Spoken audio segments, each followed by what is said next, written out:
Ladies and gentlemen, boys and girls, welcome to this flagship event. Thank you for joining us at this hour. This is the National E-Soccer League, brought to you by Cade Esports. Of course, I have with me, all the way from Ghana, who is going to be my co-commentator and my co-caster for this event, Fly More. It's going to be a fight. Are you ready for this? For sure. Flying in from Ghana. Usually when I come to Nigeria, we get Elite FC already. Last year with K24, it was a lockdown. But this time, the whole of the 5 weeks back-to-back Elite action, it should be fun. I can't wait to see what they have for us.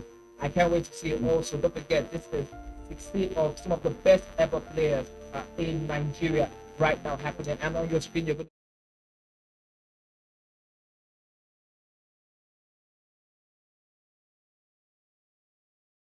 at this time. Farooq man's the winner of against Imagi. How do you feel about this game? Yeah, it promises to be a tricky one, being our first featured broadcast game. I think it's perfect that we actually open the curtains with this one. It should be a fun one. Farooq, with all of his pace and power, in fact, in front of goal, he's one of the deadliest around. But I'm hearing one of the biggest nemesis of Farooq is actually Imagi. So it should be a very, very fun game to start. I can't wait for when the game do begin. And I can't wait for it. Don't forget, we're going to give you not just the game, but not just the matches and the replay, we're going to give you the analysis as they're happening after the game. We're going to show you the highlights of the game. Stick around. We're going to be having so much fun for the next 5 weeks. This is one of our kind. This is probably the biggest, the best we've ever seen in sports in Nigeria. And we want to say shout out to all our sponsors. We have Apple Panda, we have GameFi, we have Supersport, we have Pulse Entertainment, and also our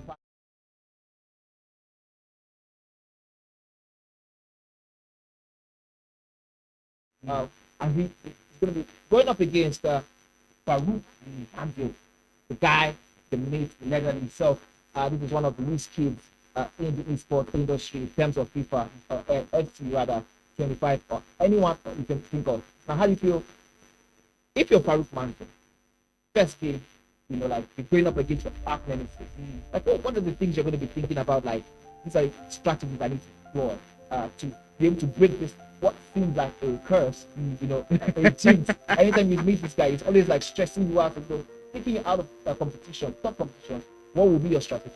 Yeah, so if you have somebody like that, he's just a pest to you. Like, you can beat almost everybody, but just that one guy that has your number, I think the game planned for him very well. And the fixtures were released a couple of days ago, and I'm sure when Farooq saw that first one, Imagi, if there was any better time for him to beat him, I think the National Soccer League is a perfect chance. The whole of Nigeria is watching, and of course the whole of Africa. Outside of Africa, they're all watching this one. If you want to show that you've gotten over that hurdle, this is the perfect time to do it. But for Imagi, this could be a confidence booster for him. Game 1, you play against Farooq, who started as one of the very best players in Nigeria. If you're able to beat him, you put everybody on notice, and the rest of the players are watching and be like, Imagi is going to be dangerous in this game, and now you put fear in them early.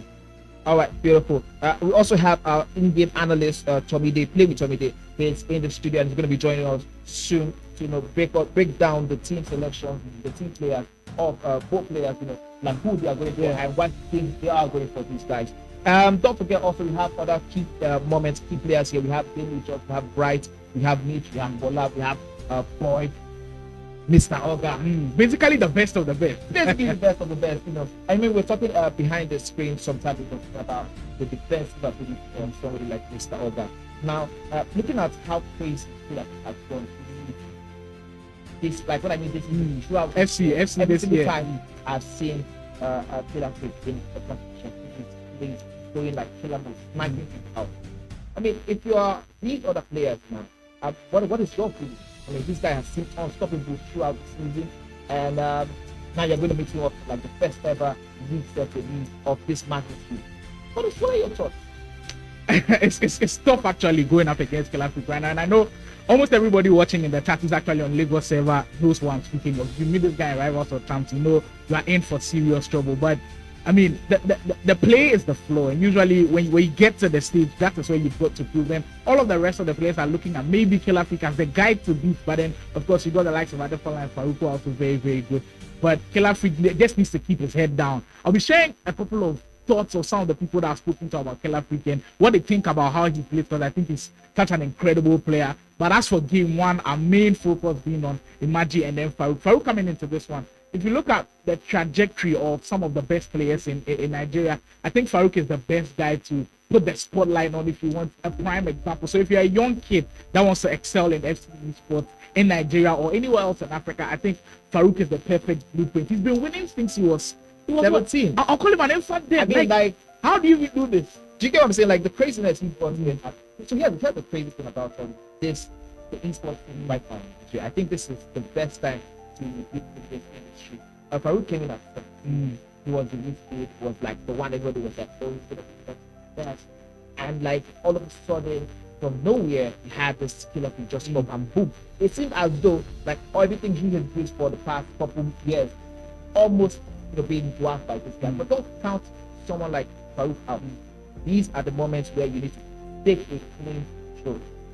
That's the thing. So, Rufi needs one like crazy win, something of this right?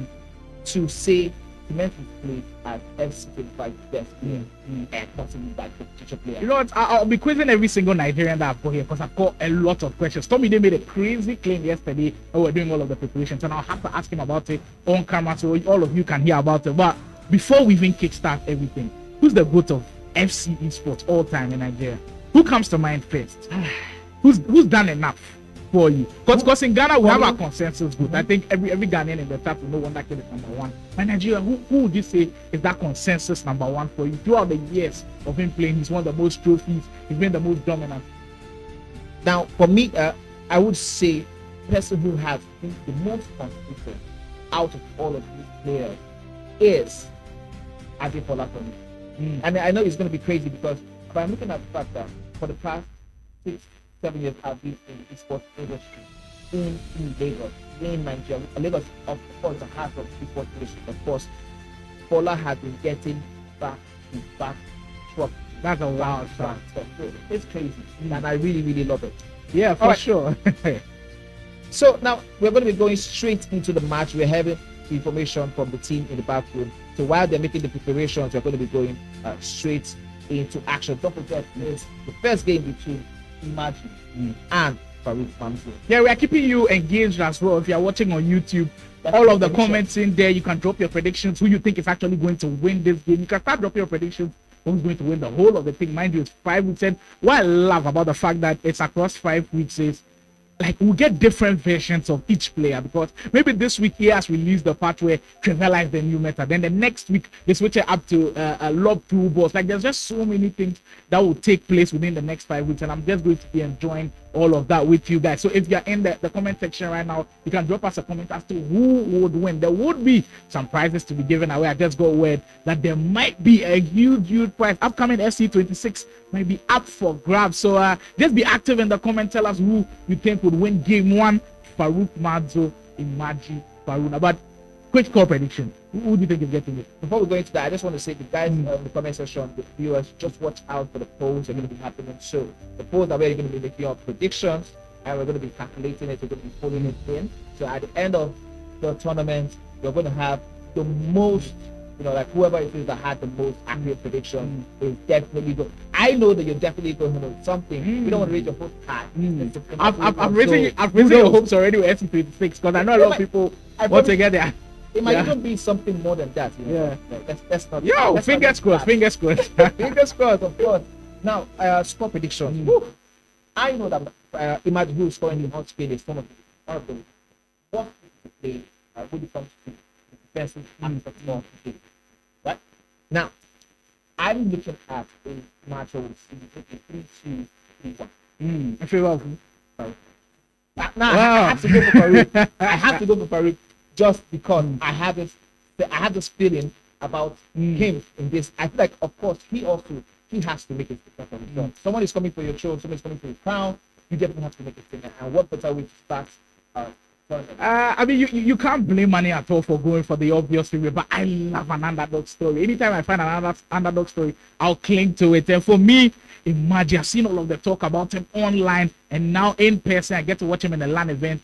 Already we've spoken about how he is a nemesis to Farooq already. I'm expecting a big upset. Even if it's a draw, I think it's a win-win situation for Imagi. But he'll be going into this one very, very confident. Game 1, the nerves can settle it in. But for me, I'm starting strong. Imagi Farooq to pick up the win 3-2, just like that. Because FC25, they said, mind you, they're playing Ultimate Team compete mode 9-minute half.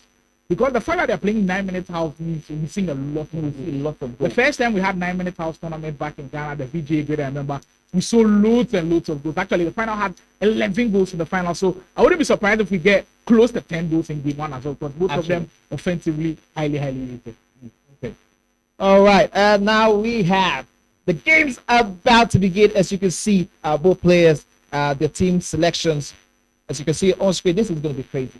I'm so excited right now. I can feel it in my bones. We're going to be having the absolute spectacle of our lifetime.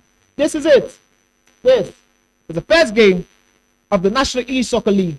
Ladies and gentlemen, Manny and Flymoth are on cue to give you guys all the analysis you need. So go nowhere.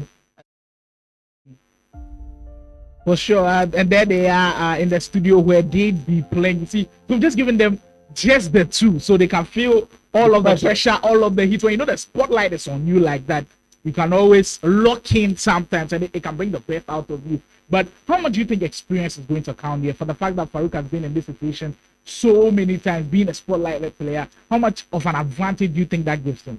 I mean, listen, when it comes to big games, right? Experience is amazing. It's very, very important. Experience is what keeps you grounded. Experience is what makes you not feel the heat. You know, when like the pressure is on, when the lights are brightest, the experience you have in such games are the things that keep you grounded. You understand what I'm saying? Being able to grind out the game. Sometimes, not the fact that it's 9 minutes half. You know that sometimes you need just 1-2 goals to get it off. So I feel like for Farooq, the experience at this big stage is going to start to use so much. Now we have I just want to add quickly that we have the game between Kilafik and Ozo currently going on. We're not going to be streaming that, of course, but we're going to be giving you guys highlights as they happen. I'm going to get to that from the second. You're about to say something. Yeah. So we've got updates right now. I believe Kilafik is already in front against Uzo, but as expected, he's supposed to start strong and all of that. But the reason I was asking about the experience when it comes to tournaments like this, because I've been on this stage many times where you see players who have so-called experience actually fumble when you have a grand stage like this. Because I'm hearing from everybody in Nigeria, this is the first time we're having a proper league format. League structure, league format at all. It's never happened. So of course we are expecting so many things to happen, something out of the normal as well. Yeah, so the experience can be thrown out of the window in the sense that usually you come on one weekend, Saturday, Sunday, or usually on Saturday, you're about to kill it. But today being a Sunday, you just have one day, you go on and win the tournament. But now you have to process it in your mind that even if I don't have a good day today, next week I can do better. So we might see a little bit of reluctancy from some of these players in the start. That's what I'm saying. It can go anywhere for me, but the experience of Farooq surely going to count. But Imagi just being a nemesis to him could also make things fun and interesting. But mind you, the coin budget actually 12 million coin budget. And for you who might be wondering, isn't that too low? Well, the thing is, in situations like this, when we're about to end FC25, I think it's perfect. You don't have players that cost too much if you want to get Evo items in there. Mind you, no Evo items, no player objective team. So only SBCs and then players bought of the transfer market. So we've got we've just seen the goal of Kilafik against Uzo. This is the one that started it. That was the near post. Very, very easy. Yeah. Quick step over, got him into that position, and he just finished the chat. We were talking about this yesterday about his cold temperament when it comes to scoring. He's always relaxed. I don't know how he does it, but I really love it. And we're having on update that Kilafik has scored another goal, and that's going to be. They're going to be getting the highlights. I mean, we're going to be seeing lots of highlights for sure. he's laying down the marker. So Kilafik, like Manny said, has gone up by 2-0. But that first goal, I think it's trademark Kilafik. If you log on to his streams on Twitter, on TikTok, wherever, you get to see what he does, and we get to see how the second goal looks like. A beautiful player look into Son, and this is a little bit. If you're simple, they are feeling a certain type of way about this one, because they're not handling it as properly. But it happens. If you're simple, you're 2 goals down for the first 7 minutes, and you're up against someone that's crazy as Philippines. What do you think? You see, so simply, Uzo, maybe you have to switch tactics early, because going into the game, of course, you are going up against someone whose offense is truly one of the best. His pressing alone is going to be great. So maybe he was going on with the mindset that he might hit him on the counter, but now everything will be thrown out of the window. We have to switch things up a little bit as we get another update. Killer Freak up by 3 goals. So, mind you, in the league, goals are going to count. And I think Absolutely. Killer Freak knows that very, very well. He knows that very well. He knows every goal is important. And we're going to be getting the goals as we get. I just feel a certain type of way because I feel like we're just going to be showing goals upon goals upon goals upon goals. But then that's one of the beautiful things about this tournament. Again, you were trying to explain to us about what Simply Uzo should be doing.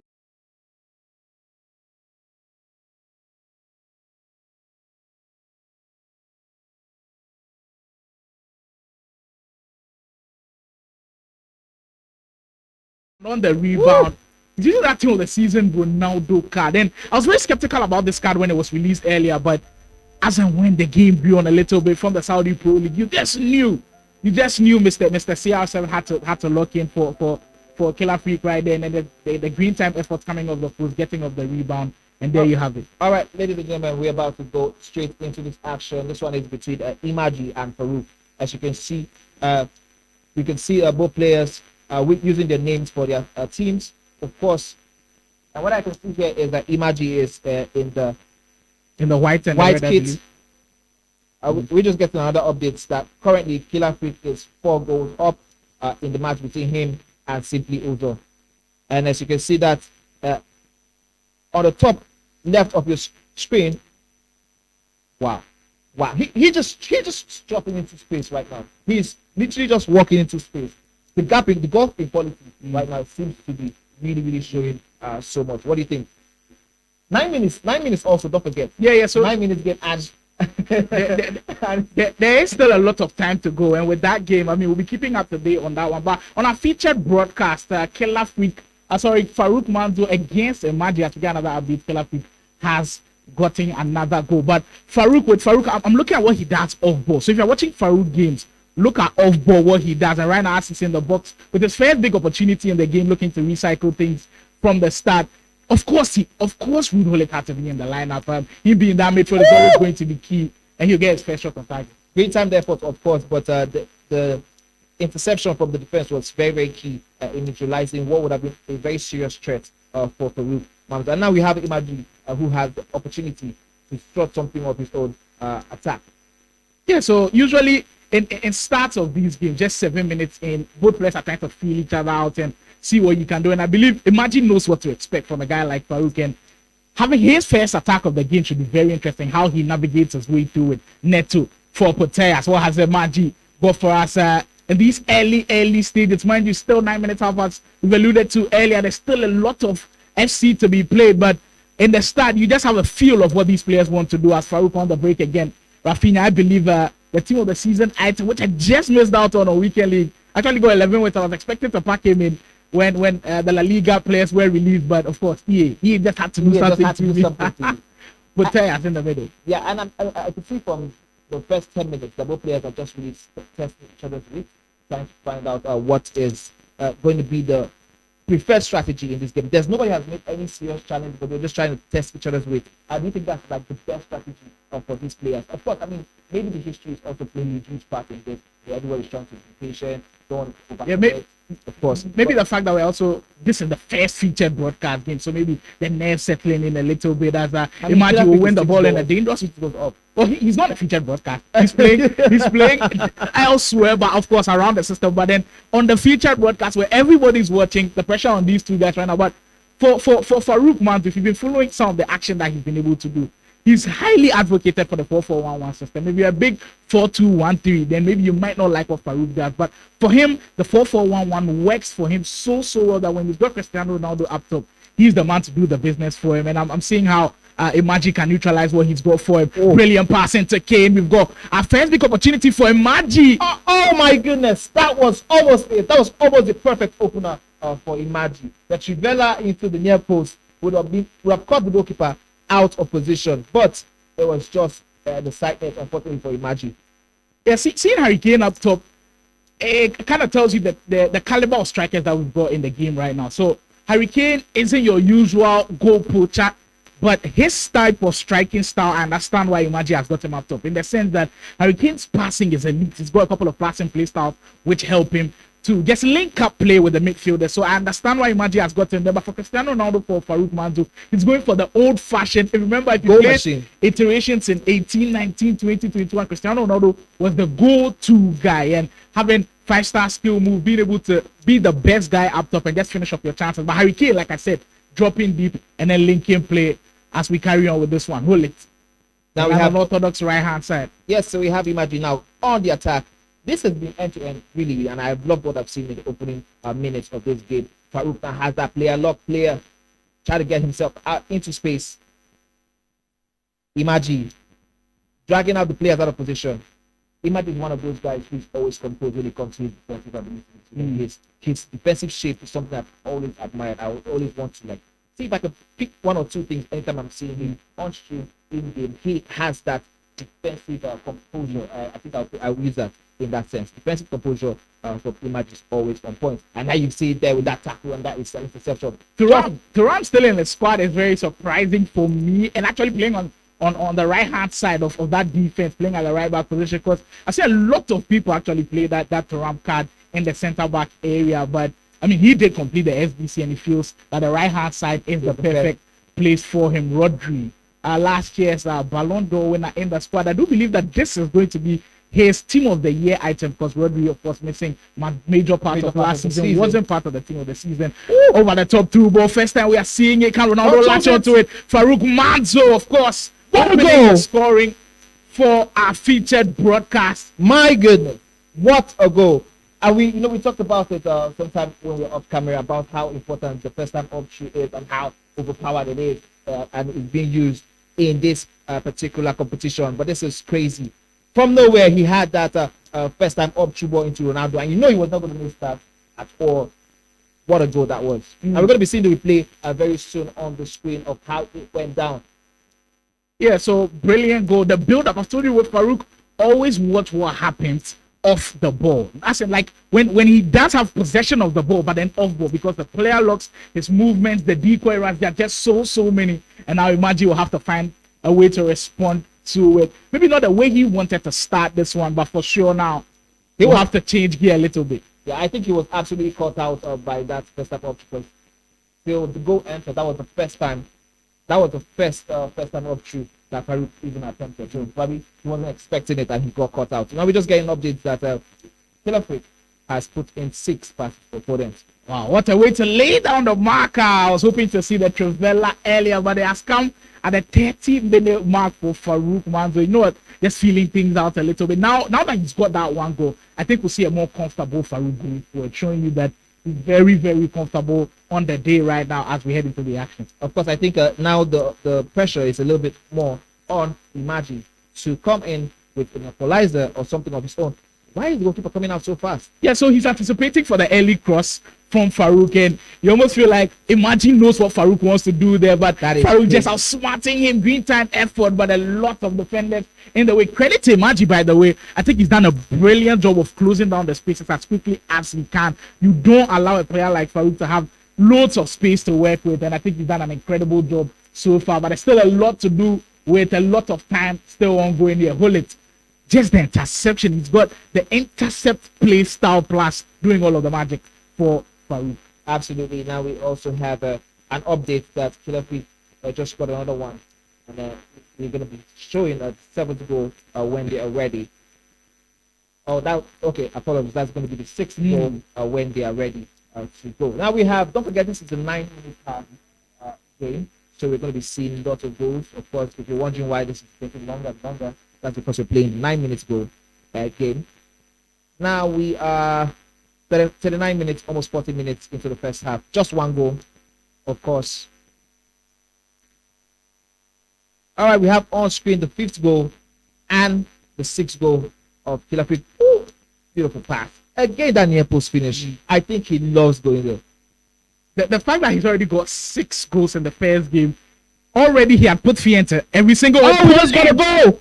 As Farooq 2 goals doubles up the lead with a brilliant finish. Look, Rafinha might be the best right winger in the game, man.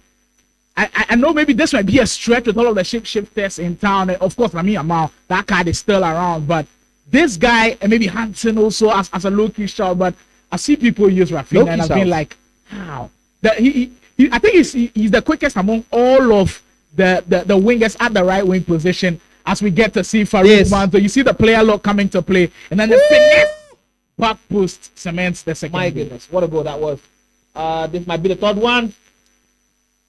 It's still dangerous. Extra pass, near post finish again. And just like that, Farooq is 3 goals up. And what we thought was going to be a very tight game, all of a sudden is shifting towards Farooq, running away with this one. It's just the comfortability now paying off a little bit. Maybe Imagi gets something before this first half comes to a close. Really important opportunity for him. Flaps his lines as the first half of this action will come to a close. Farooq in a very comfortable position. What a very comfortable position to be in, of course, having just 3 goals lead in such a tight game, the first game of this competition, of this league event. I guess your arc number 3 and you have put 3 passes in the first half, giving you enough comfort to try and do even more than you've already done. So, if you're just joining us, of course, this is the first ever edition of the National E-Soccer League. And we have Farooq versus Imagi in this game. All right, now we have Imagi now trying to get something for himself. He seriously needs one. And what I think he's done really well, but he's just missing that last ditch opportunity to be able to break through it. His build-up play has been very good. He's actually been able to break down Farooq really well. It's just that last critical pass that he needs, and just to break down that defense has just been missing so far. But I want to also give the kudos and the credits also to Farooq for because any other day we'll be seeing Imagine doing all of that. We know he has the quality to do all of that, and he tries to attempt that extra pass here, and he's just not lucky. Another over the top 2 ball. I mean, Ronaldo in this game, where his strengths will be is usually you have pacey attackers. Ronaldo right now is not the quickest in the game, but the thing is, his strength plays a big part in the over the top 2 balls, because when it comes and he gets his body in front of the defender, Farooq, he's long gone. We've already seen him produce from here. I can't try from distance. Imagi looking to register a goal in this game as we get updates from that killer week game. 9 goals to 0 already. My goodness. I mean, I feel a little bit for his opponents, of course, because if you're his opponent and in your first game in such a huge tournament, you're going getting beaten by 9 goals. I mean, he's very happy that this is the featured match. Of course, if he doesn't want to show this to his colleagues, his friends, and family who are going to be cheering for him at home. We have, but being in the system for so long, and the fact that you've been here for say 6 or 7 years. Oh, guess that one in. Imagi gets on the board, and there's still a lot of time to go. So absolutely, we'll be keeping close eyes on this one. But back to what I was saying, being in the system for so long, and the fact that now the FCC in Nigeria is transitioning towards playing an ultimate team.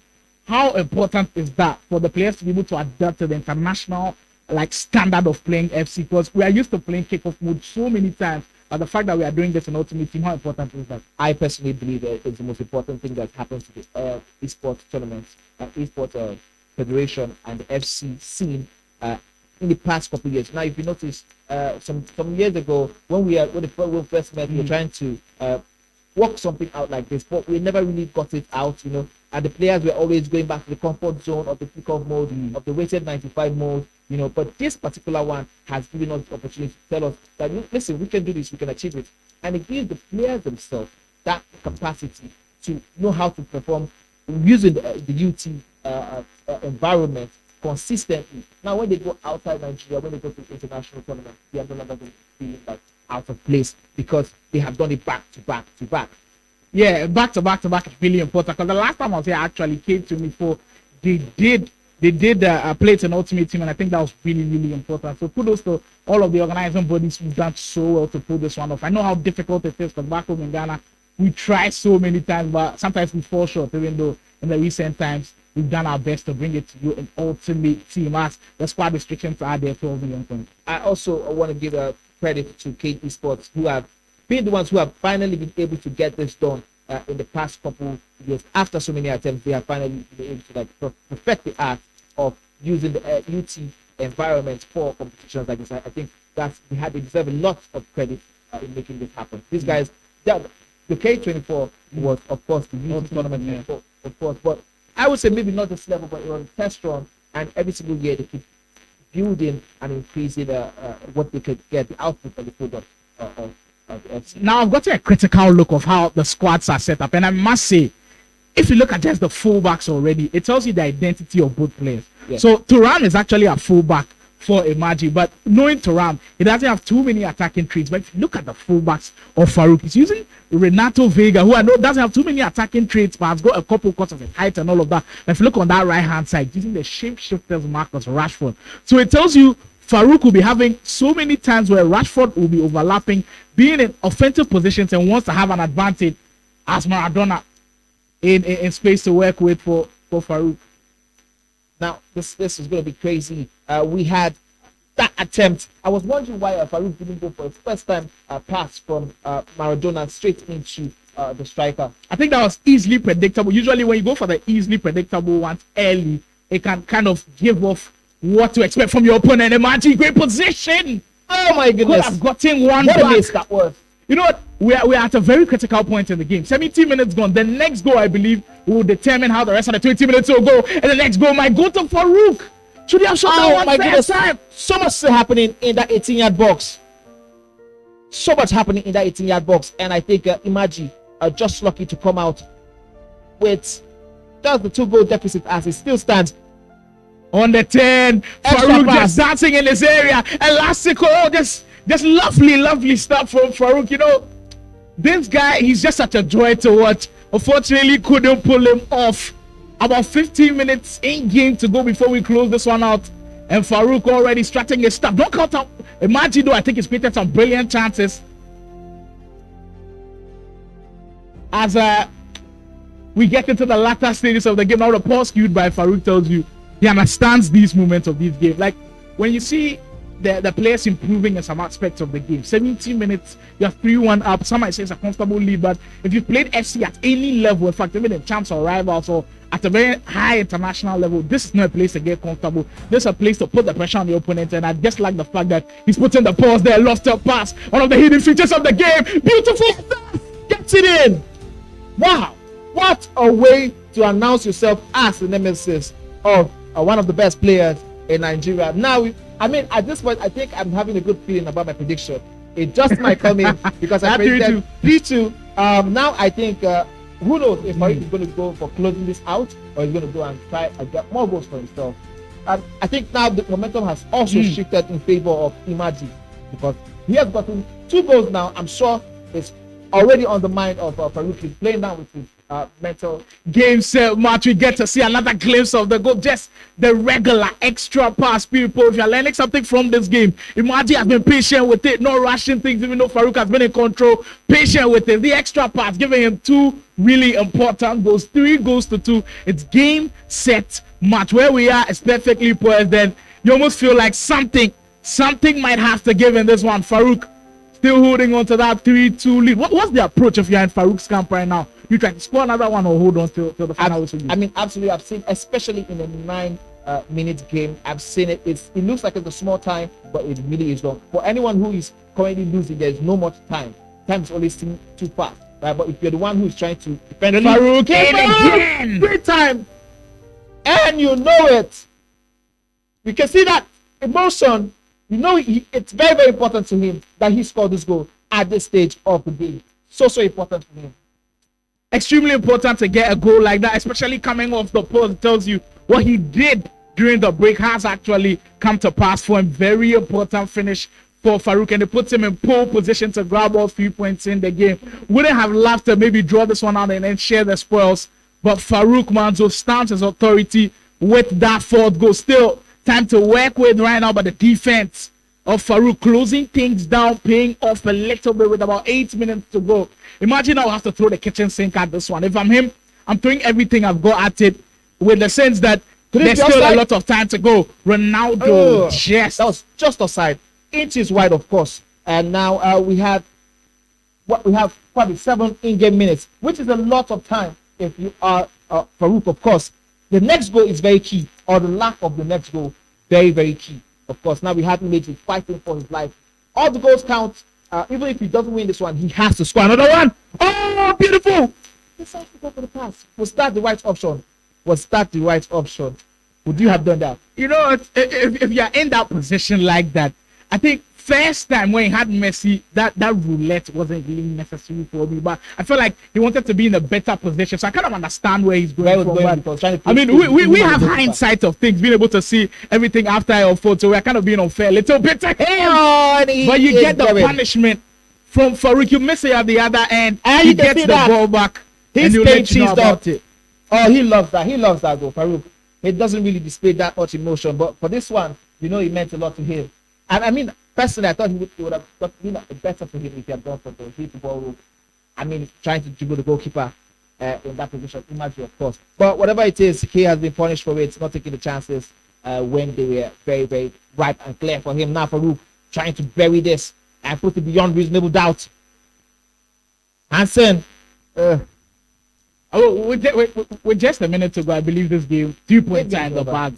Of course, for Farooq, and he's totally deserved this. He's controlled this in moments. Usually, I say you have your time in the game, and you have to utilize your time to the best. And I believe that the time that Farooq has had possession of the ball, the time that he's been in control of the game, he's managed to produce it at his very finest. For just a minute to go, Farooq Manzo picking up the full 3 points on match week 1 of the action of our National E-Soccer League.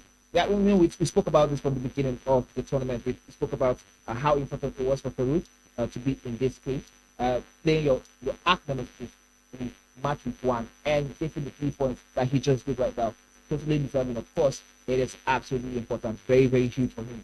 That means that right now, when other people are counting the ranks, we know he's going to be in the top division. And now the main challenge for any player who is right here is maintaining the momentum that you use from game week 1 into game week 2, into game week 3, into game week 4, and finally into game 5. Now that was a game between Farooq Mamzo and, of course, Imagi himself. Now Farooq ran out to win 5 goals, 2. Imagi, of course, pushed himself and was trying to threaten the comeback.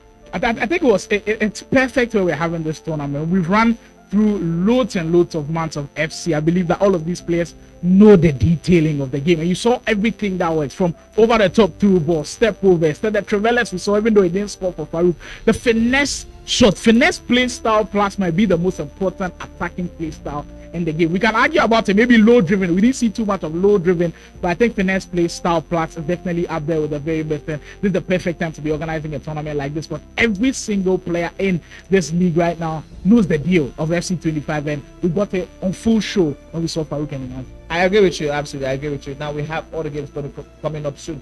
But however, don't go anywhere. We have our in-game analyst who's going to be coming up soon to analyze every single thing we missed. Of course, in the course of the game, it's going to be analyzing it. Play with somebody is going to be coming up in a couple of minutes. Now for I think very soon we're going to be seeing, of course, also the table.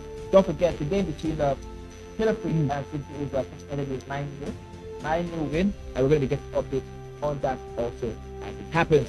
This, of course, is the National E-Soccer League, the best of its kind, the most setup we have here this year for this tournament, this competition. It's absolutely great. I can tell you that being the fact that I've been in the team for a couple of times, I can tell you there's something else.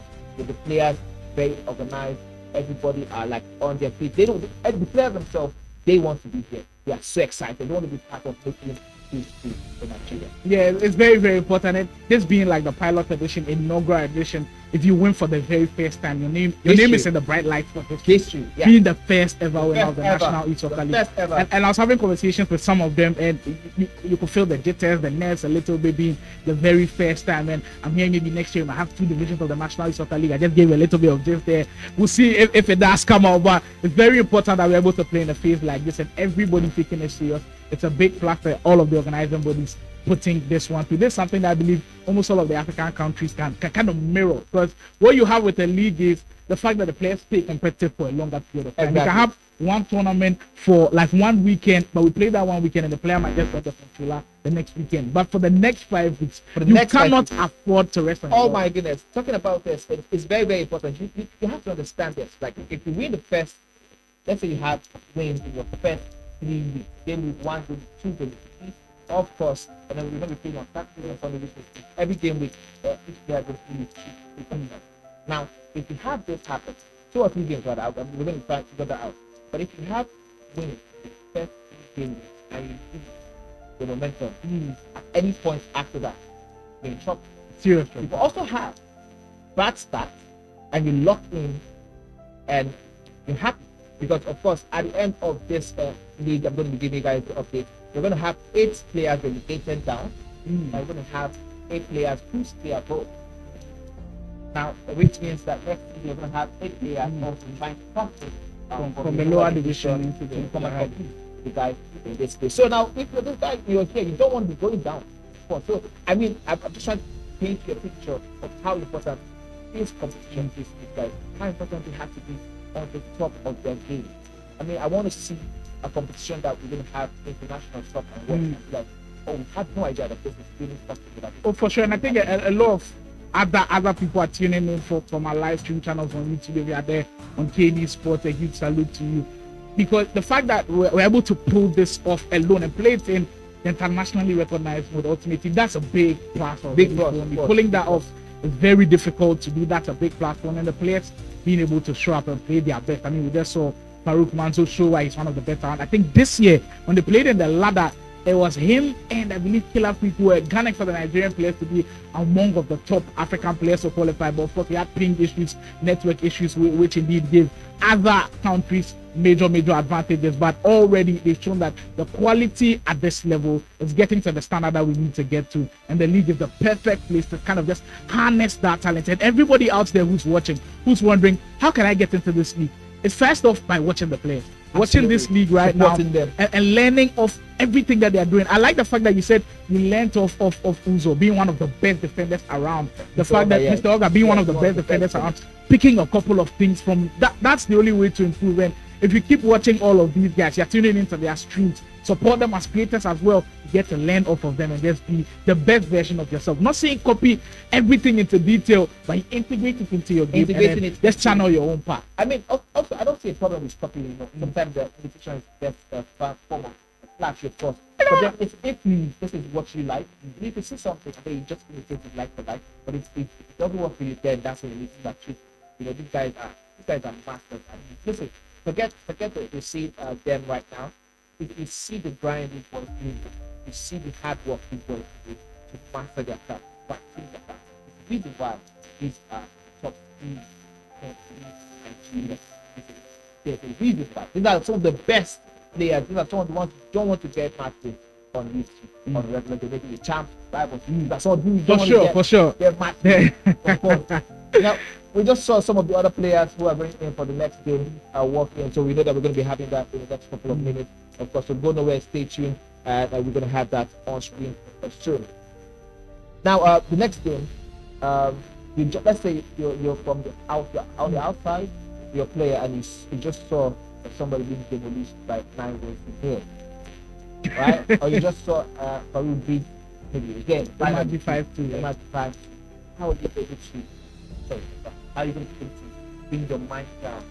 How are you going to block out the noise? I mean, I want to pick up your mind and fix your mind about this kind of mental emotion.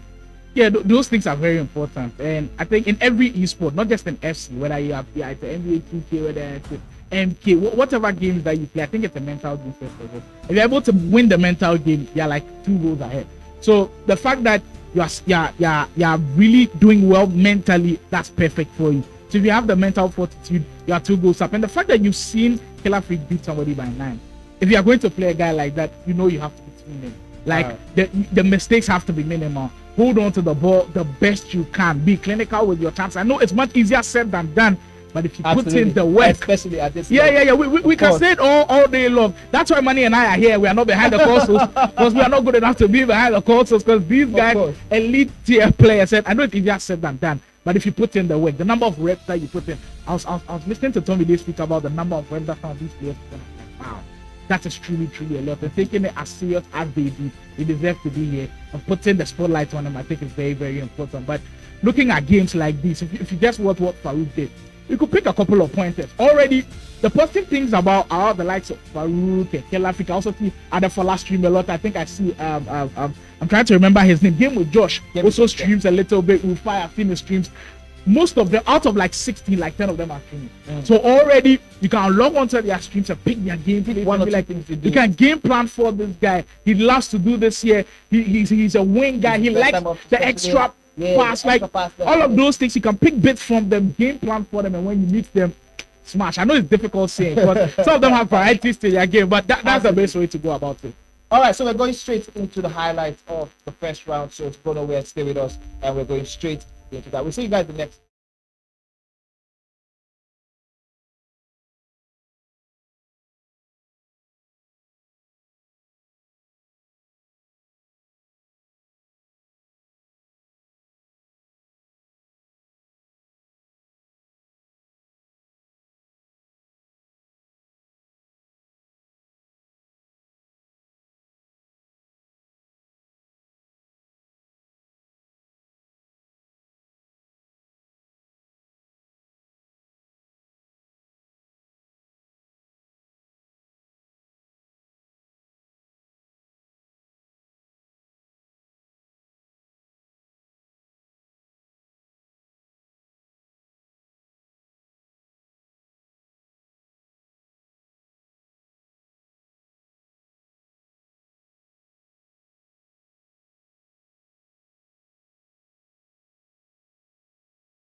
Welcome back, ladies and gentlemen, to the National eSoccer League. We have just finished the first round of the match. That was the one between Farooq, Mamzo, and Imagi. And now we are going to be going straight into the second match of today's event. This is the match between Adefola and Mr. Oga. A must watch, I can tell you. A game you don't want to miss out on because both players play each other very well. They have tested each other on multiple occasions across different tournaments. So I wouldn't say they are both new to what they bring to the table. Both of them know what they bring to the table. But it means nothing when you come to this type of event, of course. What do you think? Yeah, just seeing the first game go down is really important. So those two guys about to say right now, Fola and then Mr. Og, I feel like Farooq and Imagi have set the pace. They set the standard for how it's supposed to go. We saw brilliant FC from both of them. I mean, a couple of chances missed here and there, but all in all, I think it was brilliant. But now, for somebody like Adefola coming in, being the favorite, you with all of the pressure, but Mr. Oga comes in with lots of experience. I think both of them, they've been in the scene for a while now. Mr. Oga has already spoken of how great defensively he is. You need to see a defensive show. For the whole of the 9 minutes, if you can put up a defensive show against Adefola, I think he has a key chance. Don't forget, he had one of the best, I would say, highlights of his career in 2021 tournament. That was the first time. That was the first time he had the tournament, and he won that one. It was very interesting. I don't know if I told you the story. I was with the stuff that the 9th was there for that event, and he was essentially saying, "I'm not going to say I feel like I don't want to play the tournament." Wow. This was probably 9 p.m. and the tournament was you're grinding somewhere. Just like watching, just like taking all of that action as was happening. That's why I tell you guys, the pace or the level these guys are, where they are. It's pace from someone who plays heavily. The difference from golf to it's pace. It's something. You watch it on TV and it seems normal, but I promise you, it's actually crazy. And you know, after all of that happened, he went on, he won the tournament, and of course now he's here. After that tournament, he sort of cemented his identification as one of the best players. I love the fact that you broke it down, Mr. Oga, very, very well. And for some of the viewers who didn't know who he was, but for his opponent, I believe he's made a name for himself within the FCC, already an EMPFL champion. I mean, the fact that he won the EMPFL alone puts him right there. When I was asking about the GOAT conversation, the guy's certainly in it. Even if he's not your GOAT, he's definitely in the conversation as it's in your shot there. As you can see on the screen, the ever calm, ever composed, and Adefola, he is going up against Mr. Oga. This guy has cold ice in his veins. Is it Nigeria's Iceman? He's Nigeria's Iceman, Adefola. At the moment, I feel like I will have to be that message somehow. But really, definitely, yeah. Under pressure, who's able to stay calm and composed? I mean, you can let us know who you think in the chat, but who's actually winning this one with the polls, Mr. Oga or Adefola putting in okay. Oh, testing out the camera, having some bit of fun with the camera idea, of course. But I know that once the game starts, once the game kicks off, all of that is going to people in team of the passing. The players are going to be locked in trying to get their goals and their 3 points. 3 points is absolutely what everybody in this competition is looking for. 3 points is very much very, very huge. Every single game you're playing. And I really love the fact that we're playing this as because we one back. Yeah. And certainly bounce back. Exactly. So you have to think of the games perfectly there, right? So if you have 2-3 bad games, you have 12 points. You know, and that appreciates definitely something. Do you think we're gonna have a situation where like like two people have like the same point? I was going to say an invincible one. Do you think unbeaten. that's possible? You know what?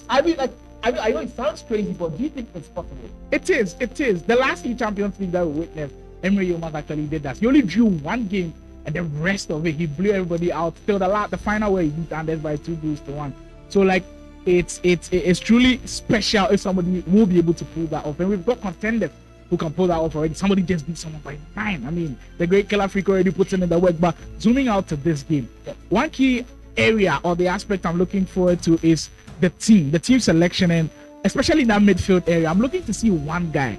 Hullet is that dream chaser icon. Hullet still in people's squad. We've already seen him in Farooq's squad. We saw him in Imagi squad. will he also feature in Adefola's squad? Because there are numerous options to choose from. With TOTS out, shapeshifters out, there's numerous options to choose from. But is Ruud Gullit still the best midfielder in the game? Let me know what your thoughts are in the comment section, because there are so many options to choose from. But Ruud Gullit still remains to be a big staple in people's squad. We've had a lot of conversation. I guess you guys are a little bit tired and want to get into action. So let's go straight into an action we are having. We're going to be showing the secondary match while we wait for the primary game between Adefola and Mr. Oga. And when we show that, we're going to come back and switch when we're ready.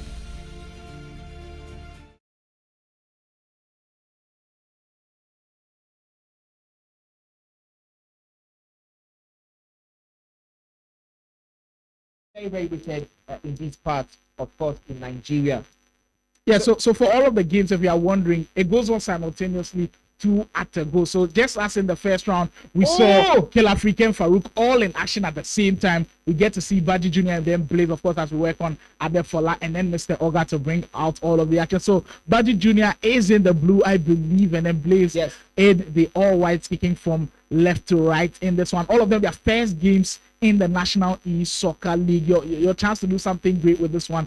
And already looking at how the formations are going, I think I'm seeing the 4-4-1-1 early from Baji Jr. as he gets to operate early in this one. Oh, great dribbling. It's a bang. Oh, just offside on that one. Oh, my goodness. That pass into Reece James, I think, was questionable. If he had shot with Bellingham, different result. But I think crazy stuff early for. Of course, the extra pass in SC25 can always be like the safest option for any of the players.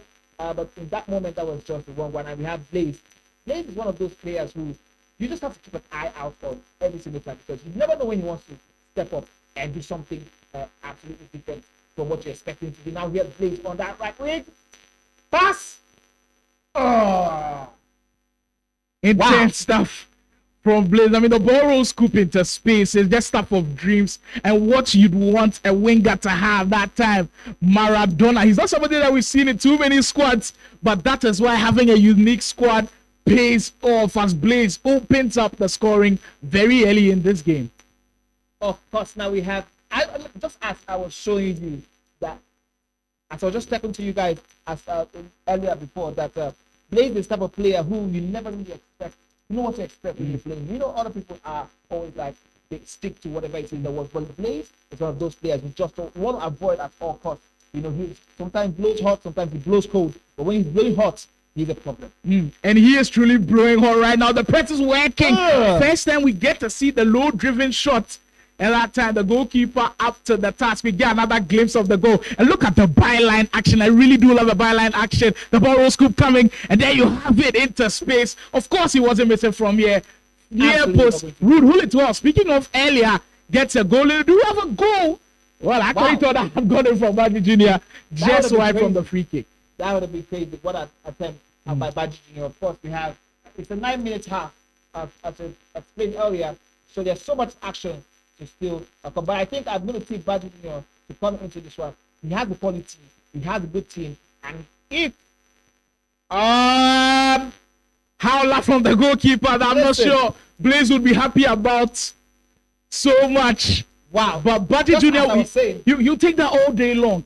He will take that every single day with how he was struggling early in the game. Oh, he'd take that for an equalizer. Absolutely. That equalizer, as much as it was a howler from the goalkeeper, means that he's back into the game as early as the 20th minute. And we're having the updates that we're soon going to be going straight into the second match, which is the primary game between Adefola and Mr. Oga, once they are ready, while we're waiting for them to get ready. Truly special stuff we are seeing from both of these players. Yes, the build up into the goal from Blaze early, and then Baji Jr. responding with a peach of a goal. Very interesting. The right hand side has proven to be where all of the damage is being done for Blaze already. We've seen Maradona do some of the stuff we've seen. Mohamed Salah, I believe, the team of the season item also with a 5-star skill move, showing us what they've got. Getting where that we are getting into the main broadcast of this one, Mr. Oga versus Adefola. We get to see them for the very first time in this one. Adefola in the all-black kit, kicking from right to left in your shot, and Mr. Oga in the all of the white. How much of an importance will that first goal be to both of these teams? Who do you think desperately needs to score for? Mr. Organ definitely needs to be focused because he's the defensive player. So he needs to have that goal that will give him the comfort to sit down and go through the waves and waves of the camp and maybe capture Adefola on the counter. Adefola will know. Oh, speed boost is what usually separates the best players from the great ones. And Adefola in his groove. We get to see the fans glimpse of how great this guy is, and he's put everything down to a T. The speed boost into the T and the pass, green type finesse. Oh, we're in for a cracker of a game. Absolutely.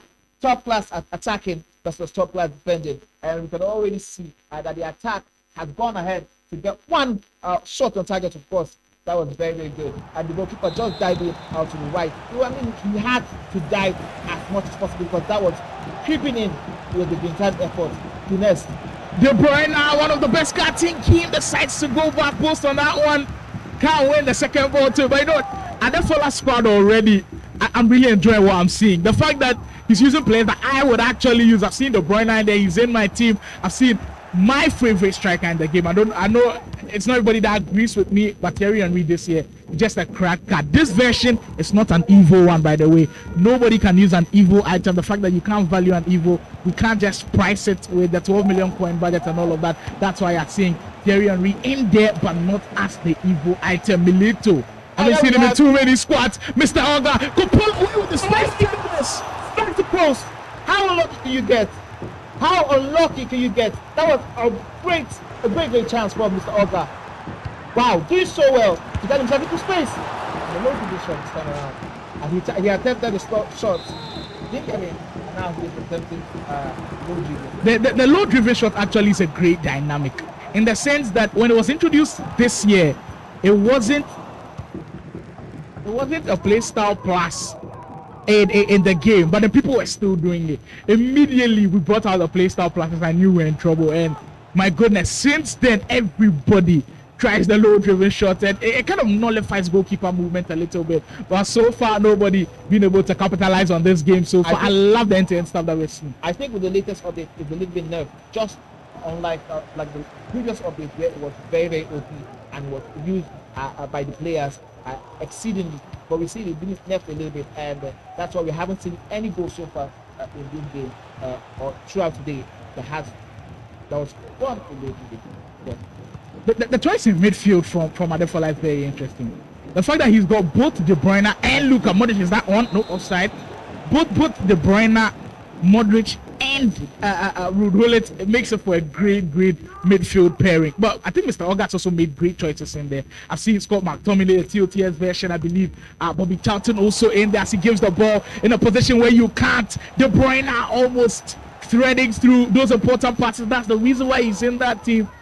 But Mr. Ogat reading that one perfectly. We're already speaking about how great this guy is defensively, trying to thread that one through into Messi. But I like the approach from Mr. Ogat so far. Immediately he wins back the ball. He's not one that's going to take a lot of time and build that play. Straight right from the onset, he's looking to go inside with it. I mean that speaks a lot about his strategy in this game. You know, he's trying to get that goal. He's trying to get that first goal that can give him that comfort to sit back, and go defend.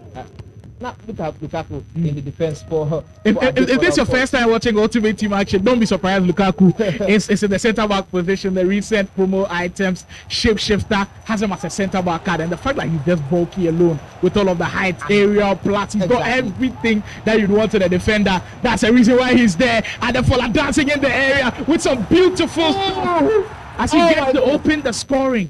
He saw the goalkeeper movement. He saw it, and he was able to have that calmness to slot it into the left-hand corner while it was lost in no man's land. And Mr.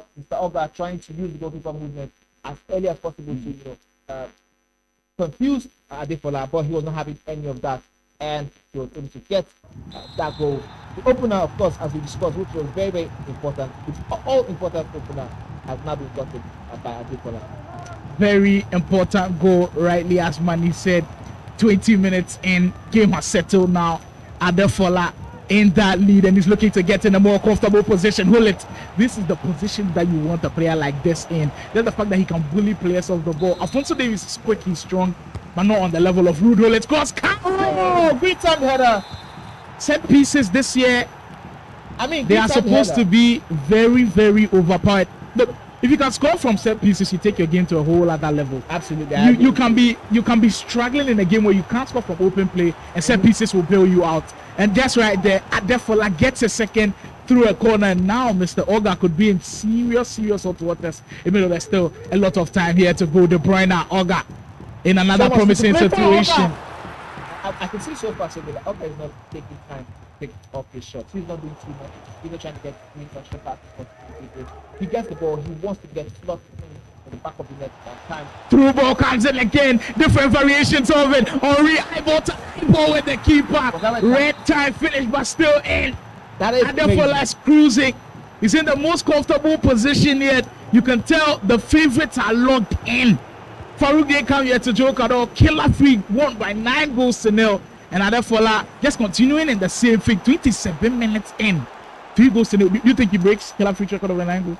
Oh, that would be very interesting. Oh, that's too difficult to call. My goodness, I think Killer Freak went to pick it up a notch. I think ultimately I saw 10 here. So it got to 10. It got a 10. Wow. And as surprising as you are, that's how I'm surprised also. Now listen, but it's all guys a different ball game. Of course, it seems so far so good that he's been doing happen with them. But to be honest, I can give him perks that he has so much skill to play for. He has some questions he's going to be asking. Yeah, this next couple.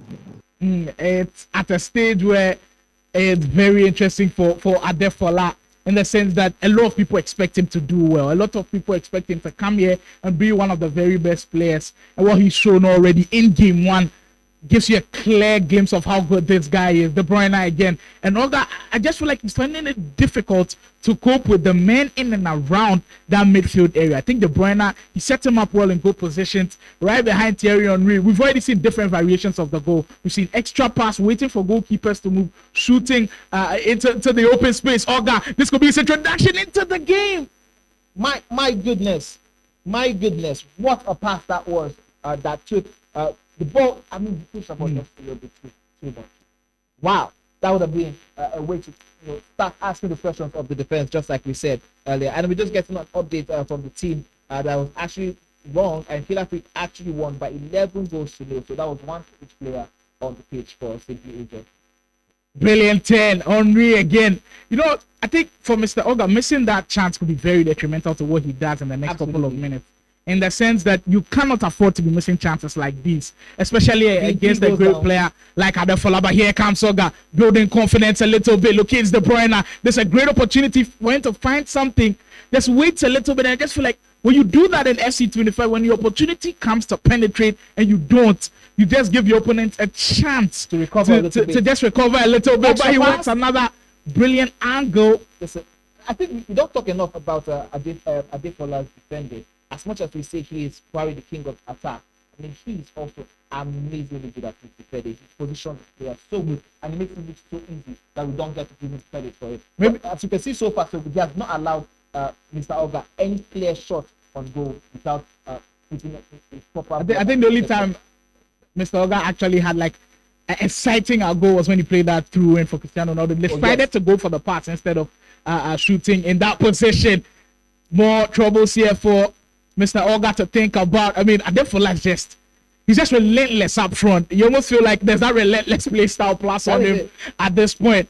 Henri into Messi. It's just coming wave after wave after wave, and he just doesn't stop it. Oh my goodness, this time around he decides to go for the almost every single attack feels like it's going to end up in a goal. The offense truly humming the right words for Adefola. Cross comes in.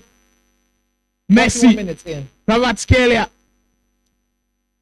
The change and being able to mix everything up just shows the levels that some of these players are showing. The fact that you can do everything that works in the game and know when to do them. You can do them, but knowing when to do them separates the good from the great. And I think we've seen a clear gap in how great Adefola is. Not writing off Mr. Oga. I think he's got the whole of the next 45 minutes to do something with this game. And I believe that he still has a chance. He's opened up Adefola quite a number of times that we end this first half. Maybe you can get something in there. The pass not good enough to beat Alo Iron at the back. I mean, I think that was the best option for him to, get one goal going into the halftime. But he didn't get it. But I don't think that's the end of the road for him. Of course, this is a 9-minute half interval. So in game he has 45 minutes to change everything on his head. I mean, we've seen it so many times happen back to back to back.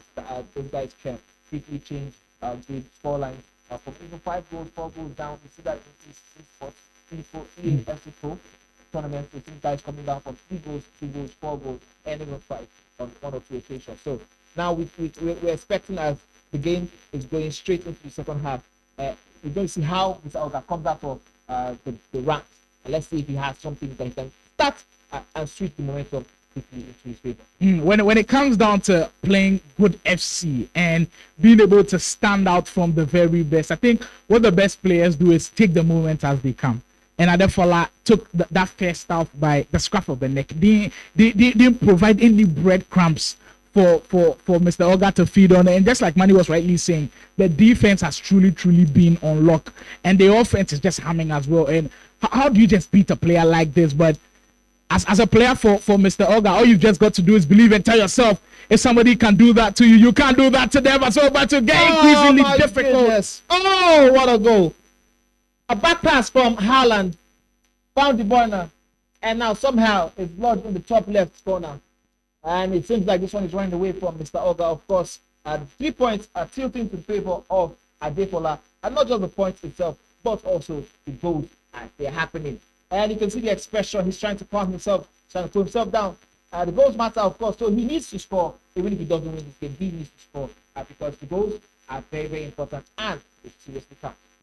They do count here. 4-0 in favor of Adefola, cruising and comfortable at this point. But if you're Mr. Olga's shoes or his camp, are you saying to yourself, should I go for damage control because the goals are going to be important in the league phase? Maybe you might need a goal or two somewhere to be able to qualify. So if you prevent Adefola and go on a defensive setup and say, okay, you know what, I've lost this game, 4-0 is enough, I'll leave it at 4-0. Would you be leaning towards that, or you try to get it? To be honest, I would not be leaning towards that because at this point it's too early for damage control. Because if he's able to get 1 or 2 goals, he reduces further the goal difference. But the thing is, once you take a risk to try to get 1 or 2 more goals, you open up your defense, and we all know how great Adefola is. And maybe that goals and those goals that Adefola will score against you might come back to bite you later on in the whole of the league. Mind you, the league is for 5 good weeks, 5 solid weeks with every player playing 15 games. So the goals do count, but hey, maybe you can also be in Manny's camp and say he needs to score a couple of goals just to boost his confidence. No reward, of course. So Mr. Olga, I think he's good for it. I think he just needs to chop it up a little bit. He's so far so he found one thing in terms of the quality in that 15-yard box of Adefola. That's where he needs to be the most dangerous player on the pitch. But whatever it is, thankfully I'm over here. I'm not the one who's on the seat. I'm not the one with the pressure. Yes, Mr. Olga. Reverse Elastico. I think that tackle very, very neatly done. It's as though Adefola is sleeping beside each of Mr. Olga's players and refusing to let them go in a minute. Yeah, so defending this year is something that I've always been intrigued about. And let me know your thoughts in the comment section, people. I really need to know what you guys think about this. I asked Manny what he thinks about it. When Tommy Day comes around for the analysis, I also ask him what he thinks about it. So we've been used to legacy and tactical defending for a very long time. Then all of a sudden we got the switch. Mr. Olga, he's got an invitation to get into this game. Oh my goodness. That right there is the perfect description of how he struggled in this game as we get an update from this game. Blaze into that defense. My goodness. And now we have Blaze 2 goals, 2-2. I think that's what the game is right now.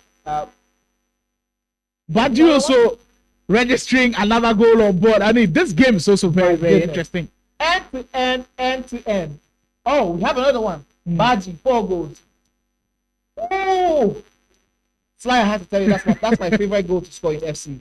Beautiful stuff. But back to the defending stuff I was speaking of. Yes. What's your thought about advanced defending and tactical defending? So usually, advanced defending, what they've added this year is when you've got a defender that's actually got bruiser play style plus. When you tap on X when you're close to the player, he gets a bullish move and just pushes him off the ball. But tactical, you kind of choose and when to go into tackles. What do you use this year? Why do you use those defensive tactics? I'm hoping to get everybody's thoughts on this one, so you can let me know what you think in the comment section as well. You know what? It's like as soon as I heard about the advanced mode, I quickly just wanted to try it because I love the idea of making, I would say, soft tackles. Being able to use your shoulder and to make some kind of those tackles, of course. And from the get-go, I've loved it. I've absolutely loved it. The idea that if I have good players tall players, bullish players on the flank. I'm able to navigate my way into the positions. You have to attempt some shoulder tackle. Now, the interesting part of this whole scenario for me is the fact that you have to be very, very careful when you're on advance. But, when you tap on the X button for the advanced shoulder tackle, if you miss it, you're in trouble.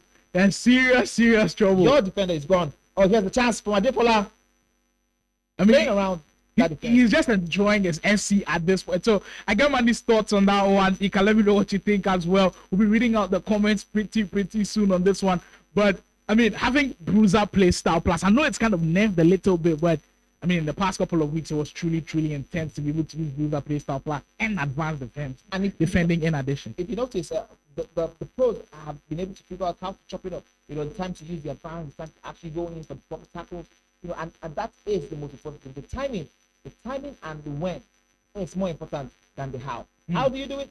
Great. But when do you do it? That is the most important question. Mr. Oga needs one. And finally, he's on the board. He's made so many chances already. He's had 2 clear 1v1 situations. Has just been unable to execute. And now this goal might just come a little bit too late. We've got about 20 minutes to go. And I don't see how he gets 3 goals in the matter of these minutes against a player like Adefola as he's on another attack. To be honest, I don't even think it's about getting all the 4 goals. I think it's about reducing the goal margin. The goal margin right now. It could come in very, very handy, of course, in the next couple of days, of course.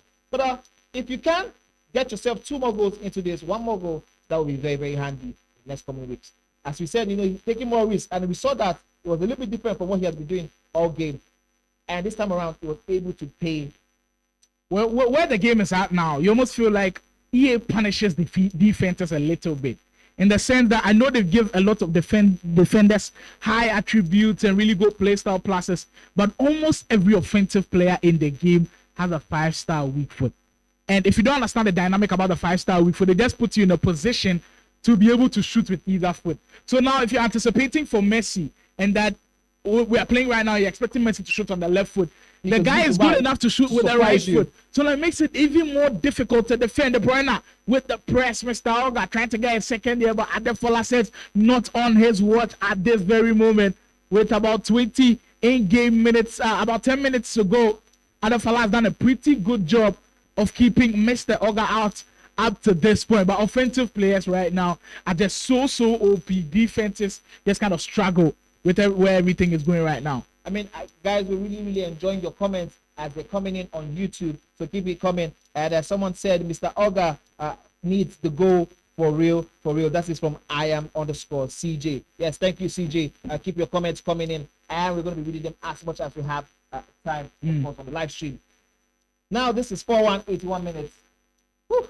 What's going through the head of Mr. Oga? Yeah, so there's not enough time, of course. If you have to pick one of these things, if you're a player yourself, whether a casual player or a pro player, you have to pick something from this. Oh, Henry's in again. Oh, he's in again. And of course, he will score again. To the top right corner. Henry buries it for Adefola. It's a 5-star performance, and he has 5 goals to show for it. I respect that a lot from Adefola in the sense that it's not actually a card that he has. It's a loan item, and I know loan items are allowed.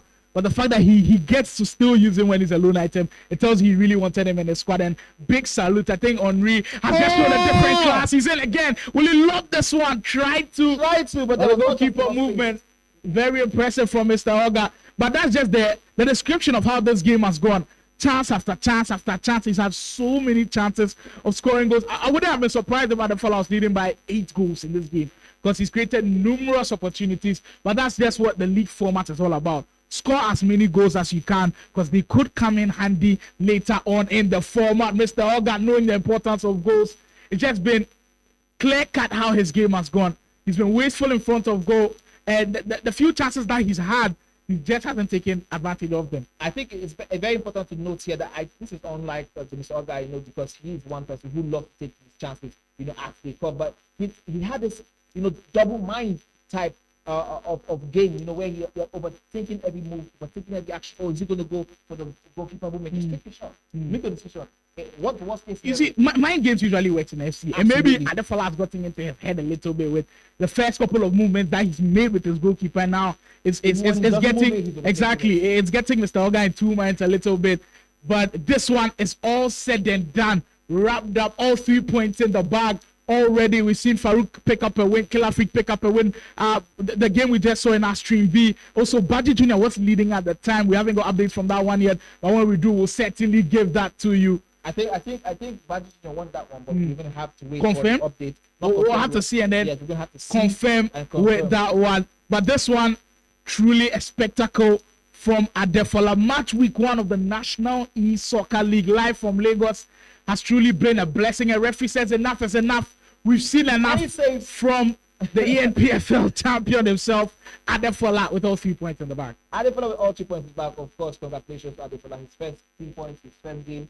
Beautiful work there. And also, I just want to note this to you, especially that we had that conversation about. I think I want to say I'm feeling right now. Right now? Yeah. All of your predictions. All my predictions are coming, You know what? So, yeah. For our comments and all of the people who we predicted to try to win our giveaways, if you just joined, we actually have giveaways on stream for the games that we'll be having on the main broadcast. So when you comment, predict rightly, you win. Yes, maybe you can start following money right now, because it seems like he's on a roll. Listen, I'm on a roll. Hopefully that's what you know what I'm saying? Yeah, exactly. So let's have the money. You see that?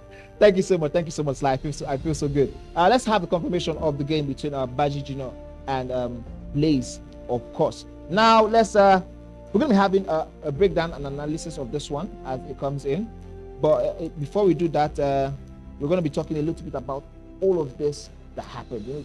The third game we just saw. This was the game between Adefola and Mr. Oga. I mean, we expected more tight game. I expected a tight game. Of course, I expected it to be like 3-1 or 2-1 in favor of Adefola. But he showed his 5-star performance, and he had 5 goals to show for it. And then I was like, okay, so how do you make that? I mean, what's going on? Perfect description of the scene. Form is temporary, class is permanent. I love the way you say that. With Adefola, he doesn't need to be in form to perform. Oh. The guy has shown that his class is truly at the top. Fly with the bars.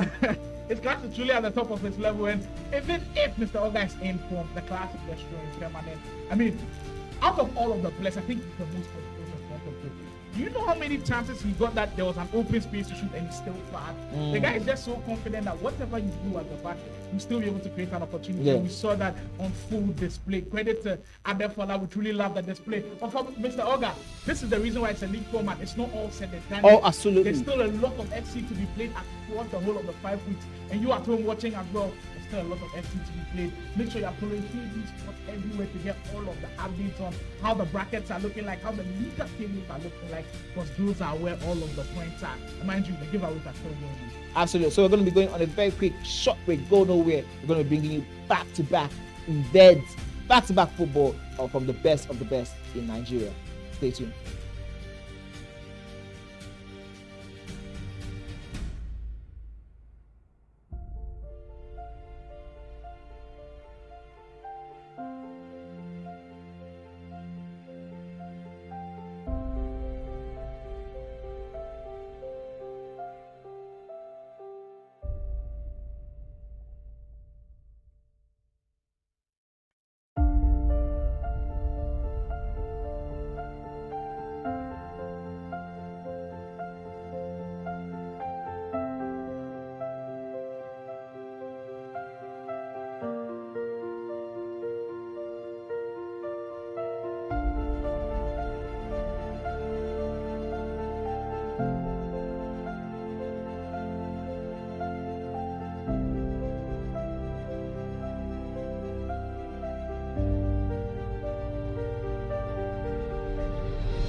Hello guys, my name is Farooq. Hello guys, my name is Farooq Manzo. I'm a professional esports player in Nigeria. That would be basically the start of the tournament because I feel that if I do not win the tournament, Cade Esports would win, and if it doesn't win, I'll win. So that would be like a decider for the tournament. I think Bright, Bright is coming last. I think Bright is coming last because I haven't seen enough from Bright, and I genuinely do not think it's that good. So yeah, it is not if I can win. I know I will win. So I genuinely want everybody to bring their A game because this is a test to show that I'm the best in Nigeria. Hello guys, my name is Farooq Manzo. I'm a professional esports player in Nigeria. That would be basically the start of the tournament because I feel that if I do not win the tournament, Cade Esports would win, and if it doesn't win, I'll win. So that would be like a decider for the tournament. I think Bright, Bright is coming last. I think Bright is coming last because I haven't seen enough from Bright, and I genuinely do not think it's that good. So yeah, it is not if I can win. I know I will win. So I genuinely want everybody to bring their A game because this is a test to show that I'm the best in Nigeria. Hello guys, my name is Farooq Manzo. I'm a professional esports player in Nigeria. That would be basically the start of the tournament because I feel that if I do not win the tournament, Cade Esports would win, and if it Hi, I'm Adefola, FC Practice for Cade Esports. Yeah, so I would say either John or Farooq. John is Killer Freak, by the way, for those that don't know. So the thing is, I'm going to go a bit more towards Farooq because when it comes to tournaments, I literally always play Farooq every single time, and it's never a tough match. But John is one of the toughest I've faced, but I'll say Farooq for sure. As per the underrated player, I would say Yemi. Now my reason is that Yemi playing Yemi is not easy because you are never ever going to get an easy game. Now he might not win all the time, but when you play Yemi, it is never going to be an easy game. So that's why it's my pick for the United player. Hi, I'm Adefola, FC Practice for Cade Esports. Yeah, so I'll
You everything you know. Get away from everybody and find us at fumbles it. Wow. And we are not.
Pause on this.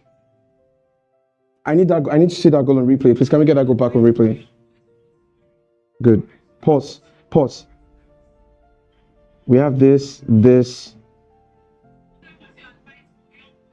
Hold on. Yeah. Hold on. 2, 3. As you can see, first in here we have the first pass that comes in from here. As you can see, there was a player unmarked right outside here. One of the most fundamental issues, or one of the most fundamental attacking system of the game, is the quick passes. As long as you're able to execute those passes in real time, before your opponent can react, you get into spaces that have never been seen before. For example, he gets in a pass into this deadly area. Before he locks onto the pass to get this guy out of position, you can see him. The pass comes in here first, goes here, and the one-time pass into CR7.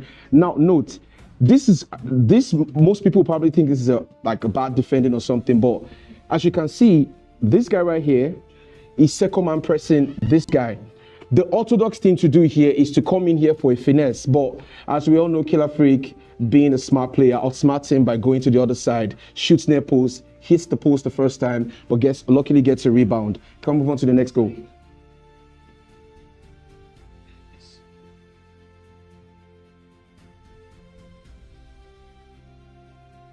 Yeah, this is another outstanding goal by Killer Freak. Pause. Can we get this on replay real quick? Can we get this on replay? Now this seems real simple. Pause. Can we get a pause here? Now this seems real simple here, but I'm gonna highlight something real quick. Now, this is okay. As you can see, we can see Putellas moving into. We can see Hansen moving into space.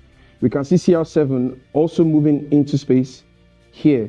And he also has a passing option right here. So he has passing option 1 and 2. Both are on triggered runs. What exactly do you do in this position now? If he gives a true pass into this place, into Hansen, most probably will get into a threatening part, and they'll probably get a goal. Probably Hansen will get through on goal. But you notice this, he baits him with the run from the opposite side and Hansen right here. And then because he knows that he's going to be forced into marking this run, and this guy is also going to be scared of in case he wants to go in for a Trivela. He has to jockey back, and Killer Freak, being a smart player, runs into space directly with the rapid and then gets into a throw on goal, waits for the keeper movement, as you will see when the clip is being played, goes for a near post shot. Now, as simple as this is what separates the casuals from the pro players. As you can see, as he exploits the space here, triggering both runs, directly disturbing the two defenders from looking for what option to choose, and then he exploits the space. Quite decent move from Killer Freak right there. Can we have this on play? Can we go on?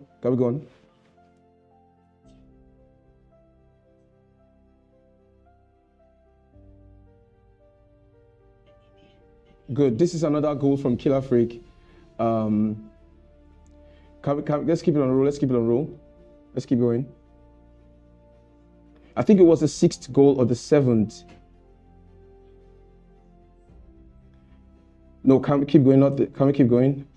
Fantastic goal from Killer Freak. Triggers the run with Son. Goes in for a true goal. Okay.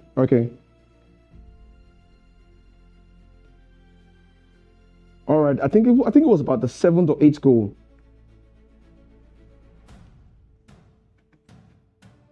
I think it was the 7th or 8th goal. I think that's where we get the goal from.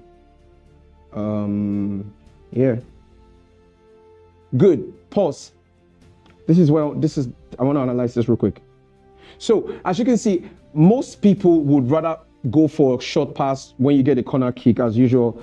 But as you can see, Killer Freak always trying to exploit spaces, trying to exploit meta, trying to exploit his opponent's defensive tactics. Now, one of the most underrated skill in the game is the acrobatic finish from top players in the game. Now, as you can see, he puts in a corner directly into space, does not give his opponent enough time to react. As you can see, the cursor is right there with Immobile, trying to mark the space here with CR7, but Killer Freak is so super fast, puts Ronaldo into position, gets acrobatic, and is one of the most impossible things to defend in the game. Almost impossible to defend it.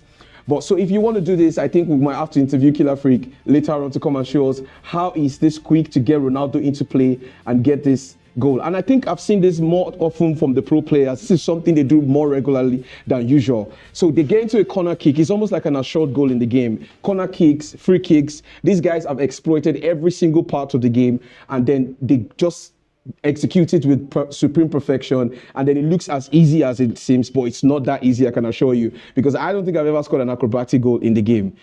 And that's that about that. So can we just skip to the next goal, please?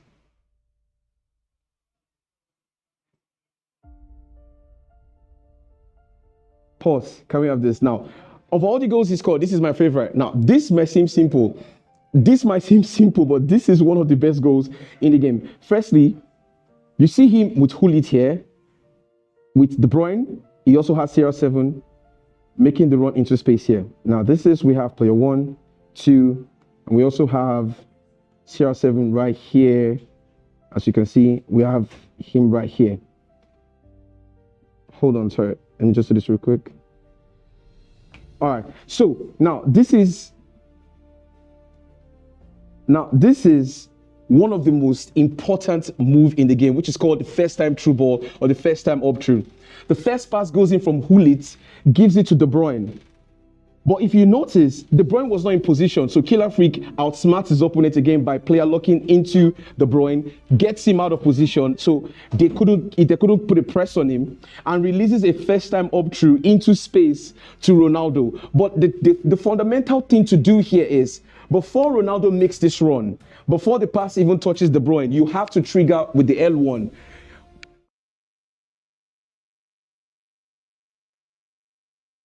Facing Ronaldo to trigger his run, and then you release the ball with the up through into space, and then from there is what they call GGs. So I hope this was helpful, and I hope this has been helpful for you. If you're a casual, you want to learn more, follow these guys on all their social media platforms, and you can get better at the game. My name is Tomide, and these are the analysis for it. Be right back. See you in the next coming match.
Ladies and gentlemen, welcome back. This is the National E-Soccer League.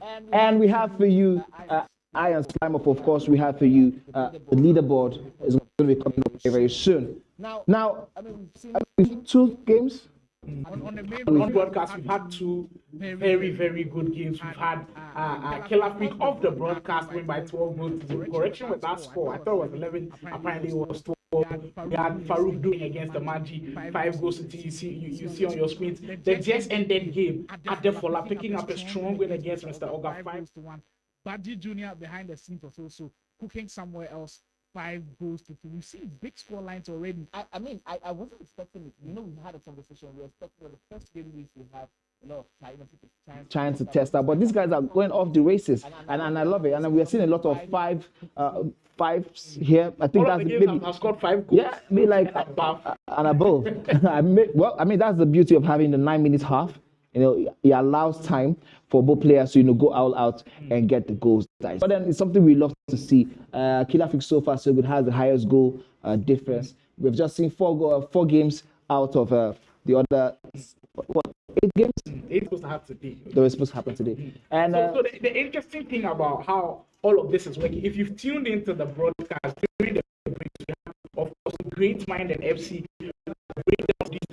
And I think one of the plays where I was very intrigued was how the over-the-top through ball works. I know how it usually works, but I think Tommy didn't give a different perspective as to the decoy run. It was very, very important from Killer Freak. I think it's 8 or 9 go on there. You had a chance to catch that button again. If you didn't get a chance, or you can scroll back and then see how it's done. But Tommy didn't just give us analysis. Hopefully, you can get much more from him.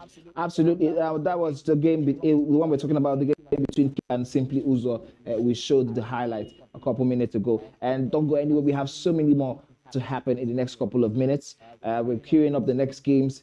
We have Boyd going up against Emerson. That is one game. Our featured game is one that a lot of people want to see. It's featuring someone that they've seen a lot of online stuff, but we haven't seen too much of him in LAN events. And I heard this is first time being on the LAN events. It's Rufi that we're actually speaking of against Mitchell. This is a big one. I think when you also saw Rufi, you were like, I've not seen this face before.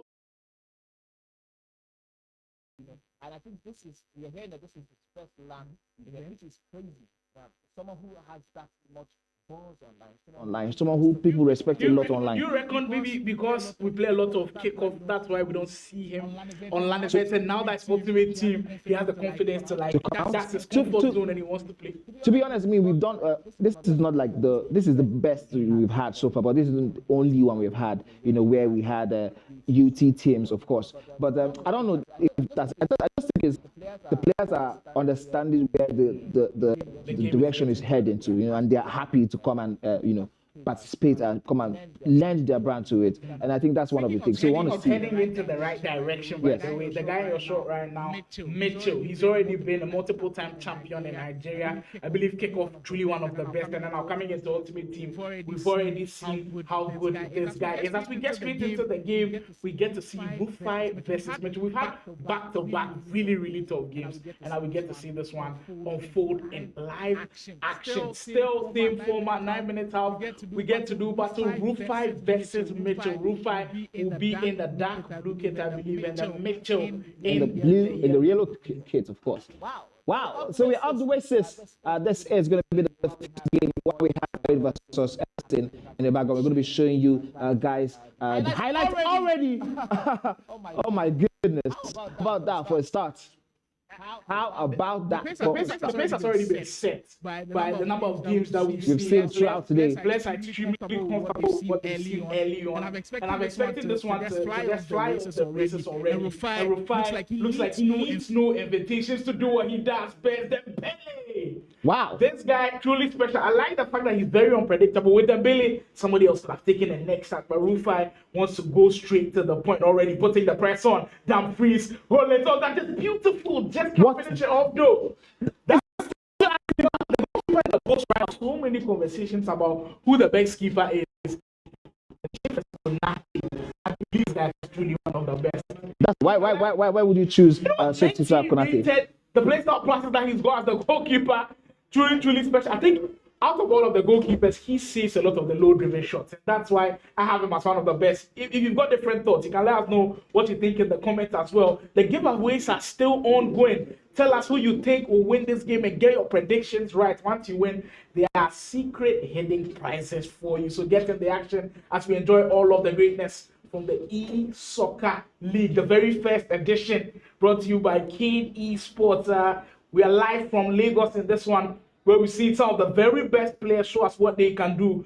But right now, these two players, tightly contested one. And I like the fact that a lot of people know Rufi online. So this is the first time that they are seeing him in actual work. On the land event. Do you think nerves might be a part of this for me, the fact that he's playing in his first land event? I mean, you're very, very correct. I think I would share the same sentiment with you because no matter what it is, the confidence, the experience being in these land events for someone like Mitch, who has been here multiple times, who has also won some of these trophies back to back, the confidence and the experience is very, very key. You have been in these moments multiple times, and then you've been in this place multiple times, and that's what it is. We just comes in, only say, can you work with space? That was very, very risky. If you had to ask me any player throughout all of the years of Ultimate Team, like go back 5 years, 6 years, one player that you know that you find every single team is Van Dijk, whether it's the gold version, TOT, any promo that they release, TOTS, he is always there. Virgil van Dijk, making sure that he's one to always be in the squad. We've got a huge update. Anderson up by a goal to nil against Boyd. That game also happening in our other stream. We just got updates that right now it's currently 1-1. So Boyd giving a quick reply as soon as Emerson had that goal in the back of the net. Boyd quickly replying him with another goal of his own. Here we have Mitch with. So far so good. It seems like in this game he's quiet. This is really unlike the Mitch we have come accustomed to see. I've seen Mitch play like 2 or 3 times. He's one that allows the games to come to him. He's not the one that's the most aggressive. As we saw, Rufi was actually aggressive in the first 10 minutes. But once the game grows on him, he's one of the deadly players around. And you almost feel like he's settling into that groove a little bit now. Fortunately, he bounced back.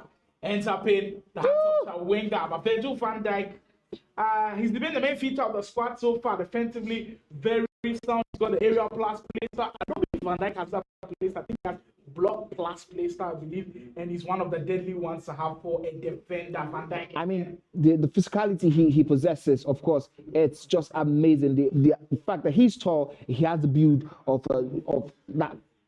We just violation. Man, so many goals are going in as it is happening. My goodness, this is we are in the confusion. It's 3-1 now for against Boyd. We're going to be having the highlights, of course, when we have a little bit of that clip on that. But this is the game, as you said. I really love what you said, and I think thinking about it, it makes a lot of sense. Okay, this was the goal from the other match. Boyd versus Anife. For a lot of people, when the names came out of those who were participating, I saw a lot of comments. Who's Anderson? Who's Anderson? Well, one other person. There's the introduction, and look at him do his stuff. My goodness. Kaka in the mix. I think this is one other person I haven't really seen at a LAN event, but I know I've heard that name before, but I just haven't seen him before. So when I was like, who is Anderson? I mean, now we have confirmation that he has currently scored another goal to make it 4-1 in the first. Wow. Against, right. We expected to have surprises in the first round of action. We didn't have too many surprises. Yes. Where we expected it to go, it didn't go. But now we have a little bit of an upset going on as we hear Boyd also get back into the mix. 4-2 in that game. Back to our featured matchup in this one. Mitchell. What players? Into this one. Dembele on that left hand side, looking to do damage a little bit. Look, it can always be a cliche on the commentary desk with the fact that recycling the ball is important. And I think some of these players understand what the action is. Anderson still reintroducing himself. He gets away back. Looks beautiful as we get to on the replay. Kaka. That was the this card. And this was one that made it 4. Special. My goodness, this was one that made it 4 for Emerson in that game. We're going to get the replay for Boyd as the technical team sets that one up and lines it up for us. But this particular game has been very interesting. Despite Rufi's aggression in the beginning, it seems like Mitch has been able to manage that pressure And that's what we're talking about, the experience of being at such a level for a very long time for somebody like player Mitch. look lovely stuff. We'll finish it over. I see something with the defense that I'm really intrigued about, especially the personnel. So he's playing Van Dijk at the back. That is for Rufi. But Mama Dashvili, I think I also saw it with someone else's squad. Can't quite remember who it was, but that's somebody to pick up. I think the frame is huge. You win you all of the big battles in the air and also push off opponents. I'm also seeing Dumfries. That HBC still in play. Wow, I didn't know people still have Dumfries in their team. But that's the lovely part about Ultimate Team. You get to see different players in some squads that you can also implement into your squad. So, oh, this is how you open it. He wasn't going to miss from there. At the second chance of asking, Dembele slots it into the far post. The low-driven shot working to perfection right there. And Rufi, finally, after banging on that door, has the goal to show for all of his work. Oh. But he might have some defending to do here. Messi should finish that. Oh my goodness, that tackle was absolutely spot on from Van Dijk to deny Messi of a goal scoring chance. But let's talk about that first time up through from Ronaldo into Messi. Stuff you can only see on YouTube. Almost felt like carbon. Absolutely. Up through ball, and it almost did work again this time. The just timing was just delayed a little bit. So I was watching a couple of guys on YouTube. I mean, some of the creators, and the most difficult thing about perfecting the over-the-top two ball is your timing. If you're able to get the timing right, you score, you're automatically up by 2 goals. And I actually was watching Farooq Manto's stream yesterday, and he was playing against one of the Ghanaians, Padia. And Padia, he's not from Accra, which most of the Ghanaian FC players are from Kumasi. The Kumasi players just have a way of playing that over-the-top two ball. And Farooq was like, it's just so difficult to beat. As we see, just settle into the group with those over the top 2 balls and looking to get back into this game. But 38 minutes gone, Rufi holding on to that 1-0 lead. But possession-wise, it looks like Mitchell now getting closer and closer to Rufi in that aspect of the game. I mean, aside the goal, which Rufi just got a couple minutes ago, we've seen Mitch really grow into the game as the time went on. And that's one thing you really said that caught my eye. You know, he's one that likes to let the game come to him. And but now he needs to add the goals to ensure he's not put in a dangerous position in the next couple of minutes. Oh my goodness. That goalkeeper movement was very key there and very fast. You know, this year, last year, another thing that was introduced, I believe it's made a very interesting difference. So when you have space to work with an FC, usually in the old iterations, what you do is just hold down your sprint button and try to run or dribble into space. But the addition of new things, your speed, all of that, the speed boost has kind of changed a little bit as compared to your directional nutmeg. If you remember, I think 2021, 22, there was directional nutmeg was something. Directional nutmeg can take you diagonally, but speed is through that same lane. So it changes how the dynamic works for these games. And you always have to keep yourself abreast of FC. If you miss out for 1 year, you could miss out on a lot. A year we have a serious game and our other simultaneous game with Anderson and Boyd. Now a 4 goals to 3 in favor of Anderson. 7-goal thriller in that game between Anderson and Boyd. Of course, Boyd refusing to lie low and take that loss. I think that's one of the games we have to watch. Let's see how that ends. Boyd is a very stubborn player. I mean, in Nigeria, he is definitely top 10. He is definitely top 10, no matter how you want to rank him. And so for him to be, I mean, we were very surprised seeing him go for 1 down in the first. But I mean, he's beginning to prove his method. 9-minute half of a game, you already know that there's so much more still to play for in this second half that they're playing. They just began the second half, of course, while we wait for Mitchell and Rufi to begin the second half. This is the National E-Soccer League. This is the game between Rufi and Mitch, of course, and Rufi has the 1-goal advantage. Anderson, and then Boyd. That was the 4-3, showing how Boyd got the 3rd goal for himself. Is this another one? The build-up plays just so patient with it. Triggers the lofted pass. Oh my goodness. That is 4-4 now. Take serious notice of the lofted pass. Well, speaking of goals, and our main broadcast gets a second in this one. Right on the the start of the second half, imposes himself on the game, and now Mitchell has a lot more to do as we speak. Matchweek 1 of the National E-Soccer League already producing bangers as we speak. We get a glimpse of how that second goal went. We're kind of caught off guard a little bit. It was expected build up and all. The passing caught everybody off guard. I absolutely love how he took his time to build this from the back, turned around, even down to the midfield. I mean, we talk about it a lot. In this type of event, you need to have patience. We know that these guys have the qualities, but do they have the patience to do what they have to do when they have to do it? And this, it just shows how much patience Rufi has, and that is why he is 2 goals up, and he is chasing this 3 point. It seems like he's running away from Mitch, of course, the 3 points, but there's still so much to play for.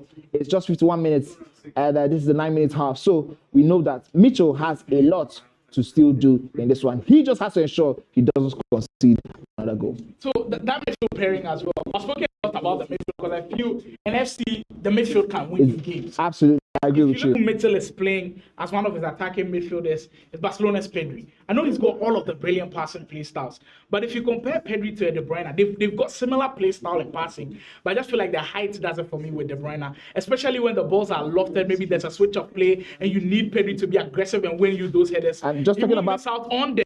Talking about Pedri, see how Rufi was able to pick the ball off him. The physicality also matters a lot. Just lacks in those positions for me, and that's why I prefer De Bruyne. But you could also speak of Luka Modric, Rufi is in again. This time, Konate add to the task. But Rufi bagging at the door of the third, and he just knows how important all of these 3 points will be. 56 minutes gone. And I mean, the one a lot of people deem as an online goat is coming offline, online event, and showing everybody that I can do it whilst I'm in my home, and I can do it right here on site as well. 2 goals in favor of Rufi as he continues another brilliant build-up. Dembele is so patient with it that time, a little bit too heavy, runs into defense. We just got an update, of course, Emerson and Boyd. We're going to find out who has scored the 5th goal, but we just got an update that there is 5-4. That's the 5 score. That's the score match right now. While we wait for the update on who exactly has scored the 5th goal. But yeah, talking about this game. Oh wow, my goodness! We just had an update that it is Boyd who has come down from 4 goals to 1 to be leading by 5 goals to 4. My goodness, that is crazy. Absolutely nuts. Now, talking about Rufi in this game, I just love seeing him play. He knows what he wants to do, and he is patient enough to wait for you to come to him. If you notice, he hasn't really lost the balls, in terms of wrong passes. But we've seen a couple of that from Mitchell's camp, but we have not really seen Rufi lose the ball due to wrong passes. That shows you how patient is building up and how he's making the right choices every single time he's going for the pass, the shoots, or even the skill moves to get himself into space. Iran, one of those few shapeshifter items that you see in the game. I believe we've already seen him be featured in a lot of people's squads already. He is in both squads, I believe, playing on that left-hand side of the defense. He just provides the dynamic of being a very good offensive player in defense. And of course, when he gets in offensive positions, he can maybe grab a goal or two, but it's gone. And still, Rufi, as comfortable as it gets, I've seen a lot of people actually predict that Rufi will finish very high in this tournament, and a lot of people have hopes for him. That is actually very interesting, seeing the fact that you have never seen him in the LAN tournament. Of course, I mean, it shows you the potential and the way he's highly rated in the online community of FC25. But I think it's nice to see that he's actually, proving his supporters right, and he's not like, disgracing them or making them have a rethink of his abilities. He's showing them that, yeah, listen, I could go against one of the best to do it in Nigeria, and I could, hold him and absolutely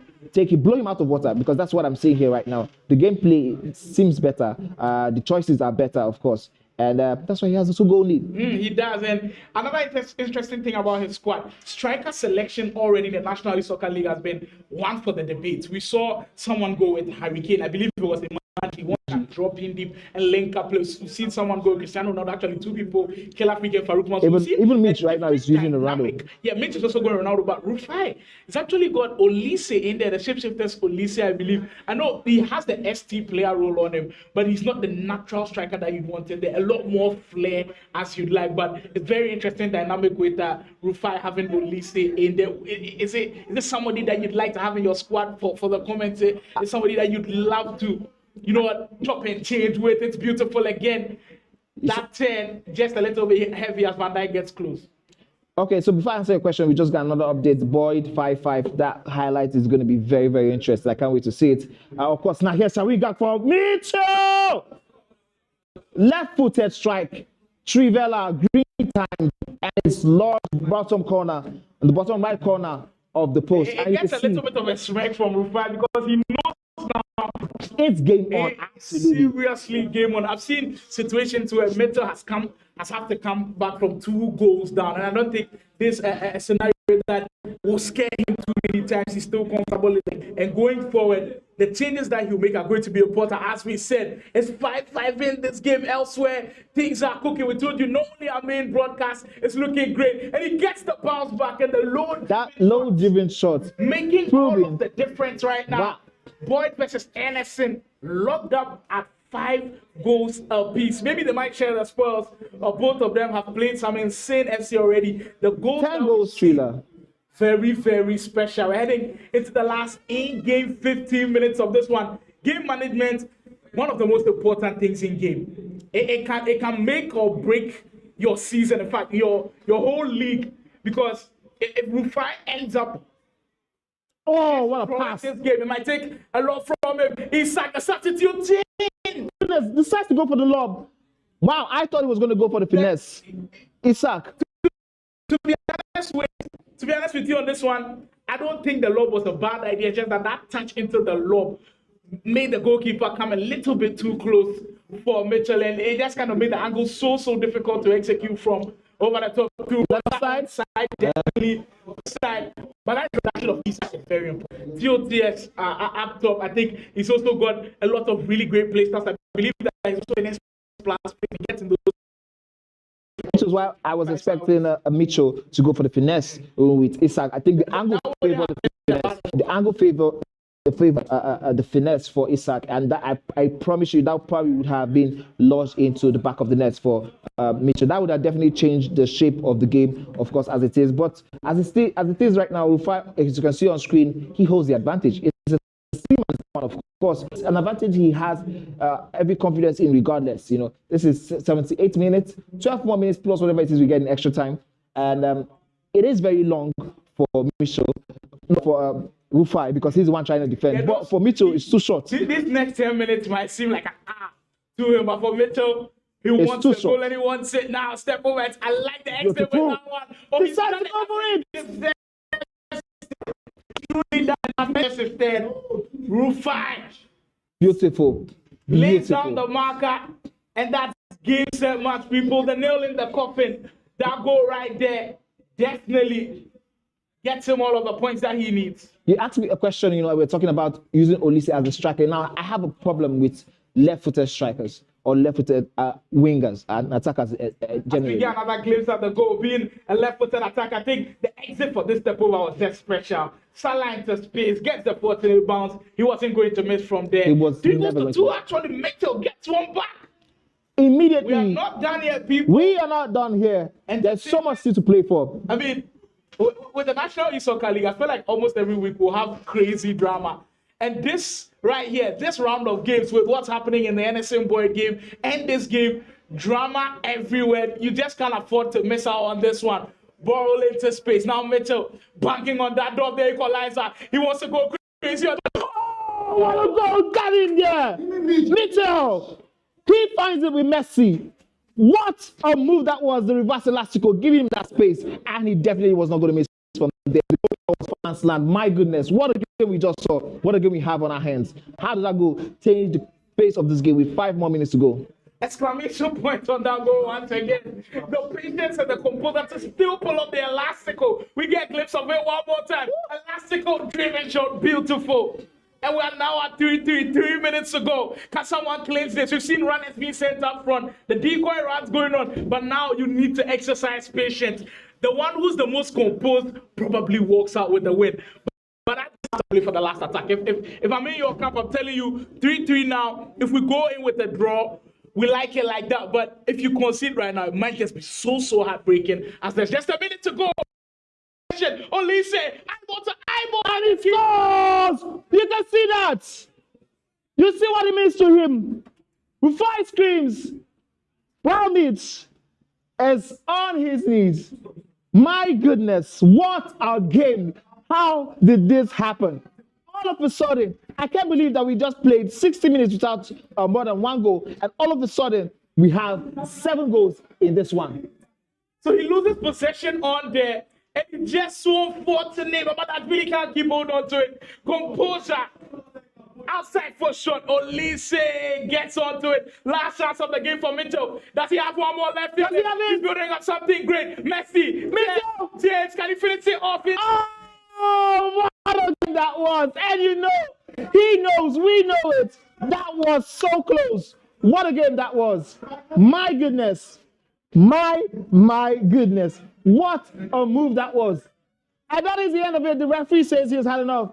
That was the game between Mitchell and Rufi. And it means a lot to the players. It means a lot to Mitchell. Also means a lot to Rufi, of course, who has the win. But that means that Rufi is starting his campaign on a positive note. He has 3 points. His first ever land event. He meets Mitchell. We're talking about the experience. We're talking about the composure to do it at this level if you've not done it before. But then to see you take one of Nigeria's finest to this edge and still be able to get that 3 points in the bag. I mean, it shows you the quality on display here. The most thing that was really impressed was with the last chance there. The last chance. How composed he was at the back. It's something made of dreams. It's something that you have to pick up from.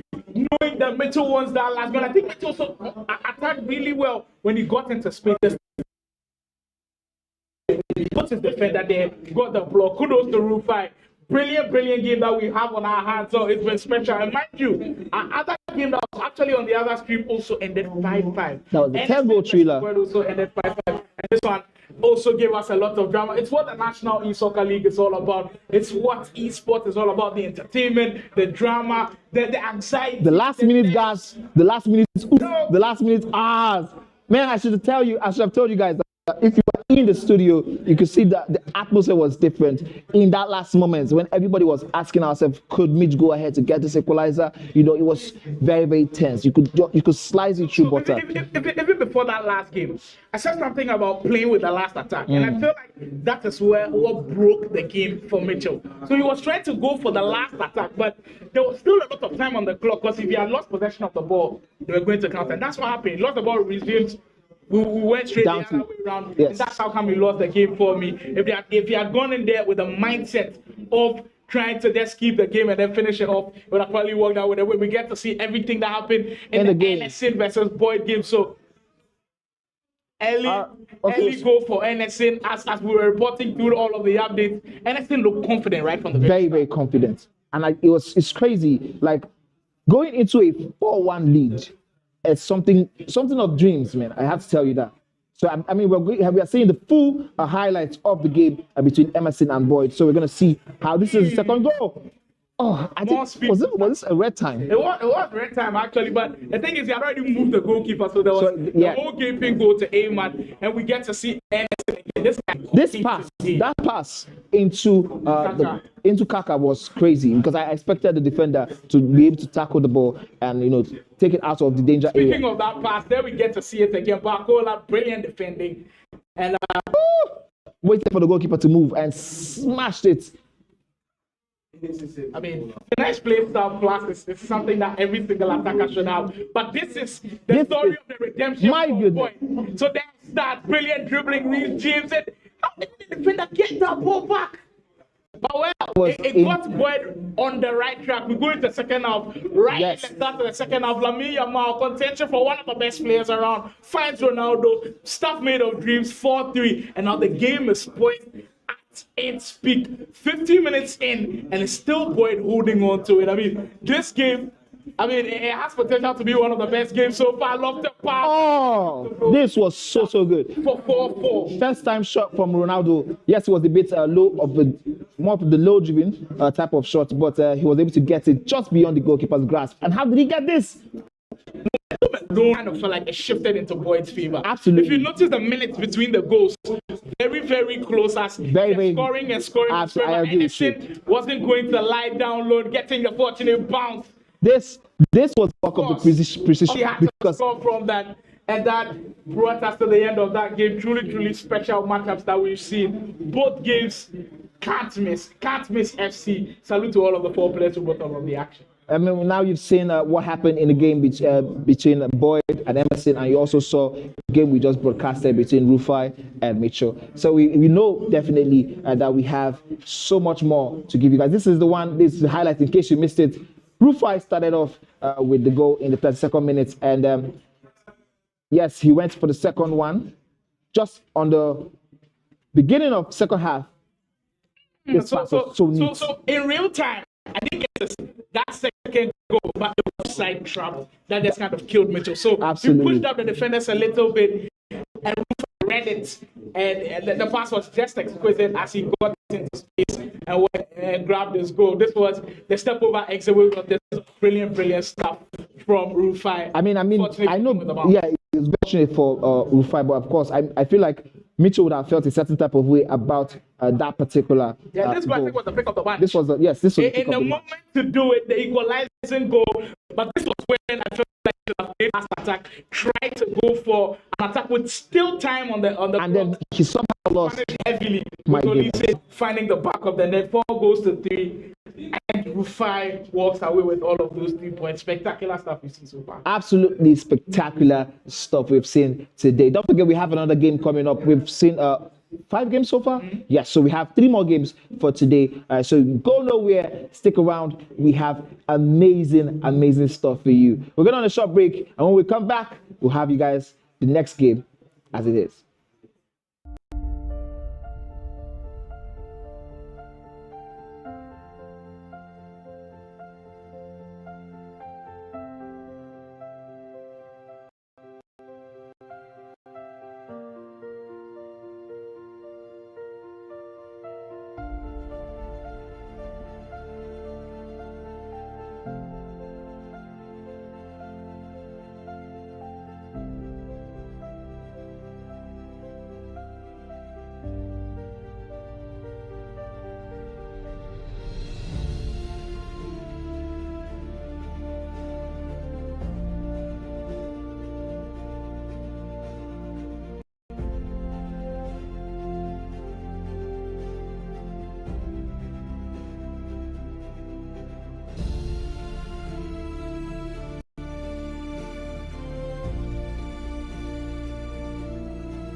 All right, so we have the next game. All right, we have Bright going against Anife. All right, so that's the game that's happening. Sorry, I just got updates. Bright is going up against James the Josh. That is a game I want to see. That is a game I absolutely want to see. Can we have the pictures on?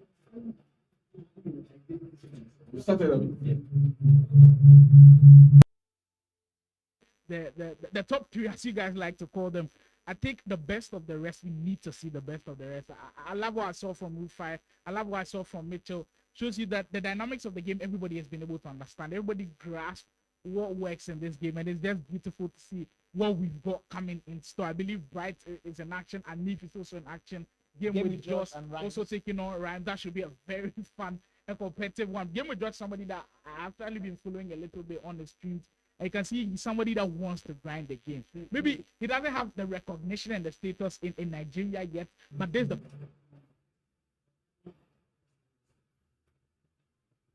he's one of my favorite players that are on the ground. You know, like let's start out. He's very very active on the field. He's really good at all times. So I think this represents an opportunity for someone like Jamie just to show his talent. He's very very correct. You know the thing, people like Rhymes are a little bit underrated. That's one thing I can tell you. Okay, we already have the game between Anife and Bright as it is happening currently. Bright in the white suit and Anife in that red suit. Anife is somebody you should watch out very well because of that first time of football.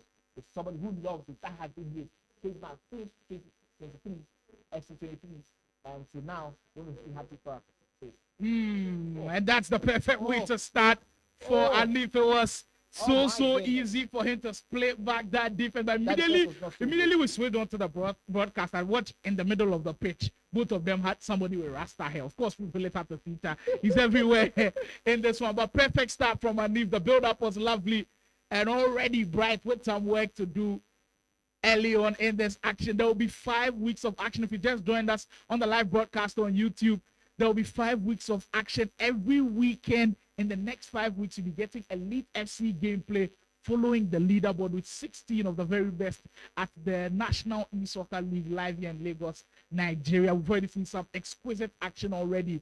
And today we're supposed to have 8 games. We've already had 5 on the main broadcast, I do believe.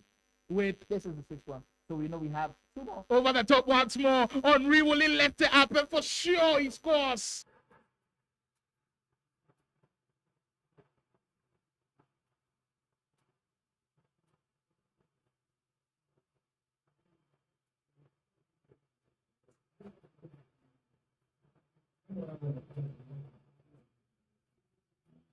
Over effective. Sometimes I think that has been insane, but he insists on this is the way I want to play my FC, and he knows how to play very very well. So get ready for some insane trees and twists and turns, and they're going to come out from nowhere. Do you think him going down in the first 14 minutes might downplay the skill moves a little bit? Maybe he doesn't go into them a lot more as compared to maybe when like he's leading. Now that he's down by 2 goals, do you think we still see those high level skill moves? I think we'll see it, unless if he has changed his style and strategy a little bit prior to this moment, because I think that's just how he loves to play. And I think it's not more of a muscle memory thing than any other thing. He just loves to use some skills, insane skill moves. Sometimes you've not even seen some of these skill moves anywhere yet, and then he just loves to use them. And we have Anife going again for another chance. There he has Henry passing the ball into. Oh, that was so neat. There's a redo. I remember when this SBC was released, I was very skeptical about completing him. I didn't complete him actually, but he is in Anife squad for this one. We see the coquette top pass trying to break through that defense. And with some brilliant stuff, of course, that 2 ball had to come. Big chance for Bright to do damage in this one. The heavy tap from Ronaldo still gets a chance to hold on to it, but the defending from Anife, top tier, anticipating and being there, and he ends up breaking into a counter attack for him. Oh, that's beautiful stuff. Oh, what a use of the skill move to get yourself into space. My goodness, a round of applause for that guy, because that was absolutely insane. The ability to be composed, not to take that shot on the first chance he got, but to use that forward switch on to get him into better position is something I really like. Special stuff from Anife, and I've really enjoyed what I've seen from him. Just knowing what to do, and look, not everybody will perform a ball roll script there. That's just the honest truth. But the fact that he's still confident to do, maybe he's up 2-0, that's why he's that confident to do it. But it's just still special to see. Look, money gave you guys a hint about the over-the-top 2 balls, and we've seen like 4 of them so far. Already. 2 of them have worked, and I think that's not the end of it. We'll keep seeing it time and time again. 24 minutes in, and he has attempted 4 over the top balls. I think that should tell you. And it's worked. The fact that he's got 3 goals means he's not going to stop anytime soon. Mendes, he's just controlling everything so far, and if I believe Bright has to find a way back into this game, or we'll get away from him as he's in trouble that time. Better defending from Joao Cancelo on that right-hand side. better defending also from Bright himself. He's not really known for his defending, to be honest. But I think he's slowly, even though it seems like it's a bit late, he's slowly getting into the groove of the game. Although the passes are being rushed, although he's going, maybe that's a result of his egos and he's trying to business the comeback system against people. But allow the game slow, allow the game come to this. There's so many opportunities. The 9 minutes have type of games, so no need to rush. There's still enough time. There's still loads and loads of time. I know the deficit is huge, but Manny still believes, and I'm sure Bright somewhere in there still believes maybe this is the perfect opportunity for him to mount something here. Marco Royce on the left hand side. I've seen a couple of ball rolls into space already, looking for somebody to just recycle. That was an awkward one. Very awkward. I wasn't so sure who would have done that. No, you're talking about that. Tell me, what's your favorite use of the ball as soon as you do a ball roll? What comes to your mind every single time? It's changed from year to year when it comes to FC. So let's say for FC25, what so for FC25, it's ball roll into the Trivella. I think it's difficult to stop, extremely difficult to stop.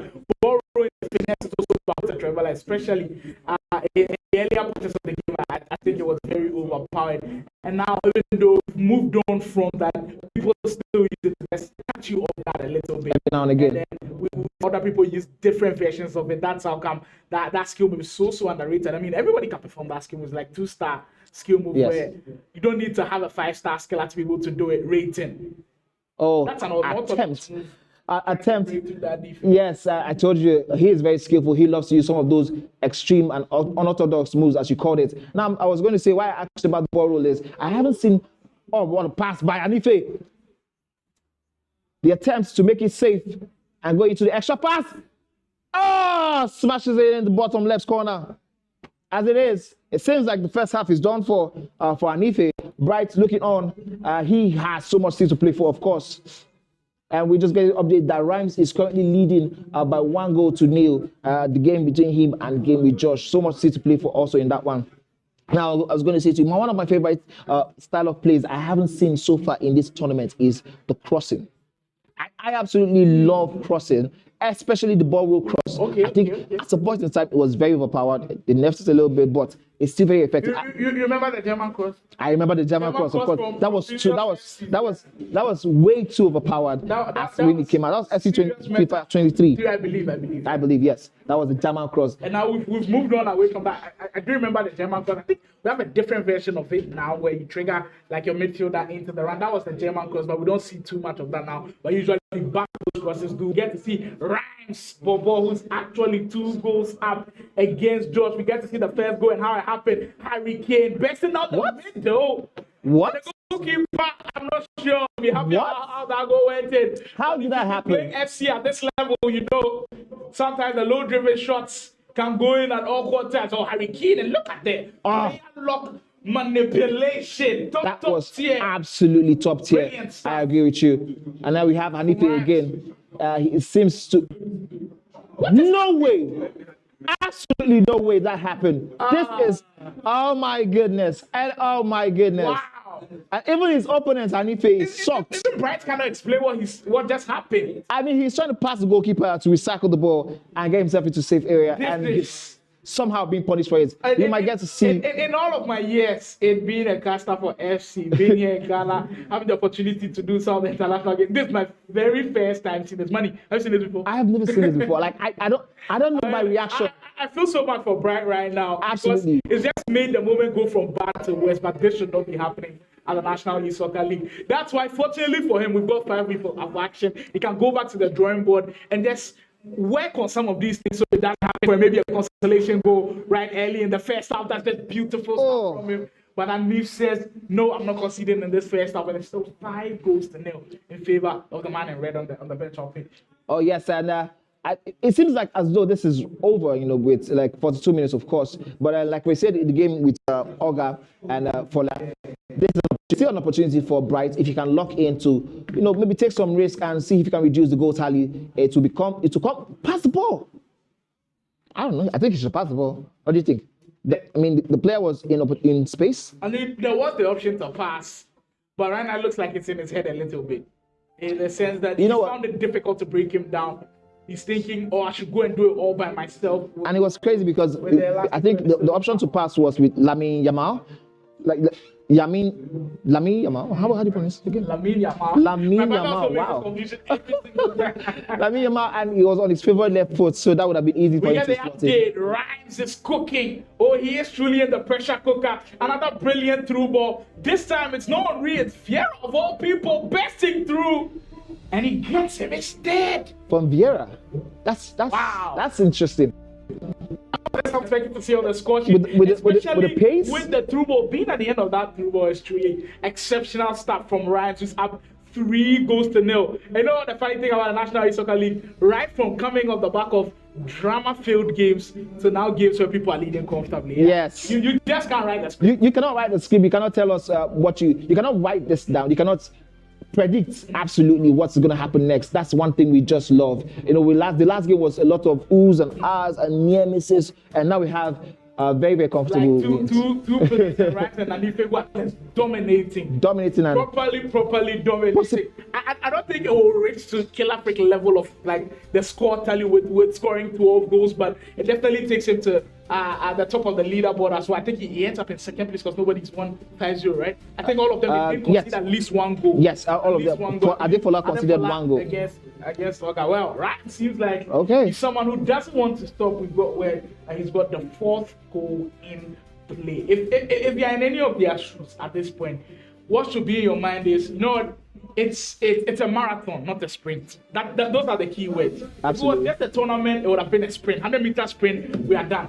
But it's a marathon, 5-week marathon. There's still ways to bounce back. There's still a lot of things to learn from. Do not let this one loss derail your spirit, especially to those who've lost huge leads and all of that. But there's still a long way to go, and it'll be great to see them have their comeback and then a bounce back stories. Absolutely, I agree with you. I agree with you totally. The players right now, I think they should have that mental strength, you know, to manage the overload, the stress. Someone like Mitchell, who had a very close game and a very close shape and lost in a game that you probably wouldn't be speculating that he would lose. Oh, that was offside. That was nasty. Of course, and if you had to attend to it, that was nasty. 5-0 people. Yes, very confident and then comfortable going in.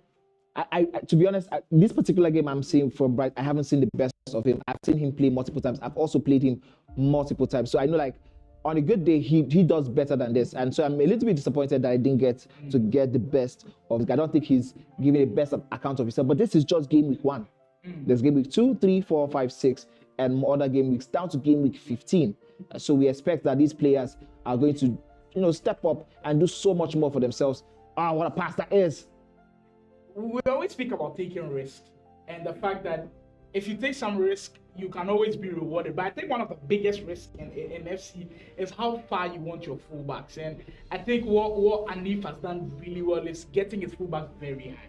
Nuno Mendes has been his opponent's box like 3 times already. Look where Virgil van Dijk is, people. That is absolutely He's taking mental. all of the risk in the world, and it's paying off. Another through ball. Hannah, she's been incredible already. Messi couldn't come here for the goal. It's the bounce back, but Van Dijk says you've done enough.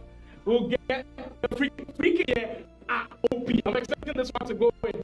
Messi, we have our first free kick being scored directly. 60 minutes on the game clock. And if he kicks something there, we've got Holy to go. Can he find the back of the net? Holy, a big block at the back. That was an insane block, of course. As soon as I saw Hulis running in, I figured that would have been, I mean, if he had taken it on one time, and if he had taken that free kick very, very early, he probably would have caught him off guard. At that time, would have had exactly Rude in those positions. Some of the boys I play, you know, outside, I was a victim of that free kick very much, so much, and it pained me so much. I had to admit it really pissed me off because, you know, you get your opponent get a free kick and boom, one time he's already played it. Before you can move your before you move your keeper, jump, boom, is in the back of the net. You know, but that's crazy. I don't think Brighton's played too badly, especially on the offensive end. He's just not been as decisive as they like it. Well, we have 5-0 here, and actually in our other broadcasting game, it's also 5-0 elsewhere. Rhymes with Bobo. He's just dancing around right now. And both of these players up by 5-0, mirroring score lines and how things have gone. This was a free kick. How the free kick did go. So at this point in time, Bright knows what is coming. That's why he got Rufi. Oh, absolutely, yes. For him. The Dutchman makes a big block in there. Speaking of the Dutchman, he's considered a... Oh my goodness! How did that come? Where did that come from? Take a bow, Anife. That was probably the best goal we've seen from outside the 18-yard box. Straight shots into the bottom left corner. Nestled in while the goalkeeper was lost with outstretched arms. He had nothing. He could not do anything for that one. That came out of nowhere. My, oh my. The ability to be unpredictable. And if it's got it all in the bag. At that point in time with that goal, I don't think Bright was expecting the triple at all. No. At that time, from way outside, from distance, I mean, just smashing that one into the back of the net.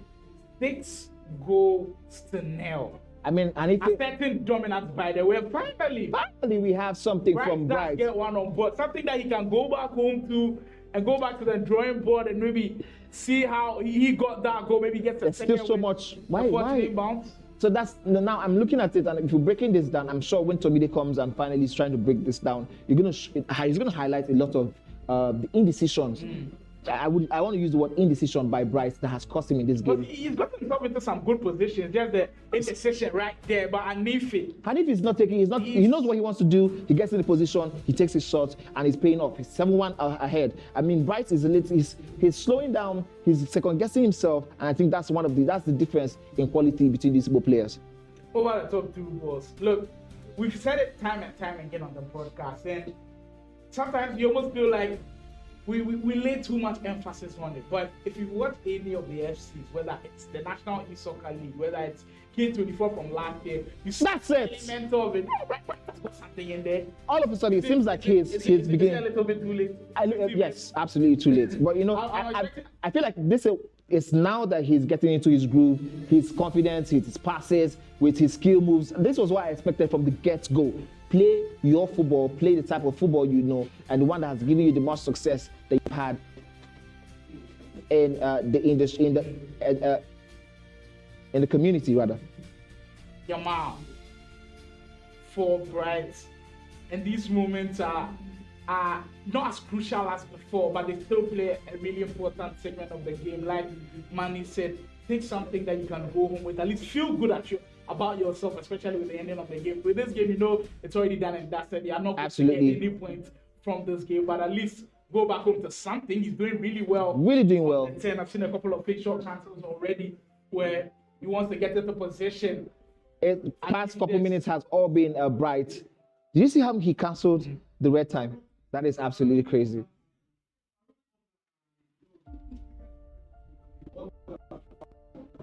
Yes, Bright still here.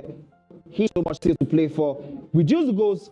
I'm wondering why he's not using Lamine Yamal to take those shots. Why are you not passing the ball? Oh, wow. Now I know why. Where was this Bright earlier? I mean, like, this is who we expected to see from the first minute onward. You can see the quality I was telling you. You know, like, after a while, everybody was probably thinking, like, oh, who is he talking about? Like, where is the skills he's talking about? But this is a skill. This is the ability to pluck something out of nothing. And all of a sudden, it's been Bright for the past couple minutes. And it seems like this Bright was kidnapped when he came here. And now we can see his... The confident Bright, the comfortable Bright. I mean, look at the passes. Really look at the passes. I can't wait to see this guy in the subsequent games. I feel like he's now gotten a hang of it and what he wants to do. Oh! He is with it. Come on, that's it. Get in. This is the Bright we wanted to see. All of a sudden. Right, it might be a little bit too late. Hold it now. But I like what Are we sure it's too late? At the very end. Are we sure it's too late? Well, I mean, it's a 9 minute. 5 goals with 5 minutes with 3 goals. Look at my goodness. Possible. What can he do? Try to go for the finesse. Is it too late? And try to find Lamine Yamal, but the referee says I thought that was a free kick. Oh no, you know. Where was this Bright from the get-go, man? Where was this Bright from the get-go? How the last goal did go in the 10th from Cristiano Ronaldo. Something out of this world. Could this also be a little bit of complacency from Anife, or should we just give all the credit to Bright? Maybe just maybe in the sense that he's up by like 5 or 6 goals. He's relaxed a little bit. Maybe that's why Bright has gotten so much of these opportunities. But doesn't take anything away. Side of things. This the bright side of things. Talk about the bright side of things, but that tackle. Oh, bigger. absolutely, that should have been the 5th goal for Bright. And that would have made it more even respectable. It's still active, it's still on. But that's offside. If you're on the stream, you're wondering, why is Bright trying so hard? He's already lost the game. It's a league, by the way, and goals are going to count. He needs to cut into the deficit as much as he can, so it helps him somewhere, just somewhere where he need to be able to do damage. Well, speaking of cutting the deficit was almost back to 4. Oh my goodness, see that again. The goalkeeper, that goalkeeper has to be out. It's been a very torrid time. Right, and not just him actually. We keep forgetting who our other game is currently going on with the Rhymes, and then Josh who's just struggling. At the point in time where we left that game, it was 5-0 in favor of Ryan football. But we come to a close on this one. We wrap it up here. Anife has done enough to sail through and get all of the 3 points, beating Bright by 7-4. Dominant, emphatic performance is what you'd expect from somebody who's playing in a high-stakes tournament like this, a high-level tournament like this. It's really been brilliant stuff to see from Anife. Brilliant from Anife. I mean, all kudos to him, all credit goes to him for locking in so early and ensuring that he had everything on lockdown. I mean, he ran away at the point it was 7-1, and at that point, you know, it felt like it was his, really, it was his, because even though Bright locked in at some point in time, like came up with all the momentum and everything, he wasn't able to go past 7-4. But I think this is a learning curve for Bright also, of course, and he has all to play for still. This is a league format. This is just the first game. There are 14 more games to go on to happen in the next couple of minutes, in the next couple of days, in the next couple of weeks. We are here. We're going to be watching everything. We're going to bring it to you live from Cade Esports. So, guys, be ready, be ready, be on point as we are on point. All right, so now we're going to go on a quick short break, and when we are back, we'll hand over to Tomide, who's going to be having some interviews right now.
and we're here for some interview for the players, and we're going to be interviewing some of the players. With me, we still have Slimer.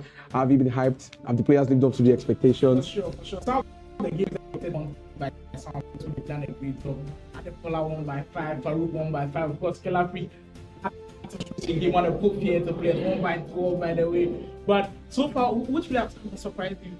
I think, to be honest, I think it's the Rufi. I didn't know I was going to fare offline because, I mean, we know it's good online, but then playing offline is a total different ball game. The pressure, the atmosphere, the players, the expectation, and it's too tall. He showed his presence, showed that the skill, showed that he has what it takes offline, and he won 3-2. So, yeah. You know, the fact that I wanted to have a conversation. We had a conversation offline a little bit, but now you guys get to be in it. I was Right now, if I ask you who the best FC25 player is right now, I feel like you have an answer.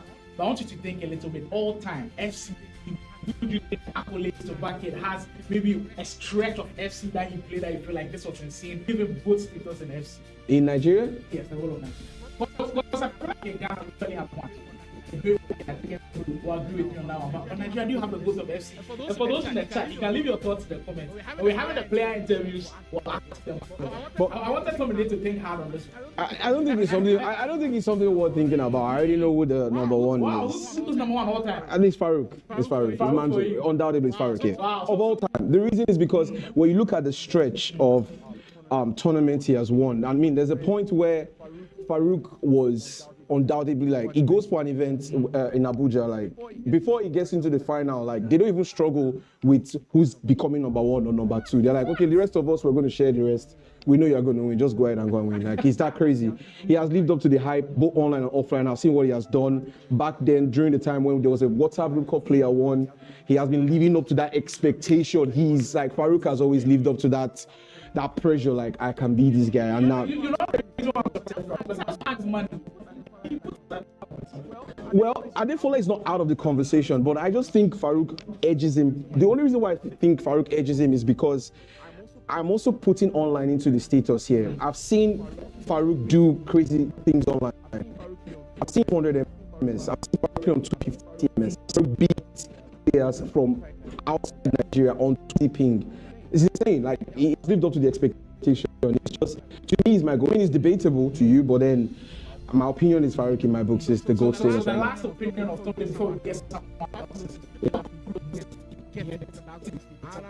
He's close. He's close. I can't lie. He is. It's close because I mean, Killer Freak has shown that look, if you slack, I'm going to take that position, and I think it's good for the industry. It's good for the growth because It's good for entertainment. Yeah, it's good for entertainment. Yeah, because we have Farooq fans, we have Killer Freak fans. Everybody saying, "Oh, Killer Freak is the goat. Farooq is the goat." These are the things that pushes the media, the attention, and this is what we like to see. They push each other to the next level, and I just hope that these guys also can put us on the map on international scene. For sure. And after I believe Killer wanted to K20, I think you made a good and you were like, Yeah. two goats can coexist. That's very, very good. Very true. There's no need for it to be animosity. There's healthy competition. And the fact that they've been able to do that has been brilliant. And it's so good that we have 5 weeks of seeing not just them, the best of the FC players within the National E-Soccer League. We'll have a chance to speak to them. Hopefully we get their thoughts on that as well. But you in the comment section, I want to know who your GOAT is, who you think is the greatest of all time. Usually elsewhere, we can have that conversation and have a consensus number one. Somebody has made this pick. Manny also made this pick. For me, I wouldn't say I'm too familiar with the Nigerian team, so I'm still watching and see Okay. who can grab that number one spot. But it's been massive stuff here so far. What we've seen from these players is really good. If we look at some of the defenders that some of these players have, we've seen a lot of Van Dijks in there. We've seen Mama Dashvili. In your team, who's your centre back pairing? In my I remember. currently, Yeah, kind of. currently my centre back pairing would be still Van Dijk. As much as he No, makes like, wait, the team of the year. Van no Dijk. team of the season, as much as he makes mistakes, I still feel Van Dijk just has that aura around him. If you're using the most updated card for Van Dijk, but if you're going to pair him right now, the most underrated, but I think is the current best centre back in the game is Mama Dashvili. There's something about that card I can't just explain it. Like the time I fortunately discovered about that card was against the Ghanaian Wise Mars. When I saw Wise Mars, I'm like, who's this guy? Is this 6'6" tall? What's this guy? He's big. I think he has a plus. He has plus. He has. I think he has block plus. I don't. He intercepts everything. So Wise Mars was like, "This is the best defender in the game." I'm like, it's not possible. And then I played him, and then I'm like, nah. Just took me 2 games. I had to bring my own Bamandashvili, and then the game just changed. I'm like, you're staying here to the end of the game, bro. So yeah, I'll pay Van Dijk and We've Bamandashvili. actually seen that pairing already on the broadcast. I think one of the players did have those two on the broadcast, and it was special in the defensive shift that they've been able to put in is truly special. Now, for Cade 24, when I went back home to Ghana, one thing I kept saying to all of them, once you see Tommy, they give him your respect. The fact that you were able to pull off the ultimate team and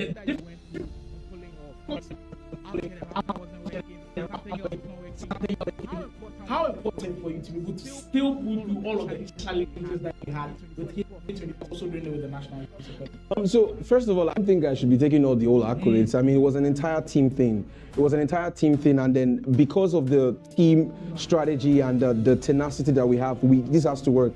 So the minute we had the plan B, plan C, plan D, everything was not going right. We just had to improvise. And I want to commend the team for the fact that as soon as I brought up, oh, this is the option we have, we can do this, they were very prompt to act. And then thanks also to the Cade Esports CEO, he's so responsive. He's not someone who you tell, oh, this is what's going to work, and then he tells you, oh, let me bring. He trusts the process. Okay, I know that you've been in this thing for a long time. Even though I am the CEO, but I can allow you to operate freely and give me your ideas. So it boils down to an entire team process.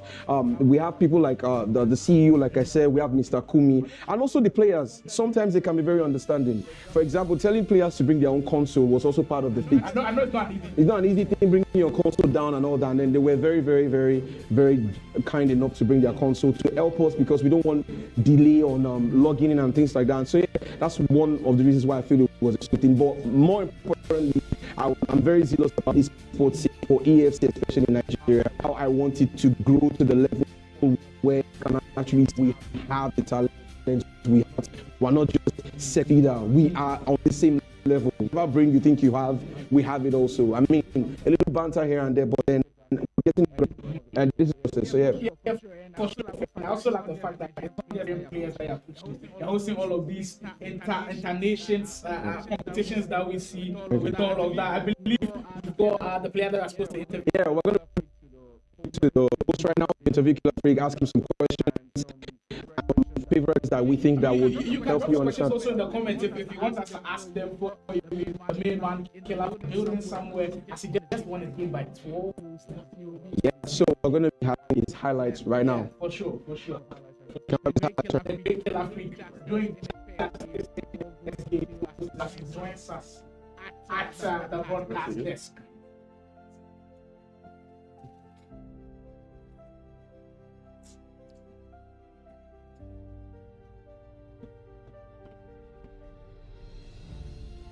Okay, you know what? Okay, don't worry, just stay.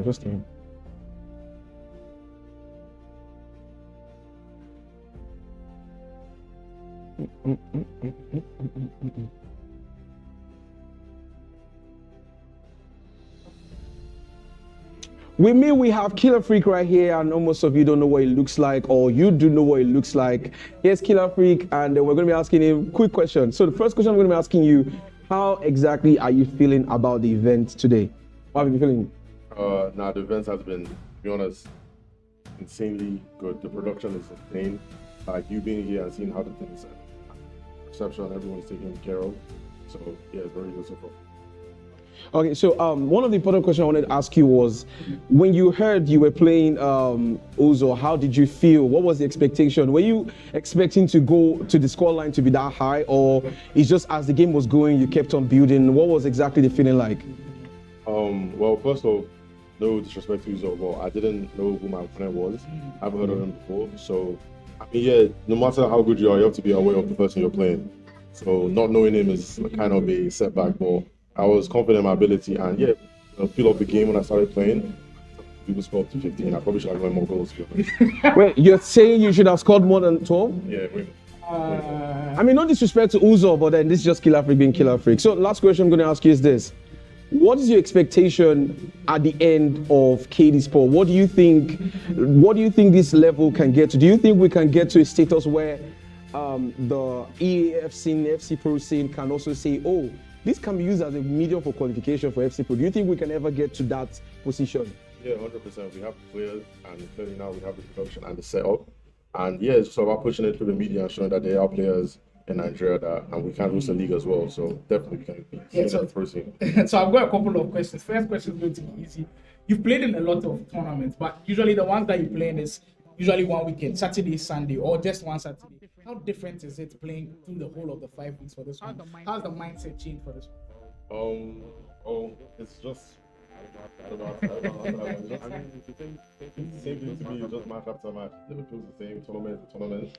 Even though it's spread out, it's day after day, it's the same thing. I just love playing tournaments. So my mindset is very positive. I think I can win every match. So I have to put you on the spot for the last one. I asked Tommy who seen in Nigeria has been. Asked Money earlier, I said Adefola. Tommy says Farooq.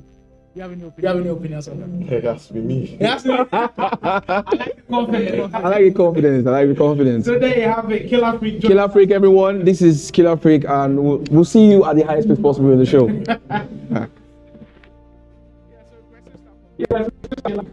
As confident as he is, you'd expect that you go into the next games and be that confident as well. But hopefully we get the best out of him. The rest of the 15 players are also lurking around. We've already seen some amazing games on broadcast, always showing up. But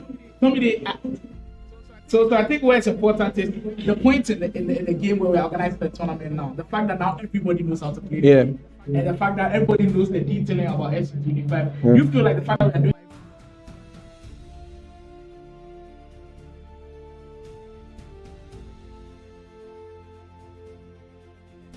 adjustment they are going to make, because if you look at EAFC's official page online, they are more focused on FC26 now because the game is almost wrapped up already. I mean, we're in footies. After grades of the game, I think the next thing is footies, and then we're done with the game. It's a wrap. So I think the attention is very focused on FC26. Let's see what they have cooking, especially with the new role play that they have on the scene. They're all looking like GTA kind of feel. I'm excited for that one though, and I think that's what they're gonna. I don't think there's gonna be much changes. I think the only thing that we might see that might change in the next couple of weeks is everyone seeing the production being so fantastic, seeing the idea of it going online. It's like, okay, I need to up my game. I need to put more hours into grinding too. Maybe some players might up their game. The skill level might go better and everything, but at the end of the day, skill, hard work comes in play, and then whoever wins. I'm just here for. I don't know how it's going to turn out. Whoever wins in my books. Well, whoever wins, that's it for the National League Local League. We have Killer Freak in the building. We'll actually let him go so he goes to get his game, and this backer will go for that quick break. When we are back, we'll jump straight into the next round of action here from Lagos, Nigeria. Well, actually, we do have our game. Mr. Oga is actually about to start the game right now as we do speak. After losing his first game, but I think I think it's best we interview quickly before he goes match, because I would like to see how his mind works also, because the match he had with Fola, the last time I saw Oga faced Fola, he did actually put up a fight. Yeah, it was I think it was at the end, it was 3-3 for a while before Fola finally found a way to take the win, and ended up being 4-3, I think. So Mr. Oga, I would like to see his highlights right now, because I think Oga is one of the best in the game right now.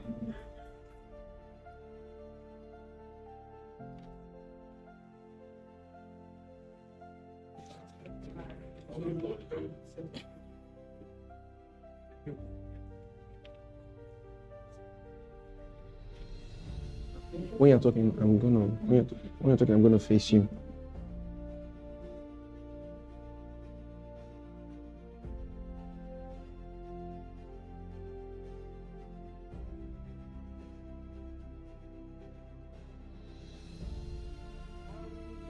We have Mr. Oga. For those of you who are not familiar, this is Mr. Integral himself. One of the reasons why we call him Mr. Integral is basically because he won the first ever Integral tournament. One of the most interesting tournaments we've ever had in the history of Nigeria. Mr. Oga, how are you feeling exactly? How's today feeling like? You lost your first match. I know it wasn't what you expected. How did you feel exactly when you saw your fixture being your first match was going to be Adefola? How exactly were you feeling? I've played Fola so many times, and I don't know, at this point it's the organizers always want me to play Fola. And I don't like it. You don't like it? You were not feeling good about it? But don't think it's good that at least you brought that one out of it? Or you'd have preferred it to be I always like to build some kind of momentum. Okay. Okay. Facing the big guns, so. Okay, fair enough. So that means do you think you entering into the match was with that mentality? Do you think it might have affected your output? Maybe that's one of the reasons why you were relaxed, because you were like, oh, I didn't want to face Fola because of how difficult it may be. Maybe you respected your opponent. Don't you think that might have affected your... I want to be like able to bit of too much respect. Yeah, I think Okay. line, yeah. I mean, it should have been a closer game with them, but it can be fun sometimes. Okay, so for I understand that you really down right now because it was not the expectation you wanted, but I would really love if you could, like, be more audible so you don't make us feel like you're feeling down. Come here, I mean, we still have 5 weeks more. 5 weeks you can, 5 weeks a day. Like, come on, you can bounce back, man. Your talent is undisputed. Like, we know you have what it takes to finish top 3. Like, you are one of the best players in Nigeria. It's unarguably, it's there, it's facts. So you having this rough start should not affect how you feel. Although I do have another question for you. If you had a second chance to play Adefola again, do you think you'll have done better, knowing fully well that maybe you had respected him too much? Do you think you would have had a better game? Definitely. I play Fola a lot. I play him a lot. So, I mean, our games are usually very close. So, but then, sometimes when you come into a game and then you don't start right, the whole game just goes south. So, I think that was what happened. Fair enough. So, Mr. Olga, one last question. I don't know, do you have any questions for me? I think you're not on the question. You are expecting at the end of Cade Esports event. Do you think that this entire league can get to a point where AFC would give us the acknowledgement, the citing to say, oh, this is good enough to bring players from Nigeria to the pro scene internationally? Do you think that we can get to that level? Do you think Cade Esports can never get to that level based on the production you've seen? Yeah, definitely. I mean, this is a good start. We are seeing things that we've not seen in this country. So, and bringing like the 16 best players in the country to play a league, it's definitely a way to go forward. So, I think it's possible. Give it a couple of years, and then we'll see. Mr. Olga in low spirits right now. I need to ask everybody who comes here the question. Okay. Your go-to of FC Nigeria all time.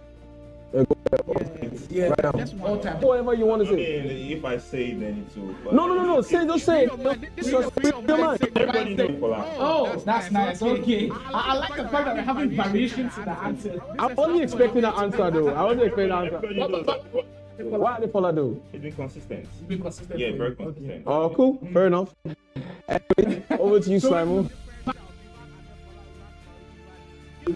Killer Freak himself, and I love that confidence, but that's what we are all here for, the National Women's Soccer League. Mr. Olga did lose his first game, but he's very confident that in the next game he will surely bounce back. And I believe that in that next game we'll see some crazy things. At this juncture, I think we'll be heading on to our next games of the broadcast. We'll actually be having our next interview with someone who a lot of people consider as the GOAT. Farooq Manto will be joining us pretty soon.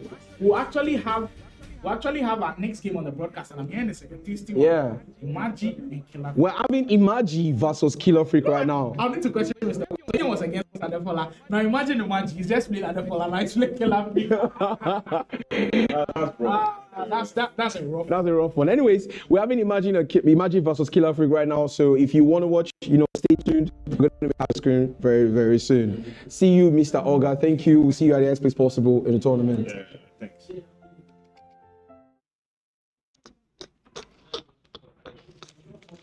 Where's money?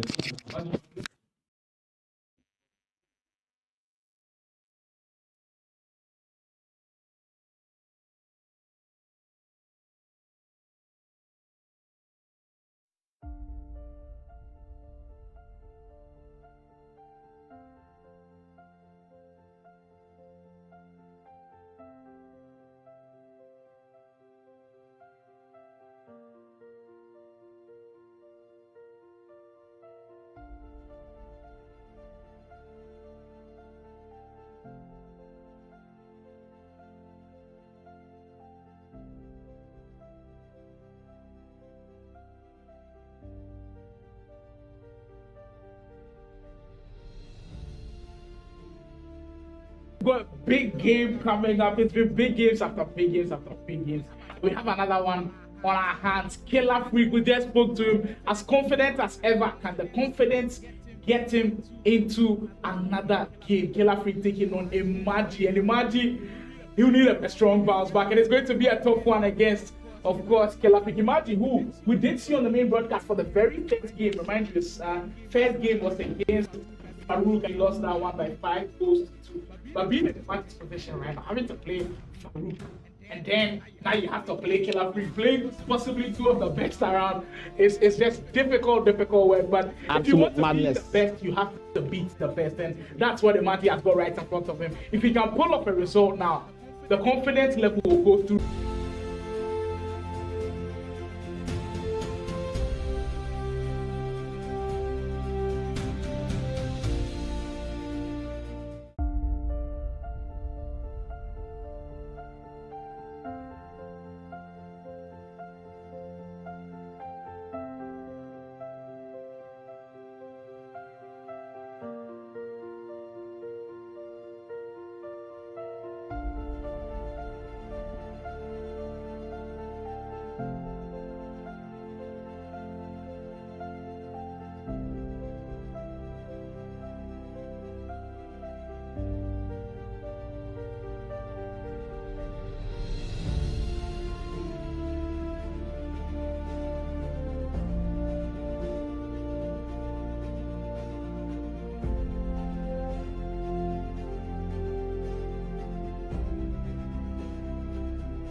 All right, ladies and gentlemen, apologies for that short break in transmission. We are back, and what you can see on the screen is today's scores so far as it is.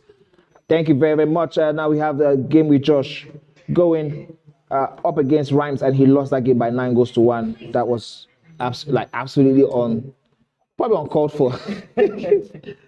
And then we also had the game between Anife and Bright, resulting in a 7-4 loss to Bright. Now we can see the next game happening soon. We have Boyd versus. So can we have that again? Killer Freak versus Imagi, Uzo versus Olga, Farooq versus Blaze, Adefola versus Ernestine. This is the game we're going to be seeing in the next couple of games. Okay, so we have the information that some of the games have actually started. So we're waiting for feed, so we can go straight into it. We did get a glimpse of like first 5 to 10 minutes of Killer Freak versus Imagi. Killer Freak had already created like the first big opportunity in that game, but we didn't get a chance to really give us the build-up as we go into that game now with Killer Freak. Speaking of the man, he needs no introductions on the broadcast. And when you heard Tommy Day and I speak to him, you see how confident he was. The confidence also shows on the virtual pitch, and already 2 minutes in, by a goal to nil. Truly special player that Nigeria has put on their hands. And I mean, for Imagi, how difficult is it already channeling all of your energy to play Farooq, and then your next round playing Killer Freak? Do you think it's a blessing in disguise? Yes, he's playing like probably the best players now, and then the rest maybe can look forward to winning them. Yeah, I mean, I totally agree with you, because this is giving you an opportunity to sort of like gain momentum going forward. Like this is probably the worst possible set of matches he could have to start with, and if he gets this one out of the bag and he is able to start building momentum, you don't have to worry about some Killer Freak or some Farooq spoiling your momentum at some point in time. Here's Imagi now trying to get something for himself. Green's times are effort, but the finesse is blocked, and it's turned into a team shot by the outstretched leg of the defender. So off the ball, I said that Farooq is truly one of the best, but I mean, Killer Freak, with just the aggression on the press, when he's out of possession, what he's doing and what he sees differently from everybody is truly special. As you see him twist and turn a little bit with Ronaldo. Yeah, so we're talking about this, and I think he sees the pitch different, like you called the virtual pitch. He sees it different. He sees the positioning of the players a little bit different, and that's one of the reasons why he's such a handful right now for the other pro Nigerian gamers. Because they're trying to work with somebody who is seeing the pitch differently from the way they see it and the way they think about the next moves. I mean, I was speaking to Tommy there about how Killer Freak plays as he's open once again. The finesse blast turns his body open, coming, and he just buries it. So the 4 once again. This time, Heung-min Son at the right place at the right time. Imagi now has a serious mountain to climb. You almost feel like he's 3 moves ahead of you. It's like you're playing chess. Exactly. It's like he's playing chess and you're playing checkers. That's crazy with how this guy plays on the build-up once more, on the 10 with Ante, Ronaldo. Just flowing and flowing. And the funny thing is, I think he's playing in a 4-4-2 if you watch closely, because he's playing both Ronaldo and Alexander Isak up top. So I believe that he's playing 2 up top with those guys. Wants all of the press in the world. We've already spoken about it as Hansen. It's just wave after wave of pressure. Like Imagi struggling to deal with it as we speak. Same place, same results. Oh my goodness! You can see that look he has and he's giving everybody. He knows what he's doing. That's the funny thing. He knows what he's doing. He knows how important it is to bury these chances. And I don't think I'm the right person to even advise such a huge talent like this. So I'm gonna stick to my job and analyze what he's doing on the pitch, on the virtual pitch, of course. Imagine though, this has, I don't know. I feel like to play someone like this at this time, it requires ultimate attention. That first game did too much damage to him in the sense, the way, the manner in which he lost. I know he tried to keep it competitive in the second half, but it ended up being 5-2. Does it just kill off the momentum, anything that you have, and now you have to face a guy like Killer Freak, if you immediately after. I mean, you know what? Yeah, speaking about that, I think that makes a lot of sense, because naturally, okay, here's Imagine now he's on the run. Such a rare run for him since he started playing this game. Oh, it was quickly taken apart. now we're talking about that having. I mean, it really depends on the player's mental strength and capacity to recover quickly.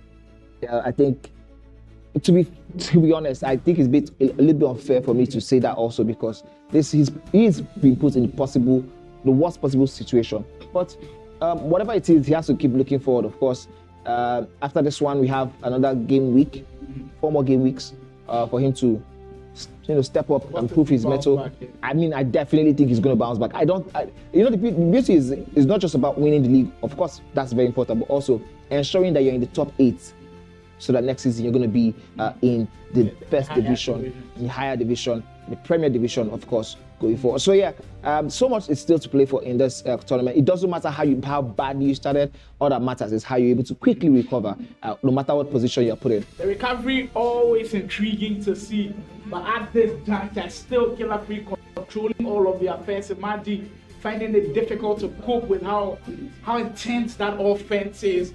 At 25 minutes in, Killer Freak still comfortable, 3 goals to nil. And when you hear everybody rave about it, sometimes you almost feel like they're doing too much with how they speak highly of how good this guy is. But immediately you watch him play, it's not. Talk about the devil, and he pops had up 3 straight chances with the finesse, green time son, and it's just like the traffic light at this point. Green is just going I like 4 points at this point. It's truly something amazing. I like it when you put it that way. By 4.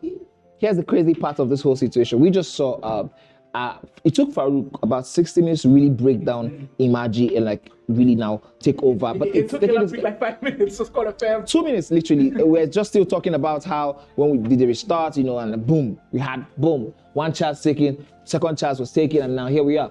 And that's just it. Imagi will need something from this game, something to hold on to getting into the second half of affairs. Messi, great 10.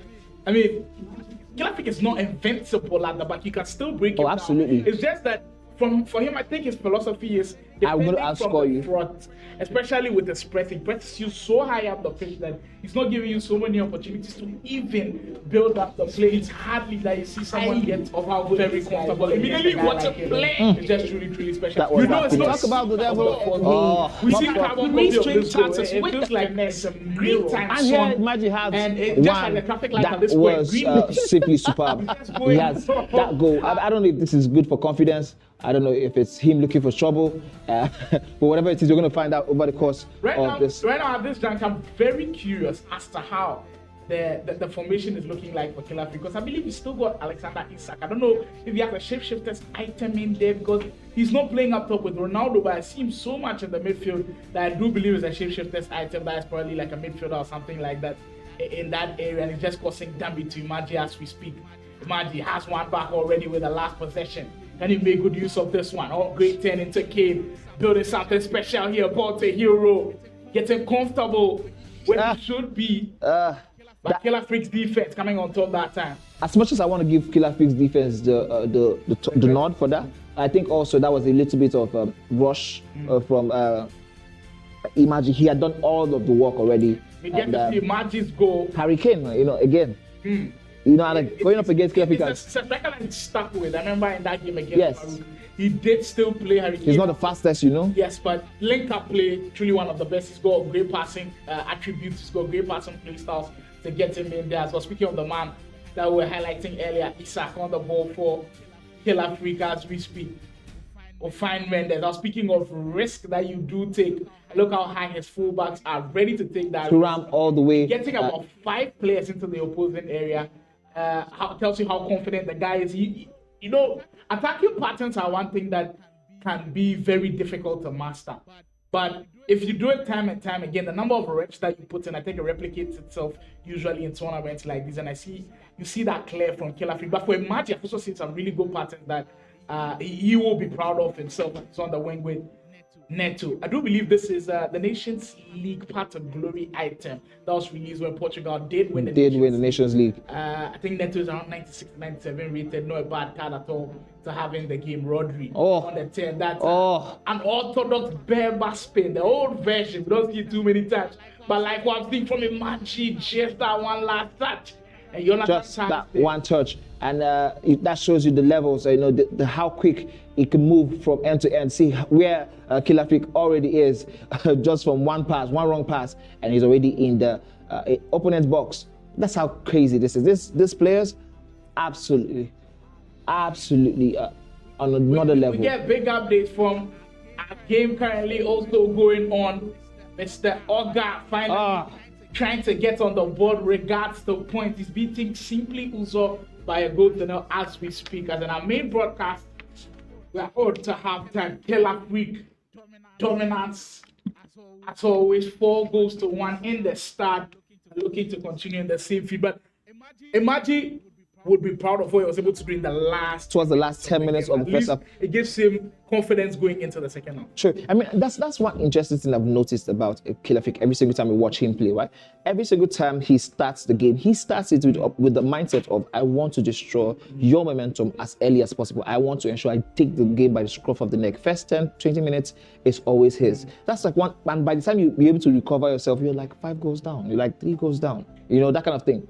And he also has the quality to come back in the second half if the first half didn't work. But I'm just telling you, like, how crazy and intense his mindset is. Like, first half, I want to take it. For the first 10-5 minutes, I want to see if I can get 4 or 5 goals past you already. And if I do that, I'm able to control the game and, like, win whatever it is you had as a game plan coming into it. But I think if there's any person who has the ability, the capacity to frustrate him a little bit, Imagi is that guy. For sure. And we've already seen how great Imagi can be in those tight moments. Second half does unfold, and we do get what the action will look like. Killer Freak still with all of those four goals. I think he did damage really early, and when you can send the signals to your opponent very early, you put him in a tight spot, and that's the kind of spot that Imagi's in right now. For Killer Freak trying another offensive attempt. Kane. The little pockets in which Kane drops into, I think is really important for Imagi. If he drops into those pockets, he kind of triggers the run of the wingers. Other wingers to come into. The rows, like the inside forward for the wingers is very, very important. I think that's what his wingers are on, inviting the runners outside of Harry Kane to be able to get them with all of those through balls. But kudos to Killer Freak. I think his defense have stopped those runs too far. That's how come Imagi struggling to get other guys into play. Might be more trouble. Oh my goodness. This game, we should name it finesse game. 5-star finesse. We got from finesse positions about 4 times already. My goodness, that is crazy, absolutely crazy. And we just got an update from the game between Mr. Oga and Simply Uzo. That game has gone into halftime. Mr. Oga leading 1-0. So far, so good. I think with what we've seen so far, this might just be the end of the road in terms of today's game for Imagi. Not like end of the road because this is the league format, of course, but this is it. I don't see him coming back from this one. Aside the fact that the goals are too much, like already big. It's a big number, but we're looking at. The margin is huge. Yeah, I mean, like the margin is huge, really, but the momentum still for Killer Freak is crazy. Talk about the momentum. Here's the header, very unorthodox. I almost feel like the finesse shots that we are seeing from Killer Freak is something as a result of muscle memory. The fact that you've done it so many times that even when you're not in the position to finesse, the finesse always comes. It just comes. First. Like it's just something that he can't stop doing, and that's what the best players always do. He's shown the quality, he's shown the class. I mean, in his first game, won by 12 goals to 0, by the way, and in this one, 5 goals to 1. So out of those 2 games, he's already scored 17 goals and just conceded 1. I mean, how crazy is that? I mean, it's like it's blowing my mind really, because if we had anything like an award for and just look at the level of dribbling. And you know one crazy thing about that sequence there. Immediately he dribbled, he kind of noticed that the goalkeeper had shifted to the right a little bit, decided to go near post, but fortunately for Imagi, goalkeeper was back in position. Konate got back into position as quickly as he could and prevented him from going 6 goals down. That's still here, National E-Soccer League inaugural edition, week 1, live from Lagos, Nigeria, where 16 of the very best have assembled. The absolute best. Week 1, we've had some crazy results already, drama, especially in round 3, where we got those crazy games. But since then, the dominance of some players have showed. And right now, it's Killer Freak's turn on the main broadcast to show us why he is truly considered as one of the very best around. All right, so if you're joining us right now, we are on Cade Esports. Don't forget to like, share, and subscribe. The link. Invite your other people who love esports. Ooh, that was crazy. Invite players who are going to love this. Invite your friends. Let them come check it out. We're going to be having 5 weeks of intense AAFC action, as Slimov just told you a couple of minutes ago. So best believe that so much is still going to come. These players, this is not the end of the road for them, whoever it is that have lost today. But even if you lose the first 2 games, so much still to play for. These players, they just need to maintain their mental strength and become go work on whatever game plan that didn't work this week and see how they can make changes in the week to come. Precision shooting this year is a thing that everybody has kind of had, as we do get updates that Mr. August still holding on to that 1-0 lead. But there's another version of precision that I think goes underrated a little bit. Precision passing, by the way. I've seen Killer Freak do it a couple of times already, and it's worked in its favor. It was one of those things that I was looking out for, when to use the precision pass, when to use for people who don't know precision pass. For people who don't know what precision pass is, what is it? Precision pass is usually when you see someone passing, there's this white long arrow, circle, all of those. That means precision pass. He manually directs where he wants the pass to go, and that separates some of the very best players from the good ones out there. And I think Killer Freak does it to perfection. If he can master that in addition to all of the great passing techniques, whether it's driven pass, whether it's the lofted pass also looks really, really good. Whether it's the switching of play, I also think that's really good, because if you use those precision pass to switch play, you get the ones where there's a mistake where someone just switches the ball and you give it away to your opponent. It locks on to the player who is intended for. Exactly. So it's one thing that a lot of people will have to master. Free kick situation. We haven't seen any free kick going yet. And I know set pieces are dangerous. From distance, De Bruyne comes off the wall. The wall was erected properly, and they knew the job and they did it. Oh my goodness. Another shot. This year. Like I said, if you can take full advantage of them, you set yourself apart. And from other players. Exactly. Absolutely, I agree with you. We did see Adefola against Mr. Oga. I think his second goal, it was from a set. The header. Just give him the cushion in that game, protected that lead throughout the rest of the action, and he gave him all of that. Did you see what just happened? He set up for Trivela. Yeah, the goalkeeper shifted to the left side. And then he changed it. Yeah. But I mean, that's to show you like the levels of how both players are thinking.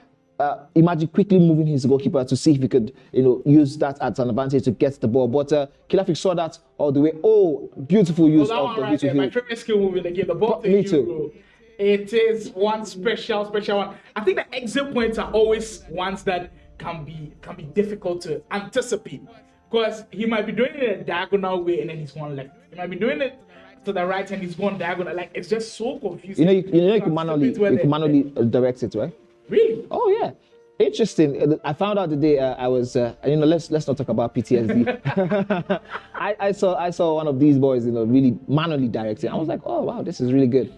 And yes, it is very interesting also that we speed boost. He didn't anticipate it, for sure. Killer Freak will get his sit. I think that is Killer Freak's favorite skill move, the speed boost. The speed boost, just crazy stuff we see from him. He's having a good time. I took Imagi a little bit, because you know what's happened. Not all of the game, Killer Freak hasn't gone to the speed boost. So you forgot that the guy sits in his locker. Then in the 80th minute, he pulls it off, and serious trouble. Yeah, in serious trouble. And one-on-one against the goalkeeper, he was surely not going to miss. 6 goals to 1, 18 goals within the first 2 games. That is crazy. Is intense. That is crazy. It would take a lot from any person to take down this goal difference, this goal margin. And it would take a lot for anybody to match it. So the only hope any of these guys have from stopping him from winning this league is by beating him. Really, you can't. You think he's the outright favorite to win it all? Right, from what we're seeing right now, I don't want to say he's the outright favorite, but he's definitely in that conversation. If there were odds being put on this, like let's say we go on the betting site and there were odds, do you think he would have the lowest odds to win? Definitely, he would have the lowest. It would probably be like a 1.2 or something. It'd be like.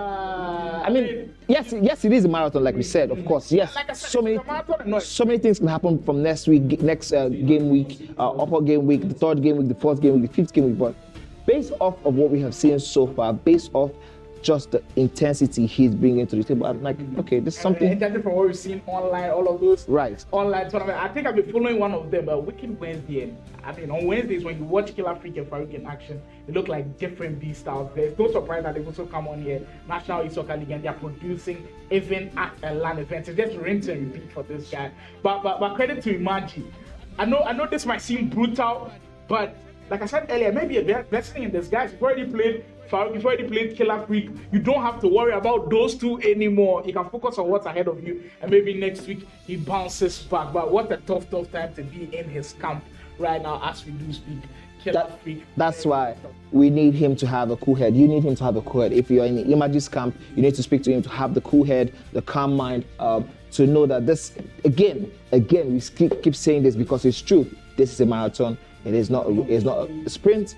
So many things could still happen in the next coming weeks. And again, even if you don't get to win this, just by being in the conversation of the top 8 means that by next season, you already have another opportunity to go again. So now you need to buy yourself time in case you don't get to win. Ensure you're in the top 8. Ensure anything you do, you don't drop points further from this. Abani has said it all. Anything you do not drop points, or else the damage will be done. Maybe Imagine has something. I love that. That is beautiful. He still got something in there. Yes. He still got something in there. Watch out for this guy in the subsequent weeks to come. I know it's not be all smooth sailing for him. Lost his first game to Farooq 5-2. He's lost this one 6-2 as well. But he's truly got something in there. And in the subsequent weeks to come, we one expect game to see. watch. Imagine, just keep an eye on that guy. I think he'll probably go ballistic as the game comes to a close. Killer Freak with Good a very show. impressive 6-2 win and making sure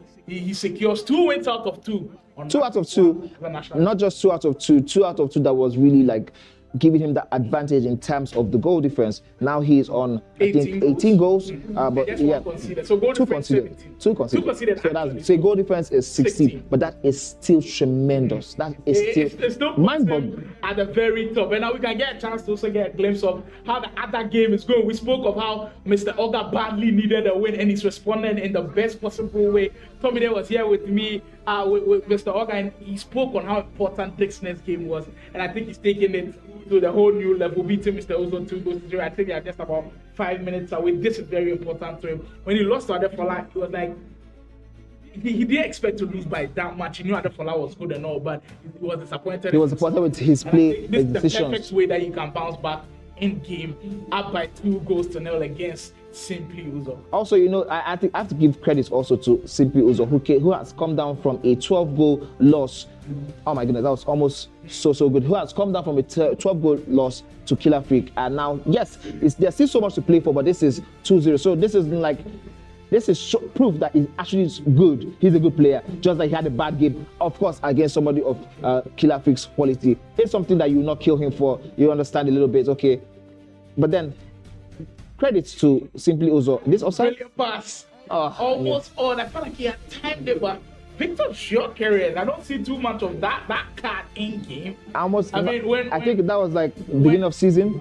We saw him a lot. I think beginning of TOTS promo actually when they released it for the Portuguese league. That's when a lot of people use the short career card. But now I don't know too much about it. But I mean, if it's working for you, why change? Then I think you've been brilliant laptop already. Eusebius one card that I wanted to use. Oh, he has a chance. We would have been set for a grand start finish. Absolutely. Absolutely. Now he has a chance for the corner kick. Because one player close. So they take a shot, corner kick. Lauren James for Simply Uzo. Earlier, while you guys were having the interview, I had a conversation. Again, he's surely not giving up in this one. Can he find a goal to make things more interesting? Yes, he does.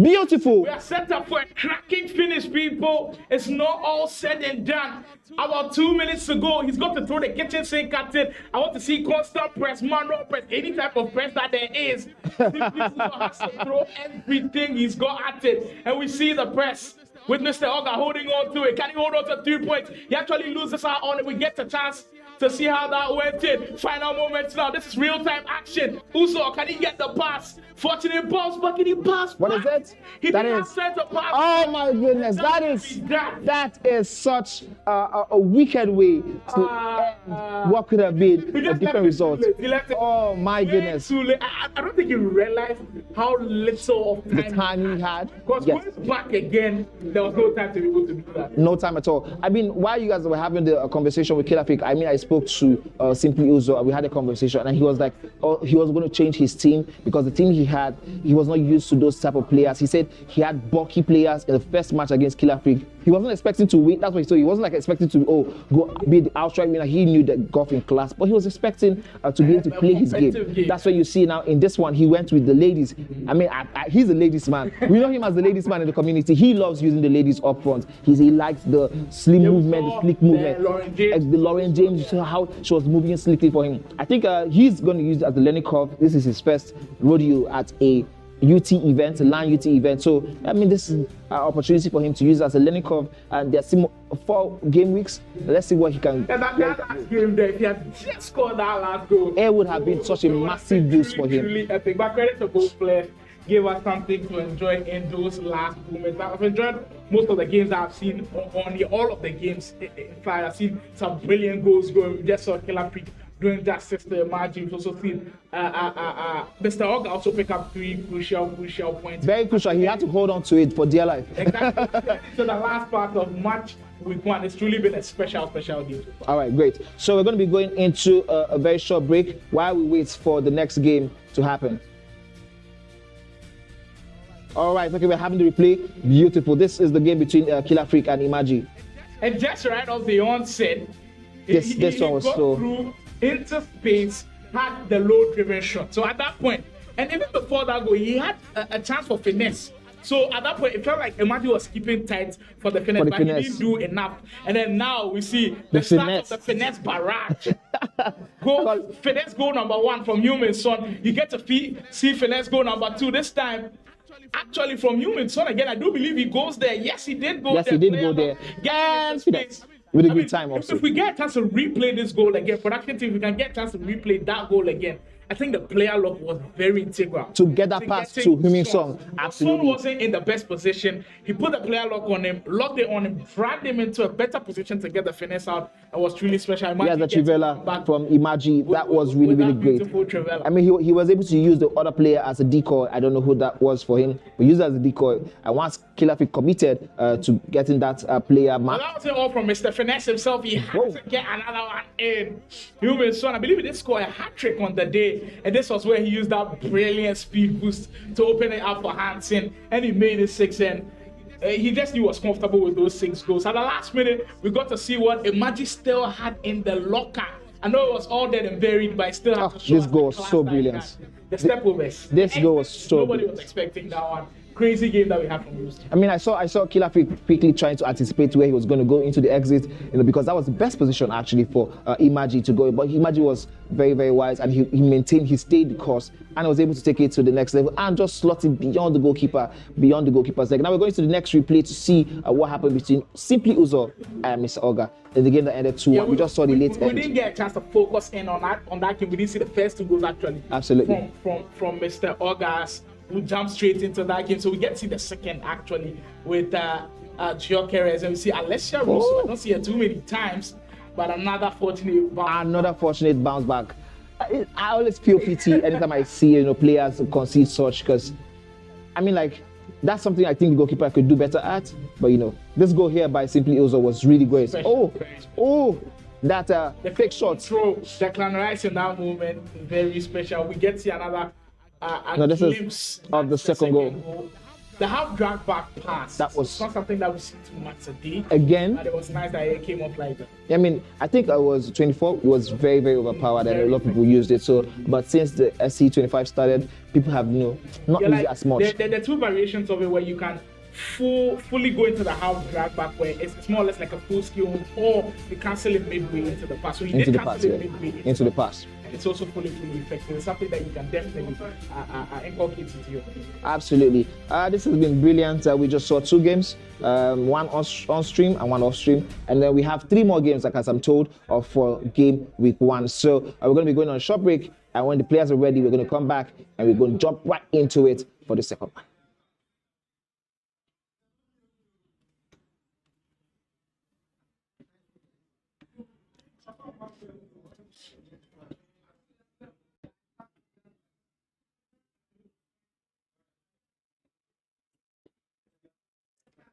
What's still complaining about the audio?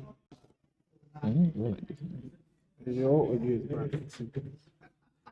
What do you guys do? What do you do? I was doing this day.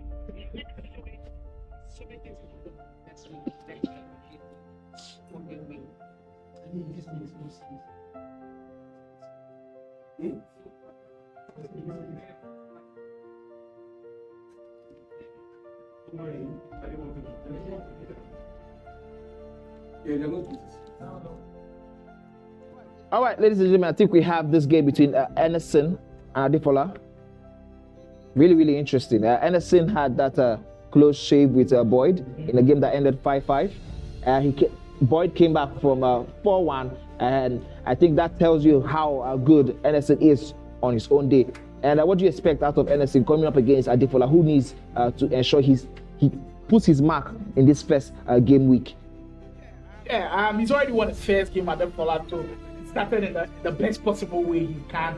He beat Mr. Oga by 5 goals to 1 and all of that, but there's a different ball game altogether. I think Anderson was very impressive against, but he could have picked up the win. Actually, he was up by 2 goals to 0, and then later the game ended up being 5-5. So this should be a very intriguing one. I don't know how to call it for now, but I feel like Mr. Anderson might have something up his sleeve. But hey, it's Adefola, and backing against Adefola is a difficult thing to do.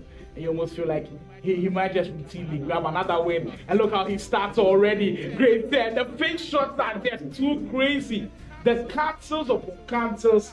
Nah, this guy's just too good. This guy is so good. I was just about to call it for Adefola, and then he just took it out of my mouth. So I'm not going to say anything more, but I think you guys should stick to this and watch some greatness from both players. Listen, I think this is going to be a tight affair. Here's one, because NSC has nothing to lose. It's always very difficult playing players who have nothing to lose, in these type of situations. Adefola wants to ensure he has 6 points at this time of in this competition. Takes the 6 points from 2 games. So let's see how that will turn out. Here's Anderson with Bakola on that left hand. I wonder why he's going for the player lock, but I think it's fair to say that Adefola saw through that plan and was able to read it properly.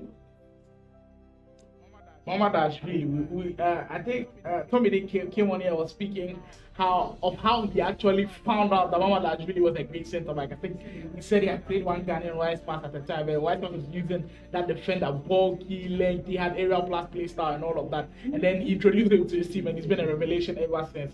He's also in at the last back line. He's already been making some crucial blocks. He's one defender and tackles that you have to look for. Ashvili is actually a goalkeeper.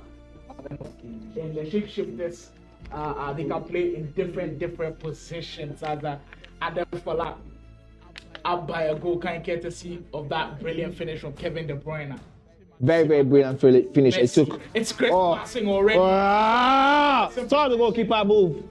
He saw the goalkeeper move, and he left him for stranded. Oh my! This is 2 up. Well, maybe this might be the one where I actually called it wrong, or this might be the commentator course. But I expected this to be tidy and very, very tight. On the naked eye, it looks easy. It looks basic. It looks like just a passing game. Just pa, and then you're gone. You're gone to the opponent's box. What goes into being able to get those passes, have your players in those positions? I think it's truly what makes Adefola very, very special. And the quick passing as well. Because it's so quick, he doesn't give his opponent the time to react, to get his players to drop even into those spaces. So it's very, very difficult to stop a guy like that. And Adefola in the group on his day can beat anybody at this point. Yeah, I mean, I think it's I have to give credit to the hard work, the dedication from these players. hours upon hours upon hours of practice to get all of these right. You know, that's one thing I have to say. You know, they do this as full-time. They put in so much work into this. You know, hours and hours of dedication. I mean, if you see Adefola and his people when they are grinding, you know, you see what they're trying to achieve. And now when you see it doing competitions like that, it looks so easy. It looks like, oh, this is just coming out muscle memory. But then you don't see the hours, you know, behind it. You don't see the brain, how much the brain has been trained to see. Want an answer to Beautiful. all of the questions that Adefola has posed, but yet still doesn't have anything positive to show for it. So but still just 20 minutes, still got loads of FC to be played. But NSN, I feel like the patience has to come on there a little bit. So somebody else in that situation does a player lock, and I believe that's very important that you master the player lock in this situation, because I love the byline moves, but when you want to catch him back, the player lock is always the best option to go. Get the player lock, move your player to the position that you expect him to be in, so he can score. And don't depend on the AI at all times. Exactly. Absolutely. I see the sentiment with that. NSN just missed out on that last possession of the attack. De Bruyne for Adefola, not shy at all to recycle when there is no space for him to exploit. You know, it's very interesting when we're talking about the player lock, because I've seen Emerson do the player lock, but I have not seen him do it in actual areas where it is very, very necessary, where it's going to be very, very dangerous, you know, if he gets it right. And he's been using the player lock more of in the middle, in the center of the pitch. I don't think that's where it's dangerous. I think it's from the bylines inside the 18-yard box, where you want your player to come into some space, you know, go out, you know, directed runs, player lock, all of that. These are the things I want to be seeing.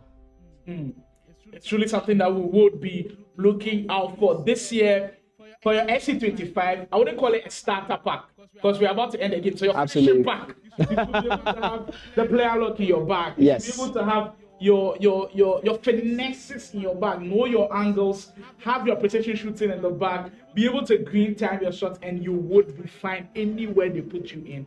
You'll be able to excel. So this your FC25 finishing pack. If you just joined the game, have these things in your locker, and I'm sure you'll be fine against everybody. But you know what? Sometimes you can have all of these and still, you know, be outplayed. The golf in quality would be golf in class and quality. I've already said we had for like class is permanent. He's shown consistency since when, I don't know, has he spent more than 5 years in the game, right? Yes, he has. I mean, I will he get to 10 years? I think almost 10 years, because yes, I've heard stories of him in 2018, and then 2017. Speaking of talk about the man, and he shows with this himself. man. Kevin De Bruyne has just been a gem in that squad. It's already 30 minutes gone, and we could be in for another scoring barrage. Oh, Emerson! He needs he gets it.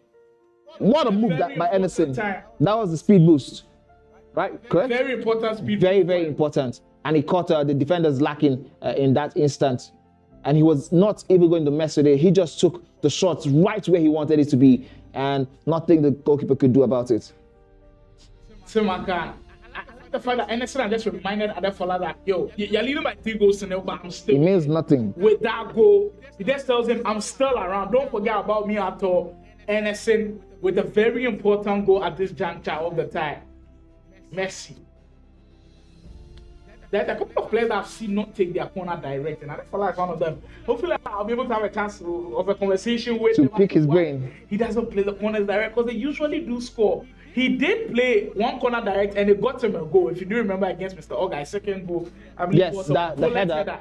That was intense. That was crazy. I wasn't expecting it, because, you know, FC25 doesn't really have some of the headers as we had in FC24, but that was very, very interesting. I think, like you said, these are the things you need to have in your bag every now and again, where you're not being put in a box in terms of your attack. You could do the free kicks. That pass is just exquisite.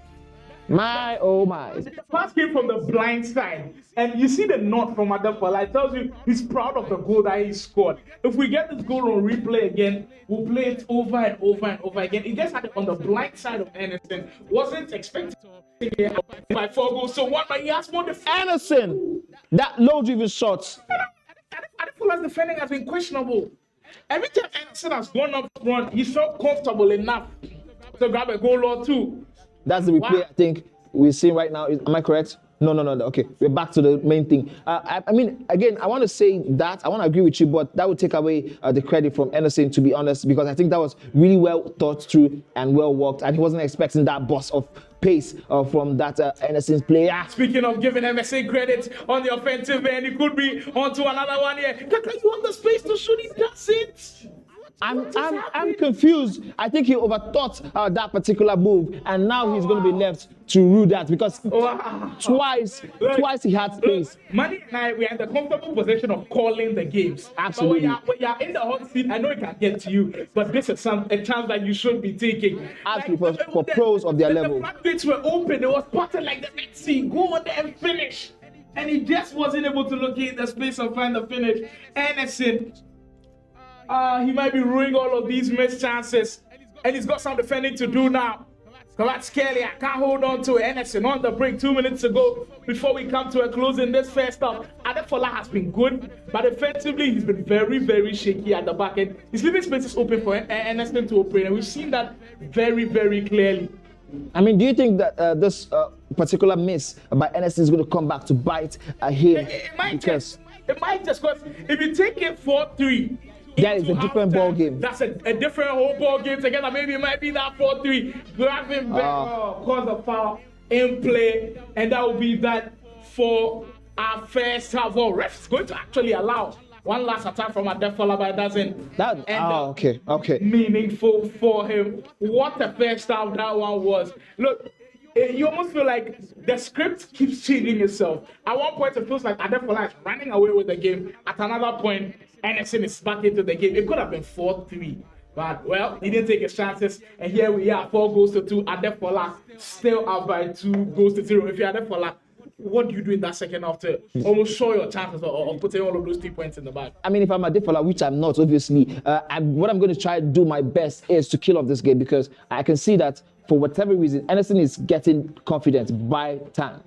As time goes on, he's getting confident. Oh my goodness. Oh, that was nasty. That was some nasty dribble there. But then, if you are Adefola, you need to bury this game now. Because you don't want your opponent to get all of the confidence. Yeah, exactly. Right now, you've given him confidence with these. He can score you 2. And you almost feel like he almost scored third one. He's building up a little bit, and Adefola needs to grab another to kill off this confidence. He needs to grab at least 2-3 more goals, 2 goals if possible, and that's the only way he can be able to kudos to Anderson as well. Yes, if absolutely. It was maybe another underdog in this situation, once he goes 4-1 down, then he might stop fighting. But we get a glimpse of how that Farooq and the Blaze game is going, and it's actually Blaze open the score with a half drag finish, brilliantly done. Blaze up by a goal against Farooq Manto. Who would have thought? It's all happening here. Lagos, Nigeria, National E-Soccer League. All of the thrills, all of the excitement. Yes, Adefola. Again. He's been timed up, but that tackle just taking the ball off. Remember, we were talking about Blaze in the first game. We're talking about such a man. I know it's still early times because the game is still in the first half, but he's one person you never know how you could go with him. You know, like sometimes he's blowing extremely hot and sometimes he's like so cold. Yeah, very hot and cold. Very hot and cold player. But then these are the type of players that in a league system, in a league format, they're the worst players to play. Because yes, absolutely, they're going to be taking lots of points off you. And Farooq definitely doesn't want to be in that position right now. Now down by a goal. I mean, they just still started that game, so you just can't write off. Yeah, we're not writing no more, but you just can't write off Farooq at this point. But like you rightly said, Blaze is somebody that you don't want to face in situations like this. You've given him confidence to score the goal, and that's a brilliant pass. Brilliant pass. Triggered that inside line. I didn't think the pass would come, but it's just Adefola for you. Almost rewarded with the goal, and now he finally gets it. Relentlessness paying off. Back to back. He has gotten it. PFL tap. Knocked at the door. Keep banging at it. As we get another glimpse of how that goal went in. Actually, Farooq Manto on the board now. Bounce back again. On level terms. In that game, Farooq won. Blaze 99 won as well. But in our featured matchup, Adefola pulling away 5-2. Now you need to show us that he showed up on the defense a little bit. Because it's at this juncture where usually when he scores, he gives Anderson a little bit of the leeway and then opportunities to come back into it. To score himself. So we'll have to see a little bit of the defensive effort right there. That one was very good. Big block. We've got another update. Blaze actually gives Farooq 2-1. That is very, very interesting. I mean, you're talking about that. I just want to make a quick note that Adefola is still the EMPFL champion. Yes, so I mean, tell Still you, the reigning champ. he's still the reigning champ. Yeah, pass, Reigning pass. champ still Oh, in the mix as we speak. 60 minutes gone. Ball to Hero, gets past Van Dijk. Thierry Henry just bullish in some of those moments. Romelu Lukaku says, that tackle by Romelu Lukaku was just perfect. It wasn't too much, it wasn't overdone, and even if he had missed that, that definitely wouldn't have been a penalty. Now we have Adefola again. That is one that I have to look at because I've already seen him in Killer Freak's team. I didn't see him in Fola's team in the earlier game, but all of a sudden he's deploying him in a midfield position that I think he's doing really, really well in. And the fact that he has got that height also gives him an added advantage. For all air balls. The shapeshifter's item for Isak is out. It's actually 100k points. He's a central midfielder, and that's why we are seeing him. He's also got 3 play styles. He's got technical, he's got incisive, he's got ping pass, he's got tiki taka. He's got all of the best passing play styles, and that's why we are seeing him in all of those squads. That's why I love that the fact that we'll be doing this for 5 weeks. Yes, we're going to see change in teams absolutely so many times with new promos. Gonna be happening. The fact that we are getting to footy soon, we see footy's players in the cards, but right now, right here, see greatness. Overcooking a little bit. You think the rice is bent a little bit with all of those cooking? Yes. Oh, now Anderson has a chance. And he might just give us a chance to score here. I was expecting to take that shot right off the shoe, but he decided to stall for a little bit. And this time around, he's taking off him. 66 in game minutes gone. And this one, so it's Adefola's up by 3. You almost do have a sense of feeling like if it grabs another one, we might be in for a nervy finish. But we'll see how the game does transition because Adefola's had chances to put the game to bed. He's had chances to lead by 4 or 5, but still Anderson holding on to what could possibly be maybe a chance for him to mount a comeback. I know it's easier said than done, but there's still a chance. But then there's still time. I mean, you know, in this type of games, as long as just like what we saw with Bright versus Anife, where he scored about 4 goals in a matter of like 10 minutes, 10, 15 in-game minutes. So that's what I'm telling you. As long as it's this level of game, 3 goals is not the biggest score margin we have seen to never have been equalized from. So Adefola really needs one more. I was going into the chat a little bit, and I thought someone dropped a comment. Script says Adefola is losing some clean chances. We do agree with you, by the way, Script. If Adefola all of these chances, oh my goodness, the score margin would have been a lot bigger. Mind you, this is not the only game going right now. We have another game simultaneously going on right now. Oh, Adefola! My goodness, Adefola. I love that. And he PFL champ himself, Adefola, puts the set in there. He knows what he's doing. He knows his quality, and he is delivering. I'm talking about the other game. We had Blaze go ahead by 2-1, and somehow Farooq Manzo has found a way to come back into the game. It's now 2-2 Farooq Blaze. Oh my goodness. Renato Viega. I mean, Farooq Manzo, the way he's mastered that Trivela, that is something insane. Special. I think Lafi tried that once in his game and he kind of red-timed the shot a little bit. Well, Anderson says we shouldn't forget about him anytime soon. Cut the deficit to 3 again. There's something about that 3. Is it too little, too late? I think it's too little, too late. Personally, at this moment, because I've seen Adefola see out a game when he wants to, and I know he has all the qualities. That's what he's currently doing right now. Just watch. He's just trying to see how you can see out the game and pass around. But for Anderson, the goals are going to be important. So kudos to him for still striving to be able to get goals in this game. And he's got some quality goals in there. I do believe that next week we'll be seeing like a different Anderson. So right now, if you finish, if this game ends like this, Anderson will be finishing Matchweek 1 with 1 point. I don't think it's bad at all with the caliber of players that he's faced in the first 2 games. Absolutely. Moving out with 1 point isn't something bad. It's been the worst thing we have seen today. I mean, there are people who have no points so far, and people who have 3 points, of course. But yeah, this is something to build on from having faced 2 of the top seeded people in this competition. I mean, yeah. So as you can see right now, it's 81 minutes. If you notice what I told you, Adefola, every time he has the ball, he's not trying to go into attack anymore. He's trying to see out the game. This is one thing I love about him, and I figured out he recently picked this up. You know, he was always been the attack guy, but he has added this to his arsenal in terms of gameplay. He's not in a hurry, of course, but if it comes, he's going to go for the goal. For sure, and that's just the extra layer you must go if you want to be the very best. Truly, the National E-Soccer League brings the best out of these players. Love to pass, I understand. Looking to build something special with about 5 minutes to go. Still not enough to bring down that stubborn defense of Adefola. I think he's done a brilliant job in the second half. It's been very impressive to watch him. We've got Ade, Farooq, Manzo staging a comeback, and I believe he has completed the comeback. Ronaldo. That was so good. Finished 60th minute. He's completed it. And you know, he just wasn't going to be phased by it. And now finally, he leads for the very first time in that game. Blaze will be kicking himself, but there's still a lot of time on there. 13 game minutes. Absolutely, so much still to play for.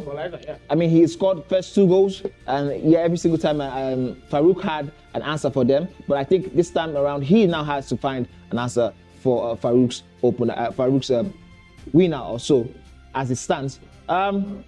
This one is almost done. I think it's fair to say that Adefola is taking this one home. Adefola to possibly grab a 7. Oh yes, he gets it. He gets it. Of course. And then 7 goes to 3. Yeah, those goals. Absolutely, these goals are going to be very, very important. We keep saying this. These goals are very, very important at this level. And yes, I think for Anderson, it's another opportunity to see if he can reduce it to 3, as he has always done throughout this game. Kaka. Oh, that was so nice. But the pass was read very well by the defender. And that is the end of this one.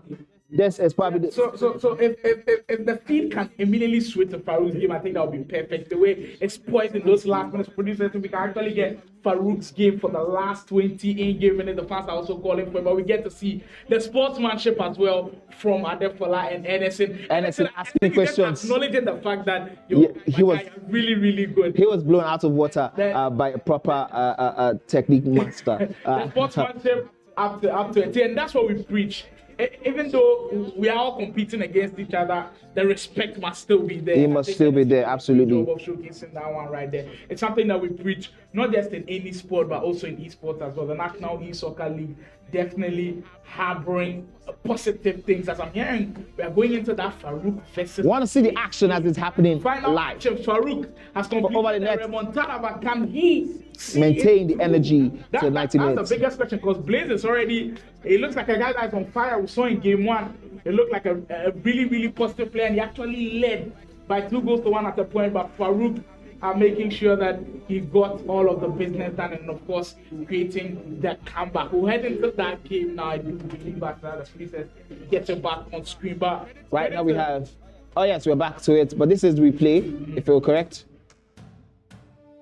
This is the replay. I believe Farooq is now up by 4 goals to 2 people. He's now taking full command of this game. He stamped this authority on. He's having so much joy with that byline.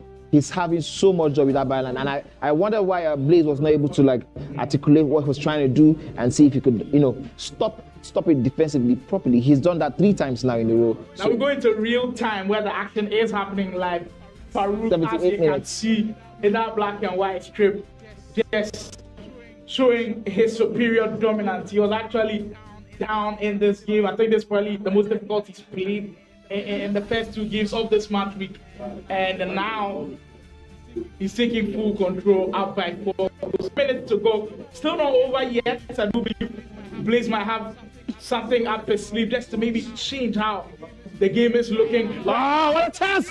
Blaze gets it in. Sees the goalkeeper. We might be in for a banger in the last 10 minutes. There was a reason why we're calling for the producer to give us this game. Last 10 minutes, we might have a banger. We might see 80 fingers, we might see mistakes being made, and we might see crazy goals being scored. Farooq, the trademark player, looks coming. Bakola, can Blaze handle all of the pressure? Farooq holding on to it. Do you think he's leaning towards time management a little bit? I mean, Come again? Do you think it's leaning towards like time management a little bit I when mean, Farooq is playing? No. I think he's still looking for The just one perfect more pass to play? perfect pass to play because as much as he wants to win this game, also he knows it's not over yet. 7 minutes in game is a lot of time, and so we can see. It's still a lot of time on Farooq. What the perfect play! And he gets it. And he gets it. The quick passing is always one. He was patient. He was patient with it. I mean, I understand the concept. I understand the idea behind it because when Blaze scored that last goal, Blaze was the one who was very impatient. He needed the goal more than Farooq. All Farooq needed to do was hold on to the ball properly, ensure it didn't get to the hands of Blaze. And if he was able to do that, oh, here's Blaze! Oh my goodness, that drag back. It just didn't turn into the. Here's the over the top ball. Wants to put the nail in the Ronaldo. That was good defending. The finesse. That was good defending. Get the angle right, but I just gave too much space to the defender to close the out. But I think that just gives him much. That 5th goal right there puts this game to bed. As that one goes out for offside, Blaze put up a really good fight, but Farooq Manzo once again, amidst all of the adversity, amidst all of everything that he had to overcome, down by 2-1 early in this game, and he still mounted a comeback, winning by 5-3. He might not be top of the table, but he's still unbeaten as we speak. And this Farooq Manzo in action. And this is confirmation that he has 6 points alongside Killer Freak and Adefola. That means at least for going into game week 2, they are definitely into something. They have something. They have a lot to build on. Maybe, well, that will be the last action of the game. But Farooq has different ideas about that one. He knows how important the goals are. Maybe wants one last one to go in before this game comes to a close. Everybody's now chasing. Farooq wants one last one, but I believe probably won't get it. He gets it. He gets it. He gets it. What a goal that was very, very important. Also, everybody's now chasing the goal difference. What we have right now on record is about 16 goals, and that is from Killer Freak. Farooq did score 5 goals in the first game, and then that was a 5-1. But he conceded 2 goals against 2 goals. Baji, All right, and then now 3 goals. So that's goal difference of around 8 goals, I do believe, or 7 goals. No, that's 5. That's 5 now. 3 plus 2. You're putting us on the spot. But all we know is confirmed Killer Freak is at the top of the table with a number of goals he scored. Adefola is somewhere in the mix of second or third. Farooq also another unbeaten player. And with 6 points also, don't forget. The National E-Soccer League. You almost feel like what's expected with those 3 coming in. Yeah, it seems like, as expected, the outcome is, what we expected. But let's go straight into it. I'm just having confirmation that we are waiting analysis from Play with Tommy Day. He's going to be coming up with some of the players and talking to you, analyzing, and having some interviews where possible. So we're having that in the next couple of minutes, so we're switching to that. Thank you very much.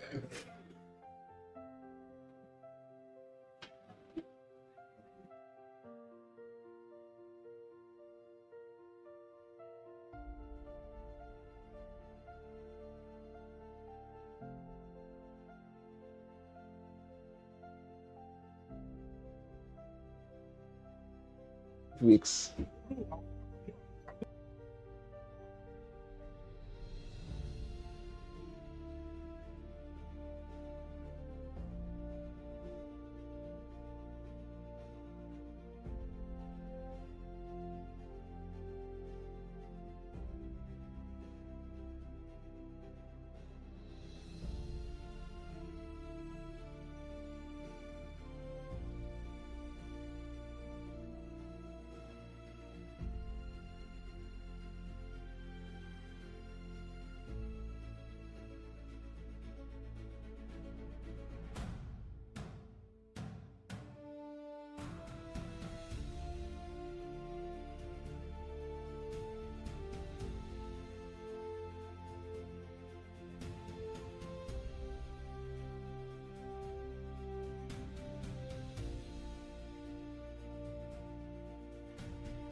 go back. Let's take it back a little bit. No, I need, like, take it back from the, can we take it from the top?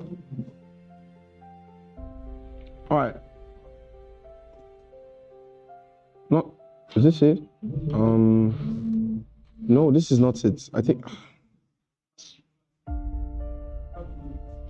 I need,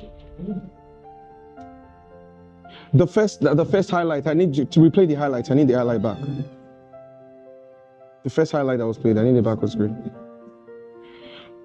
Okay, you know what? Let's just keep on to this one. Let's just keep to this one. Let's just keep to the next one.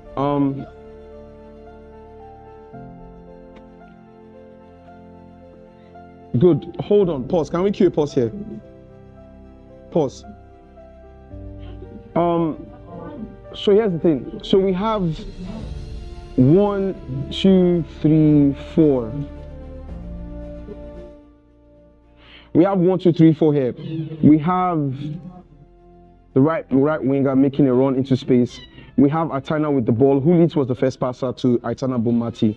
Now, first of all, I wouldn't call this necessarily a strategic build-up play. I think this is more of bad defending, because when you see this attack right here, the cursor switch, the cursor for the opponent is on his right back, on his left back, trying to mark out the passing lane to whoever is on the left back, on the RM right there, and leaving Maradona alone in space. There's no cursor here. Maradona is 5-star, has the finesse plus, low driven plus, has a lot of space in here. You're not catching him because of the rapid. There's no way you're going to get him here. So I feel the second the ball was with Aitana, the cursor should have been switched to the center back, drag him into position to mark this, because this is Maradona is in a more dangerous area. When you look at the space that he can exploit right here, he's in a way more dangerous area, and there is no way the center back here can cover that space on time. It's literally not possible. So this is a given goal, to be honest. This is bad defending right here. And just in case you're in this position, maybe you're on Rivals or you're on Champs, the best thing you can do in this position is when you're trying to mark an offensive attack and you're defending and you're on counter in this kind of position, the first thing you do is you put your cursor on your center back while your second man pressing with someone else. It's better than covering the right back, because this guy is not really going to pose a lot of threats as fast as Maradona is, because you don't want to give this guy space like this to exploit. So that's thought about that, and that's why this is led into just pure bad defending right here. Okay, let's go into the next goal.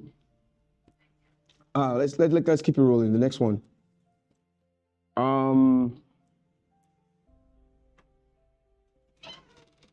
Okay, this is Farooq on another attack, building up. This is good play from Farooq, right, by the way. Can we have this played back?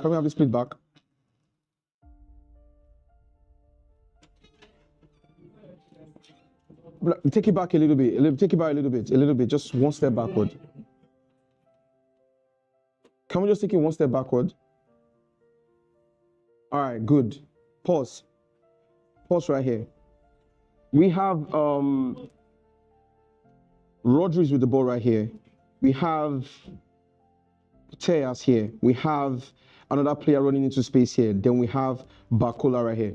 Now, this is one of the most fascinating things about the pro players in the scene. A normal player, a casual player, of course, wants to get the ball straight to the striker. But as you can see here, he has his defensive line formed in a very good position. There's literally no way he can get to the striker without him being in an offside position. So what does he do? He looks into building up the attack, but exploiting the defensive line. He wants to alter, as you can see, he's trying to alter the defensive structure. He's trying to alter this line here. There's no pass that can happen here. There's nothing here. So what does he do? He looks for a pass into Bakola. There's a pass into Bakola and then exploits the space, of course, through the radar. You might not be able to see it because of the kind of, when you look at the entire pitch due to the camera position. But when you look at the run already, you can already see this guy making another run into space here. And Farooq, because of the way they think, Farooq already sees the run, trying to exploit this space, already knows, okay, the next thing to do is to stretch this guy out. Because if Bakola is with the ball, he's going to be forced to press with this guy. And then watch what happens next. Can he play? I'm trying to hit play. Can you keep rolling? Can you keep rolling, please? Can we keep it rolling? Good.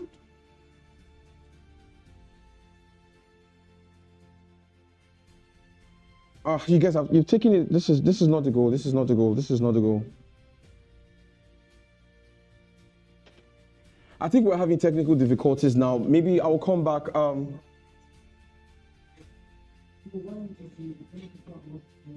Okay, yeah, this is the goal right here.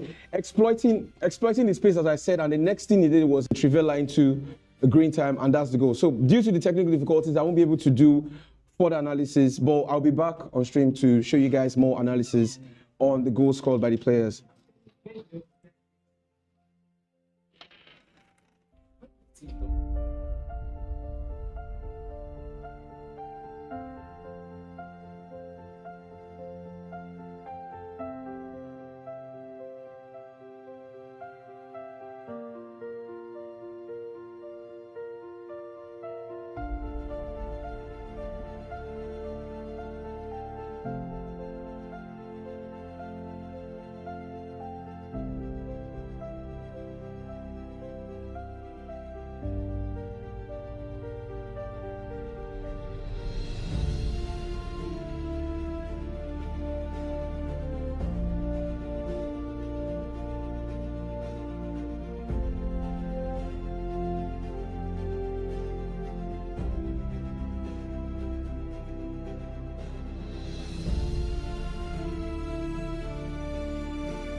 We're heading straight into action.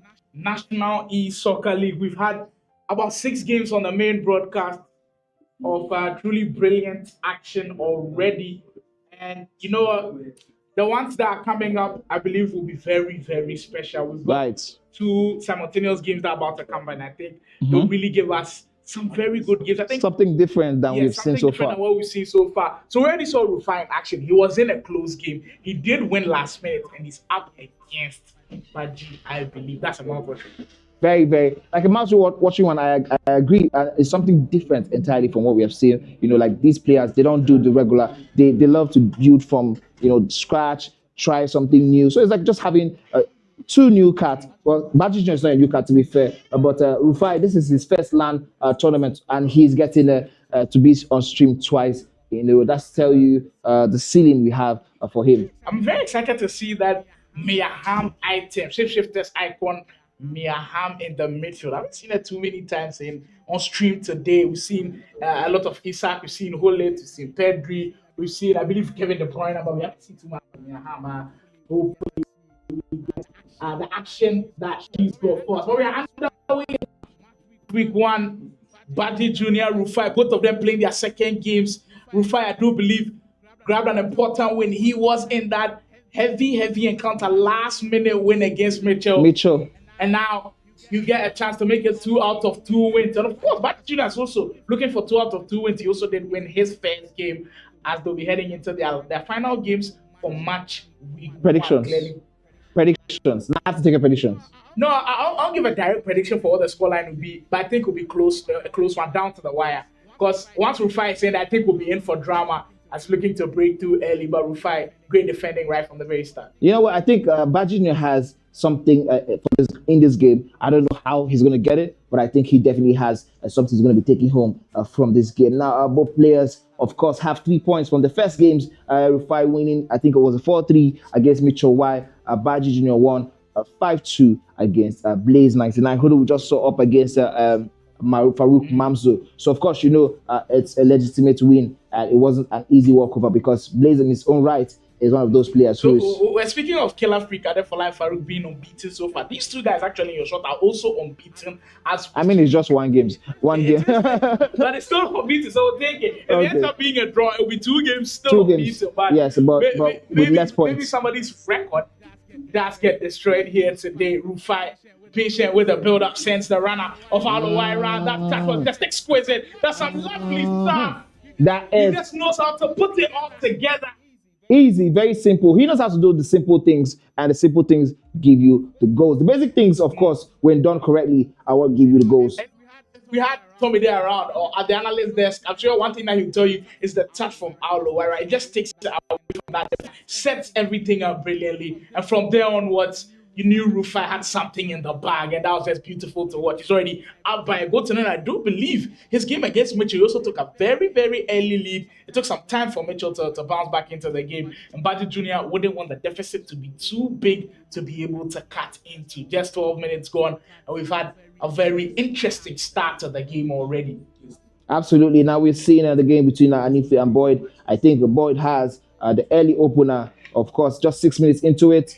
And somehow the bounce back. That's very harsh. Very harsh. Very and harsh on lucky, Anife, by the way. for Boyd. But he will take it. It does happen in game. It does happen. Absolutely. He will take it. It's one of those goals where you are so happy and you don't mind how you got it and you want to take it. And here we have Baji Jr. coming down the byline. Waiting patiently. Needs passing in, I have to tell you, for Baji Jr. He has a chance. Finesse! Oh, this time around, the player didn't open his body up properly. And he just doesn't get it. Oh, that's a chance. I think one thing also we have to say is that Rufi actually has a very composed defensive structure. I don't think it gets enough. It gets talked about enough so far. But if you look at it very carefully, his defensive structure is rare to find one-on-one positions with Rufi. So for Rufi, if we can get him on the broadcast and have a couple of questions, I have like a tricky question for him because he's the only one using the unique, I believe, Olise laptop. He's also still using Denzel Dumfries at right back. That's very interesting. Hopefully we get a chance to speak to him. He's working there another. Oh my! And he takes it with both hands. That time around, Wow. the finesse didn't come easy. It was through a crowd of defenders, and of course, Usman Dembele. Having that finesse plus play style will always manifest for you. And Rufi goes up 2-0. He's actually got a nice Ghanaian audience, Rufi, actually. Really? When I was about to catch for the tournament, I met up with one of the Ghanaian players who is highly respected in the Nigerian community, Paddy, and he was like, Rufi is actually really, really, really good. We've got updates. Again, boy, he's cruising at this point. Oh my goodness! Where did that come from? Oh wow! The Trivela green times. Producer definitely have to give us a second look at it. Right pass it to Messi. No thinking twice about it. Oh my! Here's Baji Jr. now. Net. He has to get this. The Trivela is low driven and was poised properly to get that out of the danger zone. De Bruyne. All what it takes for you to switch into gear. It's usually something like a missed chance, a penalty save, a nice goal that you score. And I feel like Baji just hasn't had it yet. You saw the chance that he missed with Baji Shaw right Yeah. there. Just tells you he's not locked into gear yet. You just need something to get the trigger everything you get he's me, looking and for tonight. the longer he takes to find it, the worse it becomes because Rufi is already comfortable with this game. We do have updates, boy. Up by 3 goals, and it's fortunate with a bounce, Panic Shaw again. Levy Ashiri in the post. The goalkeeper movement there was insane. Exquisite. It was very, very. Yeah, but the thing is, the guy in the post as well is a really, really good goalkeeper. I don't know what your guys' thoughts are on the best goalkeepers in the game, but Konate is definitely in the discussion. Yashin also in the discussion. I still do use Courtois, even though people say he's trash this year and all of that, but I think there was a De Gea item that was really good. So there are very good goalkeepers in there that you could place in your teams, but Levy Yashin truly one of the best around still. Beautiful. So we still have a 2-0 up here in this game between Baji Jr and Rufi. While we had the updates that Boyd Anife was a 3-0 now in favor of Boyd. Here's Baji Jr turns around. He has the attention of 2 defenders. That defensive structure I'm telling you about. Look, the selection for Baji Jr is also very questionable. Scott McTominay, TLTLI 10. I don't know about that one. I know he won't play out the season in Serie A and all of that, but well. We'll see. I almost feel like it's a rigid midfielder for me, in the sense that you're also playing Jude Bellingham too. It's a rigid, very rigid midfield. But it maybe works for him. It works for him. I mean, I've seen Baji Jr on multiple occasions. He just loves those type of. Oh my goodness! Speaking of Jude Bellingham. Oh my goodness! Well, no, that's why he's in the team now. There's nothing written about that. By the way. Brilliant Trivela.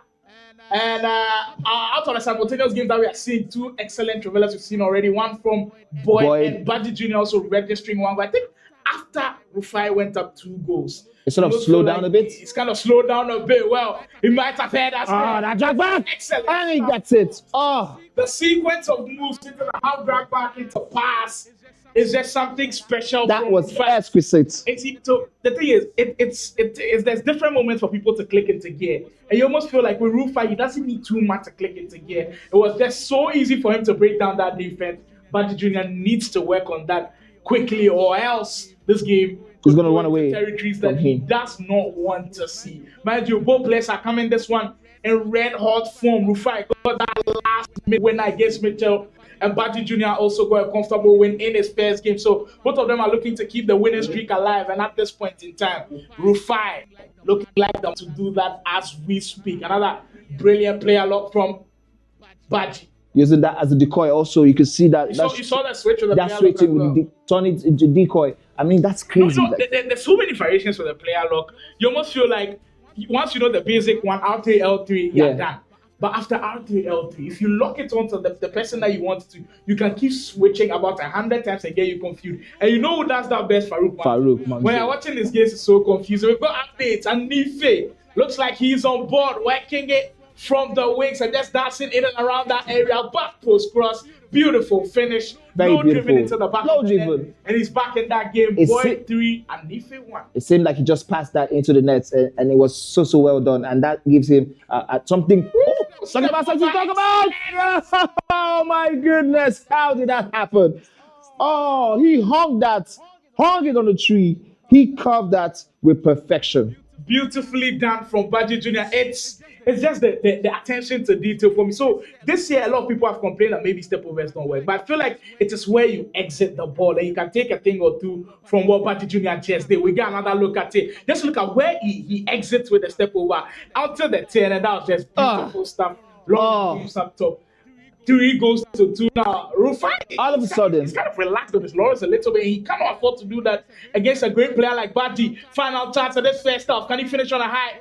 With Miyaham turning in the area. McTominay tried to go for the Trivella, but indeed rejected that one. Oh. No credit to Rufi on that one. I think he set him up a little bit. Just to go with a pass and then offside trap coming into play just at the right time. Again, like what you said, it seems like he is relaxing on his laurels. It might also be that the trigger has actually happened for Baji Jr. Of course, both players are really doing end-to-end stuff right here. You see, Rufi is still going for those attacks. He's still passing the ball with intent. He's not like relaxed, not like turning back, or he's not like taking risks where they are not necessary. But these guys, they know what they're trying to do. They know what they are trying to achieve. And I can see Baji Jr. Maybe he has finally gotten that trigger, or maybe it's just a moment where he has the momentum right now and he's going to shift back to Rufi. I think we still have 45 minutes to find out how that one plays out. Yeah, there truly is a lot of time. In the first half, you heard me speak about the rigid midfielder, the likes of McTominay and Bellingham. The way Baji Jr. is using them is the best way to use rigid midfielders. Send them as low, deep runners. The guys who are your decoys, the guys who can run across the face of that defense. When you play the through ball into them, because they are rigid and strong, they can always bully defenders off of the ball. And I believe Baji Jr. is doing a great job of getting them into the right position. I'm going to say also that I've seen Baji Jr. multiple times, and he just loves using those players on that type of run and that type of movement. He has always been a type of player who loves the tall, big framed player. So I mean, I'm not so surprised to see them in this spot today. Now we saw a chance by Rufi, but the goalkeeper was very active, and he just dived right in the right channel to stop that from being a goal. Lisbon needs to ensure that Rufi from scoring, and Rufi needs to ensure that he doesn't let Baji Jr. get another one. That is the part of this game we are seeing right now, because it seems like the next goal is very crucial because it swings the whole thing upside down. Yeah, it does. And it's a game into your balance if you get it right. At 15 minutes, and the game is still on a knife edge right away. Anybody can take this. I know Rufi is leading, but with the confidence growing for Baji Jr., you almost feel like it is still on a knife edge and we could see anybody pick it up from it. Is this reminding you of what we saw also with Mitch? And then Rufi again. It seems like at a point in time, Rufi allows the people to come into the game. He needs to learn how to kill it. He has to have that deadly precision that the Farooq Mamzo, the killer freaks, the Fola them they use like once they start going, you don't want to stop. Oh, he wins out the field. There is the press coming from Baji Jr. He finished it off though. Decides to go back. It told me I have this preach about Baji Jr. He's not going to write anything at all. Yeah. Oh my goodness! Oh my goodness! He went for that extra pass at the wrong moment. But you know, he loses possession of the ball and he's still pressing high up the pitch. Reminds me so much of Killer Freak when he loses the ball. And he's now put the message in Rufi's head. So now when Rufi out from the back, he knows he's got to be careful and hold on to the field. So we're heading closer and closer to that 60th in-game minute mark. Both players have a very strong shot. I think both defenses are now really for the situation they are made of. Oh, here's a chance. Oh, setting up for the finesse. Right into the top right hand of that post. Oh, Rufi attempted probably the first time true pass. This was the ground true pass that we have seen from him, but the defender was very, very poised to stop that from being something of danger to the defense of Baji Jr. Yeah, so this year, some of the things that you'd see are not necessarily the things that you also saw last year, and there've been so many changes in the game, but there've also been similarities as to what worked last year. Travella, like this, it's been a constant feature of the game ever since he came in. I think yes, almost every iteration of FC, it gets to be a highlighted feature and to be something that's always in the arsenal or in the locker of a professional player. And I think that's something that you've got to keep up with. So just grinding the games out and feeling them through and remembering what you learned from last year. Absolutely. Adding them to your game this year is also very, very important. You can't just throw everything that you learned last year out of the window. Even though there are new methods, there are new OP stuff that works, you still have to find a way of including them into your game. Rufi's win game, I think him and possibly Adefola, they've been my favorite to watch too. Farooq Mamzo. But like on the wings, he looks very deadly, especially with that Dembele card right there. Yes, good use of the advance. They caused a foul earlier on. I mean, now talking about the metas and all of that, what are you expecting to happen in the FC 26? Yes, Rufi again with the Dembele card. Oh, he has a pass on the save. Oh my goodness, that goalkeeper movement.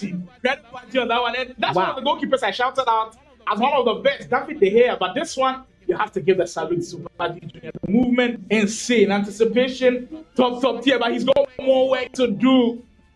You know what's always the goalkeeper custom movement is that if you don't get it right, you look like a fool. But if you get it right, my God, are you a hero? You look like garbage boy. Still working magic in this game. Chawinga doing magic into Messi. Lamine Yamal, it's great. It's just great. The finesse, you know what, this year, if there's any of the weeks that we play that they nerf finesse, I think players might be in trouble. Yes, because we see so many people score from finesse shots. I mean, Killer scored almost 4 goals in one game. In one game. Finesse to finesse to finesse to finesse. I guess that's what works. But I mean, it gets nerve though. It's just truly funny to see what not only does it work, but it always puts the defense on high motion, because once the player opens the body up, you don't know what to expect. You know, if you go marking the finesse, the near post is also there. If you're marking the near post, there's the finesse part, and then there's also extra pass. So I mean, it's amazing. It looks good also. I'm not gonna lie. It looks good when you see that ball going to nestle into the bottom right or the top right or whatever part of the post you sent it to. It goes nestle in that corner. You look very good and you're happy. Trees. One of the more questionable choices. I was questioning that choice of still having him as your number 1 right back. I know a lot of people still do not have him. That's why I'm surprised, because why Rufi shifted item. He's been in the FBC for a very long time, and I almost feel like his time has passed. But well, Rufi will start still trusting Ebolise again. Is that offside? Just flag for offside, by the way. Okay. But we're getting into crunch time. 15 in-game minutes to go. Baji Jr., he's been within 1 of the deficit, but still just hasn't had a cut in it. And you almost feel like Rufi has built his way to the game. Maybe commentators think coming to play. Then the right option, though. I was expecting maybe drag it back a little bit, look for that finesse, but I didn't get it. Lauren James, Magidi Spain Carter, brilliant move. Oh, what a goal that was! Yes! What a good goal! You know about it. My, Baji oh Jr. my. is in the house. My, oh my. The Soccer League Matchweek 1 surely living up to the hype. Again, this is giving us the game. This is exactly where we were. Can we have Rufi on stream every time? He gives us drama all the time. He has drama attached to his name, and sure. we love it. Oh, but going quickly into the team selection format. He knows this is his time. He has the momentum. So whatever he needs to do right now, he needs to make those changes, that edge and the advantage over Rufi. Well, we've truly, the game, you almost feel like it's dying down a little bit. Then all of a sudden, it goes back up, pitch revs up once more. It's truly been a spectacle. Probably one of my favorite games. This one and then Metro vs Rufi definitely up there with one of my favorite games. It's been special. For me to make it, for me to say it's going to be my favorite, I want to see how it ends. Let's see if we're going to have another goal. If we have more drama. Yes, if we have more drama. Speaking of drama, there might be one building up here. Rodri for Rufi. And he's taking his time with it. I like what he's done there. He didn't rush the attack. He's trying to get his defenders back into position. Absolutely. So if maybe he loses the ball, he doesn't get caught out. Oh, the game.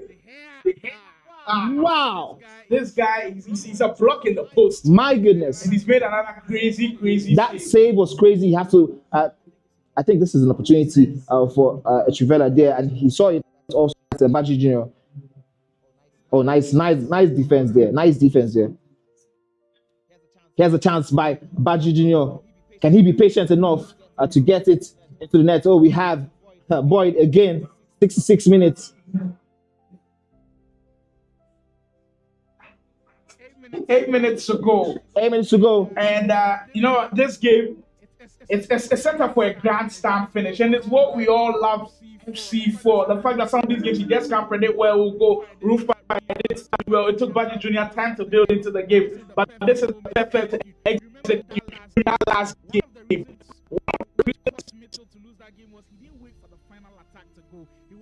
went around the 88th minute, lost the ball, and he was heavily punished. If that happens again to one of these players, it will truly be catastrophic on here in the studios as things build up for a crazy end. I mean, what we can see right now is that something is about to happen. Either Rufi is going to be putting a dagger through the heart of his opponent twice in a row, or we're going to have Rufi now experiencing. Speaking of the dagger, Anife is still enjoying all of his stuff. As I see crazy things happen there. Anife that was Boyd. No, that's Boyd now. Boyd, right? Yes, Boyd enjoying himself. Boyd getting his sit, by the way. Boyd getting his sit in that one. We head back to our main featured game of this one. Baji Jr. versus Rufi. Through ball comes in. The penalty's in. Rufi, can he have another last minute goal? Oh, he does it again. He does it again. Oh! Oh my goodness! Rufi, he knows how to leave it late and he knows how to do it great. Another dagger to the heart. He just has it. Now, this is the new guy with Sasaka and the Iceman. He's truly ice in his face. But then, Baji. Something else up her sleeve. Last minute chance. Can he finish it up? It's still on. It's still on. 7 seconds to go. You have to throw the ball in front and he does. Lauren James, he can't go back with it. On the 10. It has to be inch perfect. No mistakes from here. Buddy Shaw into the 10. Bellingham. Can we see something crazy here? Bacola, exchanges passes. Baji Jr. What is oh my goodness! Oh my goodness! Oh my goodness! Oh!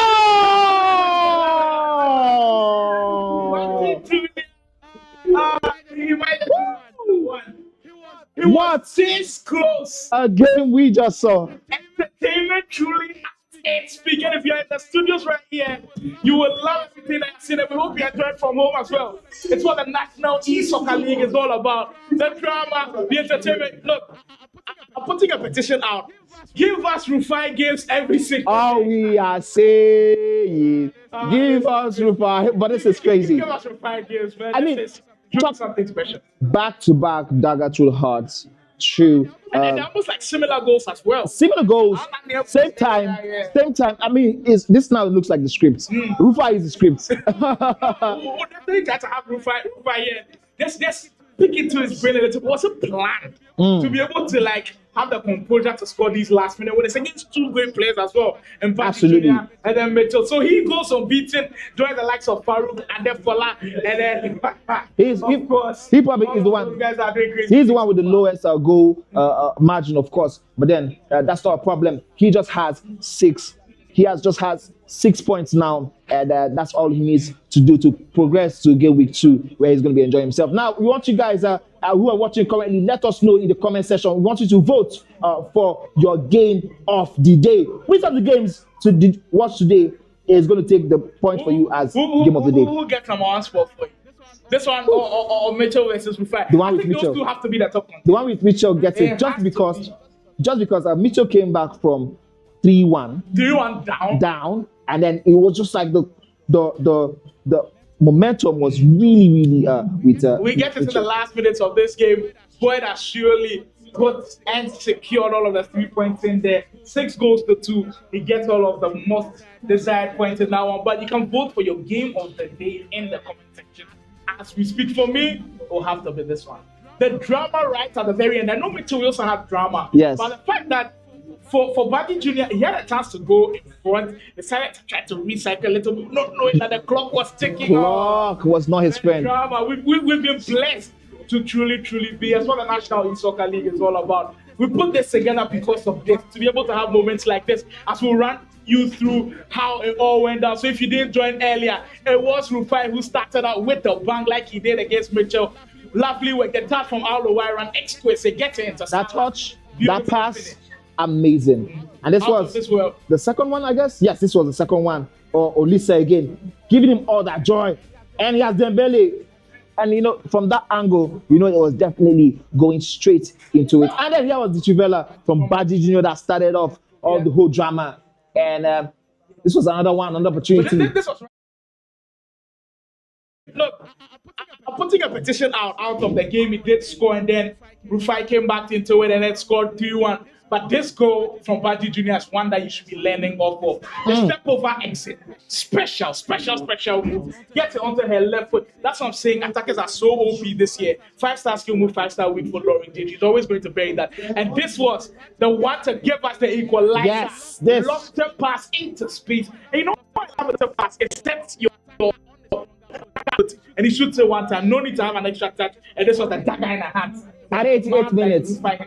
At the 88 minutes, this was the one that took it off from being just a 1-pointer game to a 3-pointer game for Rufi. Here was the match between Anife and Boyd. Boyd was one who started affairs at 6 minutes, and this was a very lucky one, but it was one he took with so much gladness and joy. Of course, Anife again was going to fall a victim, and this was that very, very sweet pass. And then here's the Trivela that went out of nowhere, green time, and the goalkeeper was lost in no man's land. And one more time, this game was, I expected more from this game, but oh my goodness, the way he was blown out of park with this. Funny thing is that Anife and Boyd each know each other's game very, very well as they play each other so well. So I wasn't expecting this kind of margin. And then this was the goal that Anife was trying to use to start maybe a comeback. Possibly a comeback. He did get a nice goal from that one. Very nice goal. Low 30 minutes, you almost felt like, okay, he's making something out of this game. And then he got another possession, lost it in a very crucial position. And that's first time. This guy and first time up truths are just something else. Here's that step over that gave Chawinga that ball. Messi, sweet pass to Lamine Yamal. There was a cutback here. Down to Messi, and boom! He set it up so well. It was so crazy because it was on Messi's strong foot, and he green timed it, and the precision also helped to time it. Even though he hit the bar, he was able to come back to him in such a manner that the goalkeeper. Ooh, this was definitely holy shit! Almost the pick of the match. My, that was going to be almost the pick of the match. Like people just mastered the finesse shot so well that you just can't give them space to operate. And this was another lovely finish. I know that's what Ronaldo. A little bit harsh. But the bounce backs, what do you think in FC26? Do you think they should still be there? We said this every year and it still happens. So I don't know if EA can do something actually about it. But I believe that the pro players now understand that whatever you do will be a part of the game. And if it happens, just find Just a way take to, away, to, take to, it to keep in your carrying stride. on and just forget about it and keep playing your game because it will surely happen. It can be close sometimes, but you've got to find a way of going past that. So that's how the game went Ended. on. Finesse, but I didn't get it. Lauren James, Magini Spain Carter, brilliant move. Oh, what a goal that was! Yes! And What let a good everybody goal! know about it. My Baji oh Jr. my, is in the house. my oh The my. Soccer League match week one surely living up to that. Baji Jr. versus Rufi. This was very, very interesting. Another round of games, and I think we're going into the last round in the next couple of minutes. So, of course, we're going to be showing you guys the leaderboard before we leave here tonight, and we're going to show you the rundown of how everything has gone throughout the day. But the games we have been seeing have been amazing. Let us know in the comment section, please, which one to vote as the game of the day. And also, if you can, let us know the goal of the day. Let's know the goal that spoke to you the most, the goal that you love the most, and probably give us a reason why. I'm thinking of a couple of goals. The Trivella. The Travelers have looked nice, Yes. but I think we've seen so many of them that you kind of forget about the one that stood out. But there was one, I believe, from Mitchell, where it was this nice elastical from Messi, and then the Oh yeah, that was the one that brought the That- third yeah, goal. yeah, Oh, that one, that was So, amazing. that was really special. Where you can also Very, start very special. voting for your goal of the day. There's truly been special games. And you know what? This is not the only time that you get this. You are being blessed with 5 straight weeks of action from an Absolutely. soccer league. We are definitely thrilled to bring you all of. We want you to stay tuned every weekend, every Saturday, and every Sunday. We're going to be bringing you the best of the best. 16 players, handpicked, some of the best players in Nigeria right now, handpicked by their results. Also, it wasn't handpicked because they wanted. No, these guys are the guys who have been consistent, who have been delivering, Finishing top 8, finishing top 8, top 16, top 4, yeah. and they were handpicked, and they're here to deliver the goods, to give you the best of the best. And then let us know also what you think about each of the players, which one you saw, which of the player interests you, who, maybe let us know in the comment section about the players, your favorite players. For me. The fact that we hadn't seen him in a lot of them before. At all, and then The fact that he produced the best drama for us. back twice now. Yeah, That's true. back to back. All right, so we're going to be going on a short break, and when we come back, we're going to be having the last round of today's action. Stay tuned.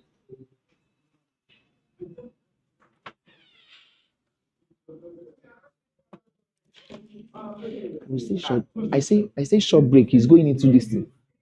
2 break.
for example, in the slide class, I always to see. The only thing why this thing will not pass, my jersey is green, your own is yellow, your own is green, shorts, my own is white. Morphe have had Socks is an green, amazing, your own is amazing white. tackle. We have So I don't think it's already clash. about to go in. But these are actually my different jerseys. And Yeah, let's try. Mitchell. If you clash, And just quit. Rhymes. Don't ready. Now Rhymes already has 3 points. Mitchell We are waiting. I he's beg. on This his one that first they are. game. Let's see if it's going to be today. It's going to have to wait for another week game together. Let's go straight into action. If the guys caught on to what Rufi did, say more of that, please. If we can get more of the drama of what happened in the last game into this one, that would be perfect. But off stream, there's also another game going on. I believe here Bright Josh versus versus Bright. Josh is currently out by a goal. Josh also actually lost heavily in his first game. He'll be desperately looking for points on the board, so that's positive for him to also start well. I believe the guys are ready. Rhymes versus Mitchell. We go into that game as we speak. So for Mitchell going into this one, the mindset is going to be aggressive from the start, because he looked like he was sloppy and shaky against Rufi, and that's what caused him to struggle early. Do you know what? Another thing I want to add to this is that in the last EMPFL qualifiers, it was actually Rhymes. There, maybe revenge on the mind of Mitchell. What better time, to play Rhymes robot than this time around, where like you hold a little bit of a grudge, from him, because that was probably like Mitchell's year. That year Mitchell was like on red hot form. Championships back to back, and he was. I mean, if I remember correctly, it was a 5-1 victory. So it wasn't like a close game. It was actually blown out. So now seeing Rhymes in this new stage when you're looking for 3 points. Come on, I mean, Mitchell can take a page out of Farooq's book, because Farooq against Imagi, well, speaking of Imagi, has been the nemesis for Farooq, and maybe Mitchell also sees Rhymes as a nemesis to him. He can take a page out of his book and just blow him out of the water. Absolutely. We saw what Farooq did, beat him by 5 goals to 2. Maybe Mitchell also copies the same stuff, but Rhymes it's a different ball game altogether. I believe this guy's also one of the very best around. He's already secured 3 points. He's going into this one confident in Nigeria. And it's very funny because he's one who beats Game with Josh by 9 goals to 1. He's already got loads of goals. Exactly. So there's not someone you like on the look. There's not someone you like underrate at all. But he doesn't have as much clout, as much attention as some of the other gamers. But he's really, really dangerous when it comes to this situation. Yeah. And these ones like this, you have to fear them always. The ones that a lot of people don't view as the best around. They are the ones that always have something weird in their locker. But it's a game that we all want to see, Mitchell versus Rhymes. So, but we have it in your shot. They are good to go. Rhymes will be in the green and white. It did damage when he was playing against a game with Josh. He actually got 9 goals, as Manny mentioned earlier. And Mitchell will be looking to bounce back. How difficult is it bouncing back and getting your mentality back after being beat by that late goal against Rufi? I mean, again, yes, it's going to be like a whole lot of mental burden. But if there's any single person who should be able to make it work, it is Mitchell, because he's been in this moment multiple times. And now here's Rhymes. That near post shot. Seeming to ruffle the feathers of Mitchell as early as possible.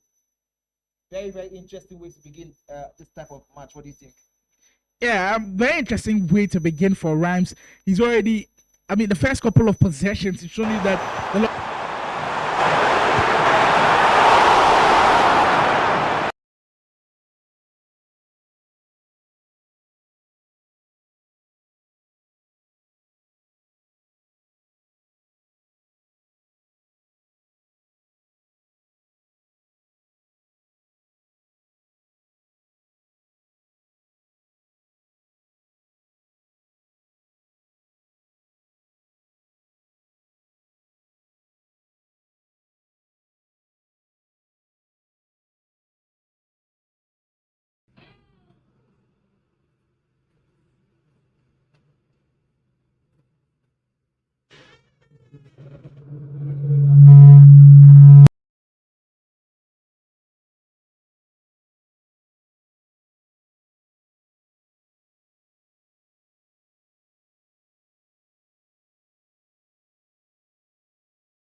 the pick Osimhen, but that's a brilliant pass from Mitchell, who's in bounce back mode. He's found it difficult. He found it difficult against Rufi to just keep up with him, especially in those last minutes but he desperately needs the win today, and that's the way to go about it. What a way. That's the way surely to go about it, right from the set piece. We've already spoken of how important these set pieces are, and it's a brilliant ball ahead. I believe green time finish. Mitchell out by a goal to early, wants to put on the press as well. Rashford into Carvajal. Didn't expect to see him. I see the SBC. Didn't know a lot of people completed it. Ryan's Bobo, well, in a losing position for the very first time. Actually, he was leading the whole of the time against game with Josh. But now you have to do things differently if you want to grab all 3 points from this game. Mitchell, though, is the one that's hungry for all the points. Messi is being time for being blocked. Seems like a revenge for what happened in Ibadan, of course, as I mentioned earlier, being knocked out by Rhymes but in that knockout stage. But let's see if actually it's going to turn into anything for Mitchell. Speaking of revenge, it looks like he seems on the right path already with starting well with that first goal and all of that. The through pass can come in, Messi, ball control, technical plus. He's truly one of the best dribblers out there. Wow, that's the skill move you don't usually see. That was an interesting one from Mitchell. I didn't expect it to actually be the defender. It's one that can catch you off guard, but against top defenders like this, it's always going to be difficult to beat them with moves like these. Hold it. Over the top, there goes Ronaldo. He gets that from the keeper. Upamecano, last ditch save. That defensive save is where to go. Definitely where to go. And if Rives needed anything to get the engine revving, that was it right there. Absolutely, I agree with you totally. That was such a clean and the anticipation by Rhymes to use Upamecano to get in that position to clear that ball top level. Trivela! Oh my goodness! How about that? How about that slide? Kind of caught off guard a little bit with that one. He backed off him too much, in my opinion, Mitchell. And right from Rhymes, and we're back where it started. Back on level pegging. One goal apiece, both sides. They've shown the attacking prowess already, but I think Mitchell will be quite disappointed that he's conceded that goal and he's still not leading in this game. I think he's had the better opportunities. But hey, SC tells you if you do not take your chances, you could be punished. De Bruyne stands all of the decoy runs that he expects to be tracked. And one thing about the L1 runs is because they are so OP, and if you don't track them, you will be punished. Immediately you trigger the run, the defender will pay attention to it. Someone will pay attention to it. He'll send the defender to probably cover it. And when you do that, you leave open spaces for people else. So it's just, you have to anticipate which run the player is going to focus in on. And we get to see that Trivela once again as Rhymes Bobo gets a chance to get back into the game. Still poised at 1-1. The Trivela came from Harry Kane, backed off him a little bit. A green time Trivela. That was crazy. And that went in. Absolutely insane. It's an opportunity. Oh, breaks Mitchell's way. Wow. And that's a fortunate one for him. It's one that he'll take all day. He'll do it any luck that comes on his side right now. Doesn't have any points to his name. Desperately needs all of those 3 points in the bargain. I mean, the demeanor on his face says it all. He's locked in, needs all of those 3 points. And I think Mitchell doesn't want to bottle it from here on out, but there's still a lot of time here to be played. Kane, interplay with Theo Hernandez, the Bayern Munich striker, gets another one in. Low-driven effort this time. Goalkeeper up to the task.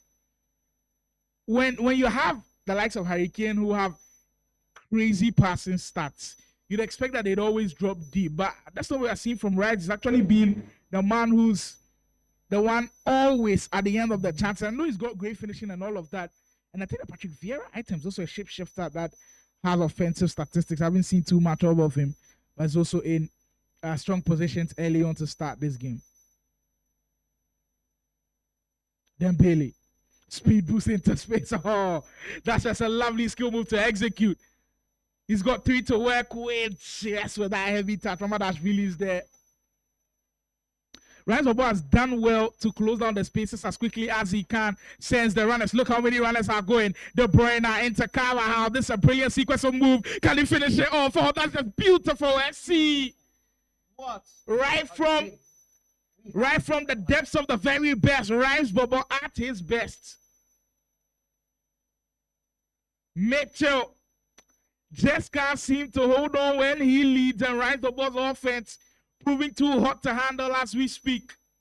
Over the top, once more. You know what? Don't count our rhymes. I believe the sequence of his passing has proven to be so difficult to handle. Mitchell's just struggling with it. And he just doesn't do too much for me. Like, he's comfortable on the ball. It's easy square passes around the peg. Like, no crazy things done. And it's always effective. Kane for Vieira.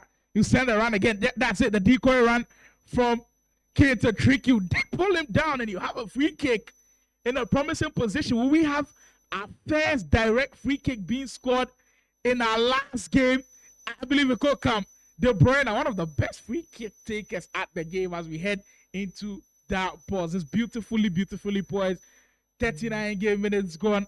Currently at 2-2. Both players, I think they've done enough to kind of share the spoils right now. If you look at what Mitchell did earlier, starting really well, then all of a sudden kind of dying down a little bit, but Rhymes taking the opportunities as they come. Kudos to him. I've truly enjoyed what I've seen from him. And it looks like it's basic FC. Just pass the ball, lofted pass, just the variation of the passes that look really good on the eye. The basics of FC. We get another update from the Game with Josh game. Actually, Bright struggling with that red card, and Game with Josh just running away with this one. He's got 6 goals in this one. 49 minutes gone and 6 goals. That's crazy.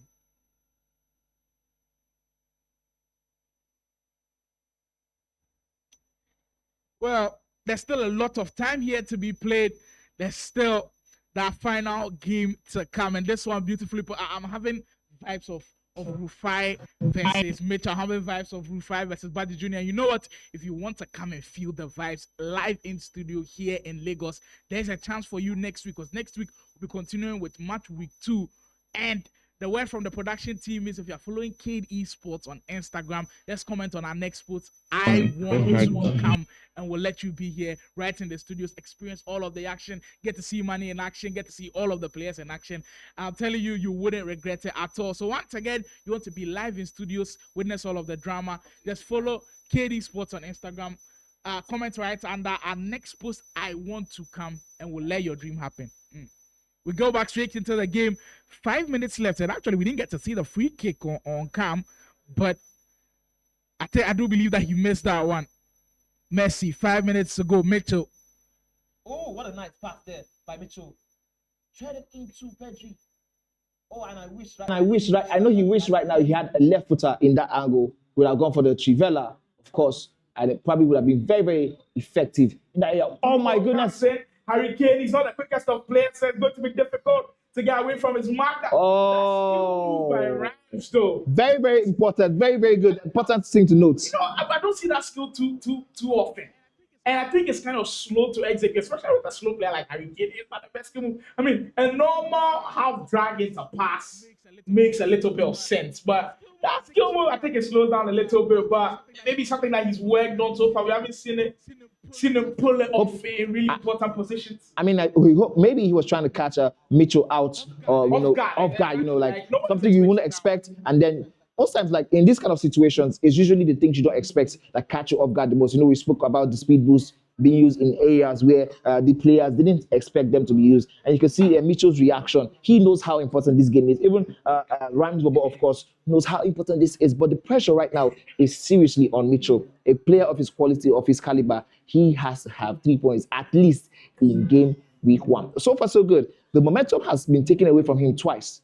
Is he going to regain it, or is it going to be shifted again to Rhymes? With the way he's played, he's shown signs of being the dominant force, leading by 2 goals or more, because he's always led by just 1 goal and then Rhymes comes into the game. I believe it needs like a stretch moment in the game. Usually in basketball, we say there's a game of runs. I think in this year's National E-Soccer League, it's also a game of runs. If there's a stretch in the game, like a 10 to 15 minute spell where you can be dominant, be as dominant as you can, get at least 2 goals within that stretch. Yes. That's what some of the players have done. Remember Killer Freak's game, in the first 20 minutes, he takes 3 goals, 4 goals, and he's good.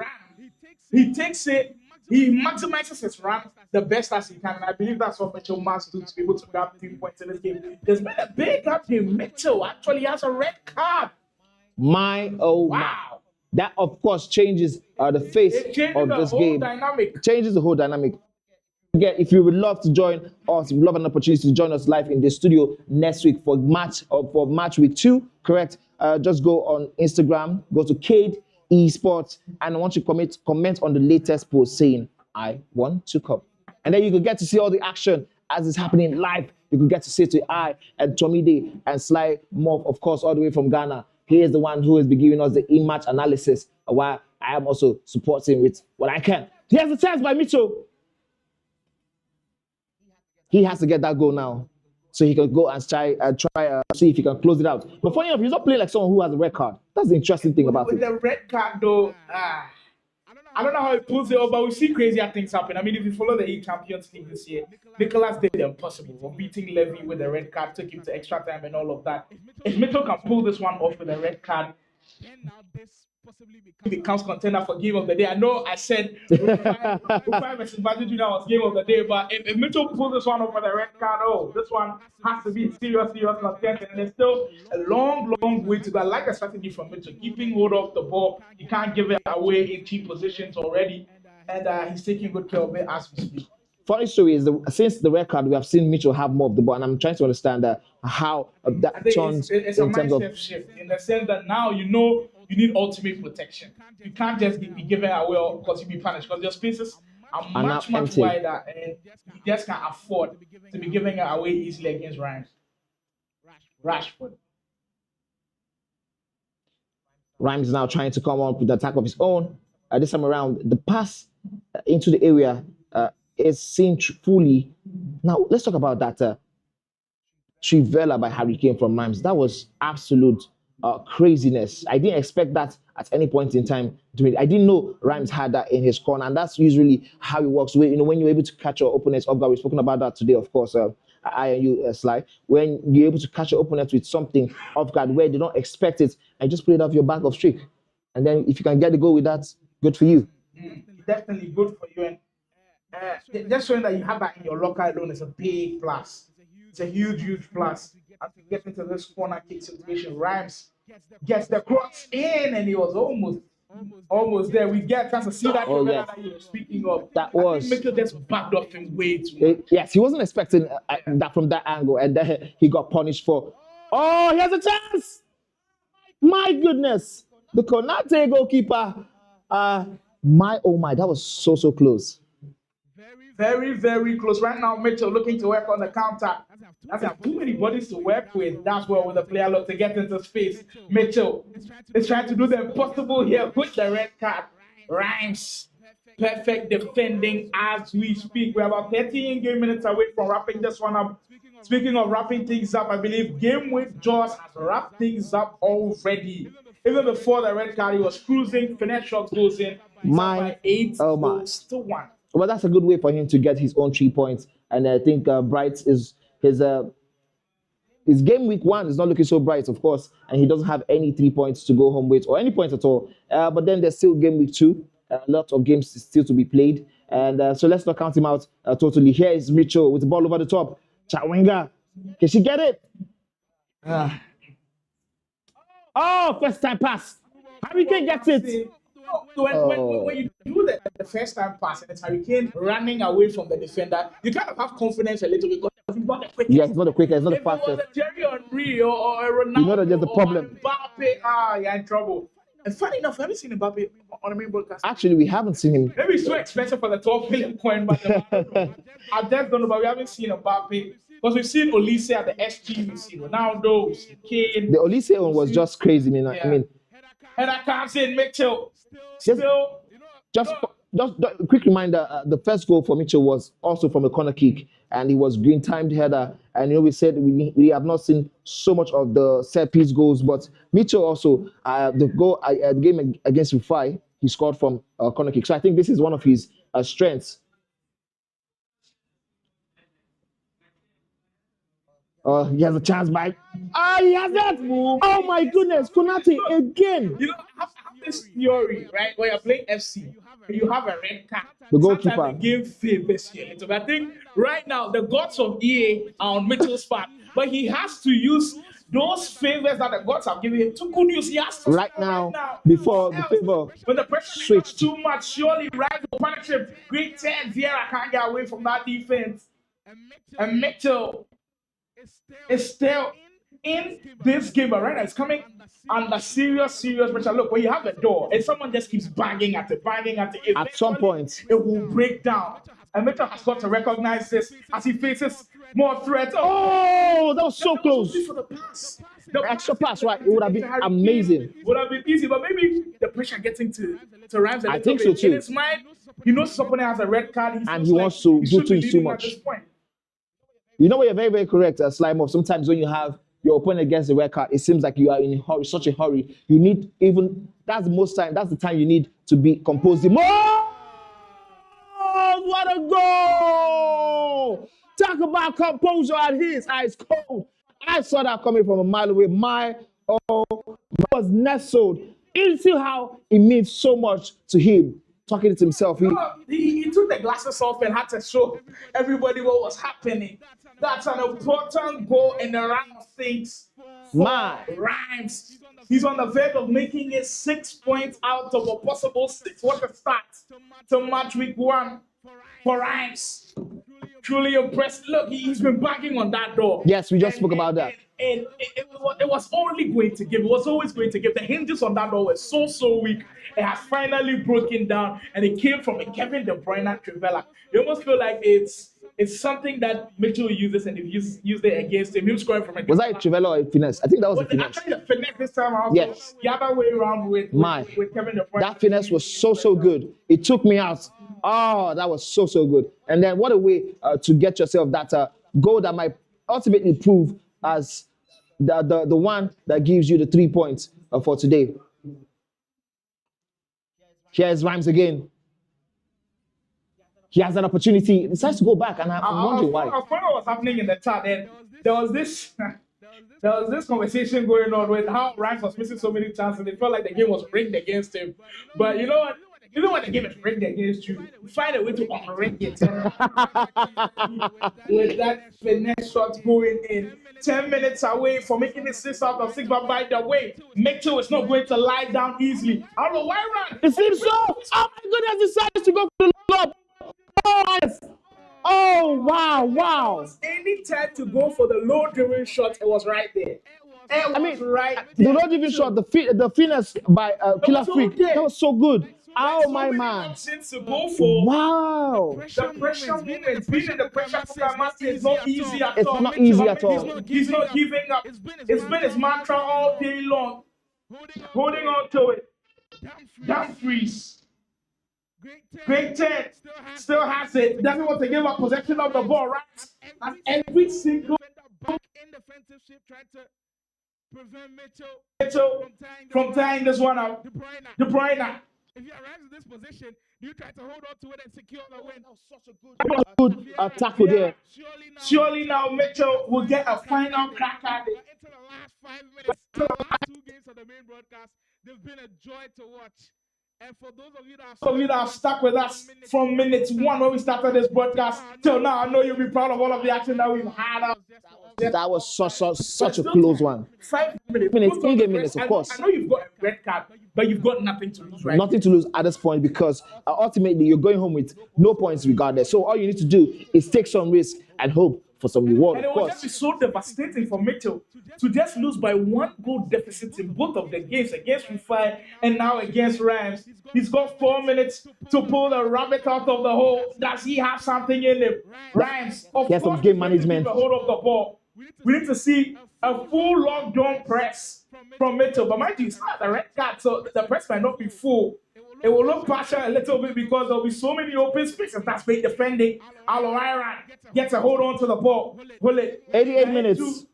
We're into last minute territory now. It has to be now or never. Good. It will have to be. It can be from Mitchell. 89 minutes on the game clock. We're heading into stop. He's all waiting for the last attack now. Great pass. Hold it. Waiting for the rise. The last time it was like this, he went back and he tried to recycle. And oh my goodness. It feels like deja vu yet again. Mitchell waste that possession, and that will be that. Oh, To walk away with 3 solid points. 3 well-needed points to make it 6 for him. People have lost by bigger margins, but I don't think a lot of them will be treated as much it will be. I mean, of course, It was yes. in 2 close games that he had a chance to make a draw. Wow, this just And this one will be very painful because you're going to ask yourself, like, had even I didn't get the red card, would I have had more opportunities? Would I have, had my foot more in it? But it is what it is. Unfortunately for him, he is going to be going home from game week 1 without any points. After 2 games being played, Rhymes was able to get this one over the line. And Rhymes, of course, is going home with 6 points. And what would have been a revenge story turned out to be an extended drama. So we're going to see what that turns out to be in game week 2. Don't forget, ladies and gentlemen, follow us at Cade Esports. We are going to be showing you guys back-to-back matches from next week, of course. all of the action is crazy. We're about to do a proper recap right from the very start of what we've seen on the main broadcast. We'll get to enjoy all of the highlights from game 1 up till now. We'll get to see Kilafrik in action, Farooq in action. If we did miss them earlier, Adefola was also in action. I believe Imagi was also in action. Yes, Rufi, twice, of all course. of the Every single drama person who games. came here today played Exactly. 2 games. We're about to put all of the recap together for you guys. So, Enjoying our yes, if you didn't see that from the beginning, stay tuned. We got that for you.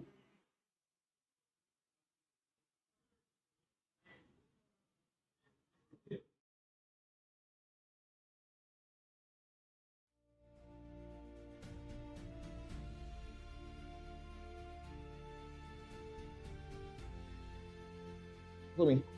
Mr. Komi.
Hello guys, my name is Farooq. I'm a professional esports player in Nigeria. That would be basically the start of the tournament because I feel that if I do not win the tournament, Killer Freak will win, and if it doesn't win, I'll win. So that would be like a decider for the tournament. I think Bright is coming last. I think Bright is coming last because I haven't seen enough from Bright, and I genuinely do not think it's that good. So yeah, it is not if I can win. I know I will win. So I genuinely want everybody to bring their A game because this is a test to show that I'm the best in Nigeria. Hello guys, my name is Farooq. I'm a professional esports player in Nigeria. That would be basically the start of the tournament because I feel that if I do not win the tournament, Killer Freak will win, and if it doesn't win, I'll win. So that would be like a decider for the tournament. Hi, I'm Adefola, FC Pro Athlete for Cade Esports. Yeah, so I would say either John or Farooq. John is Killer Freak, by the way, for those that don't know. So the thing is, I'm going to go a bit more towards Farooq because when it comes to tournaments, I literally always play Farooq every single time, and it's never a tough match. But John is one of the toughest I've faced, but I'll say Farooq for sure. As per the underrated player, I would say Yemi. Now my reason is that Yemi playing Yemi is not easy because you are never ever going to get an easy game. Now he might not win all the time, but when you play Yemi, it is never going to be an easy game. So that's why it's my pick for the underrated player. Hi, I'm Adefola, FC Pro Athlete for Cade Esports. Yeah, so I would say either John or Farooq.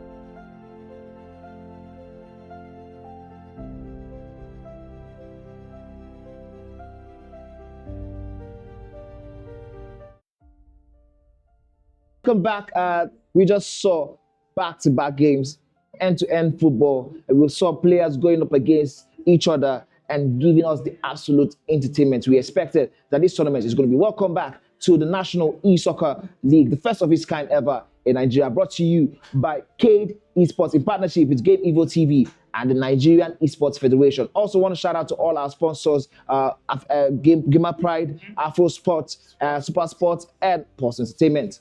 This has been a fun time to this game week, and we're going to be showing you guys what we have done so far throughout the game week. We had about 16 games happening. Yes, 16 happenings. Games. I mean, the one that we had on the broadcast, amazing some games. Of them were 3-3 ones to remember. And when we asked for game of the day, you know what?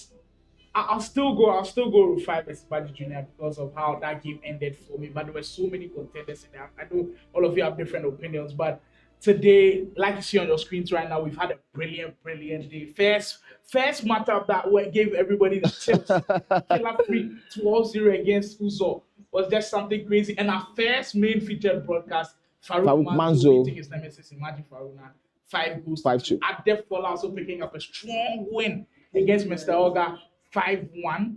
And then Baji Jr. Blaze. That was also a very interesting game in the sense that Baji Jr., he needed that win early because in the subsequent games, he found it difficult against Rufi. But that was the first round of fixtures. Killer Freak picking up the win. Farooq Manzo also getting the win.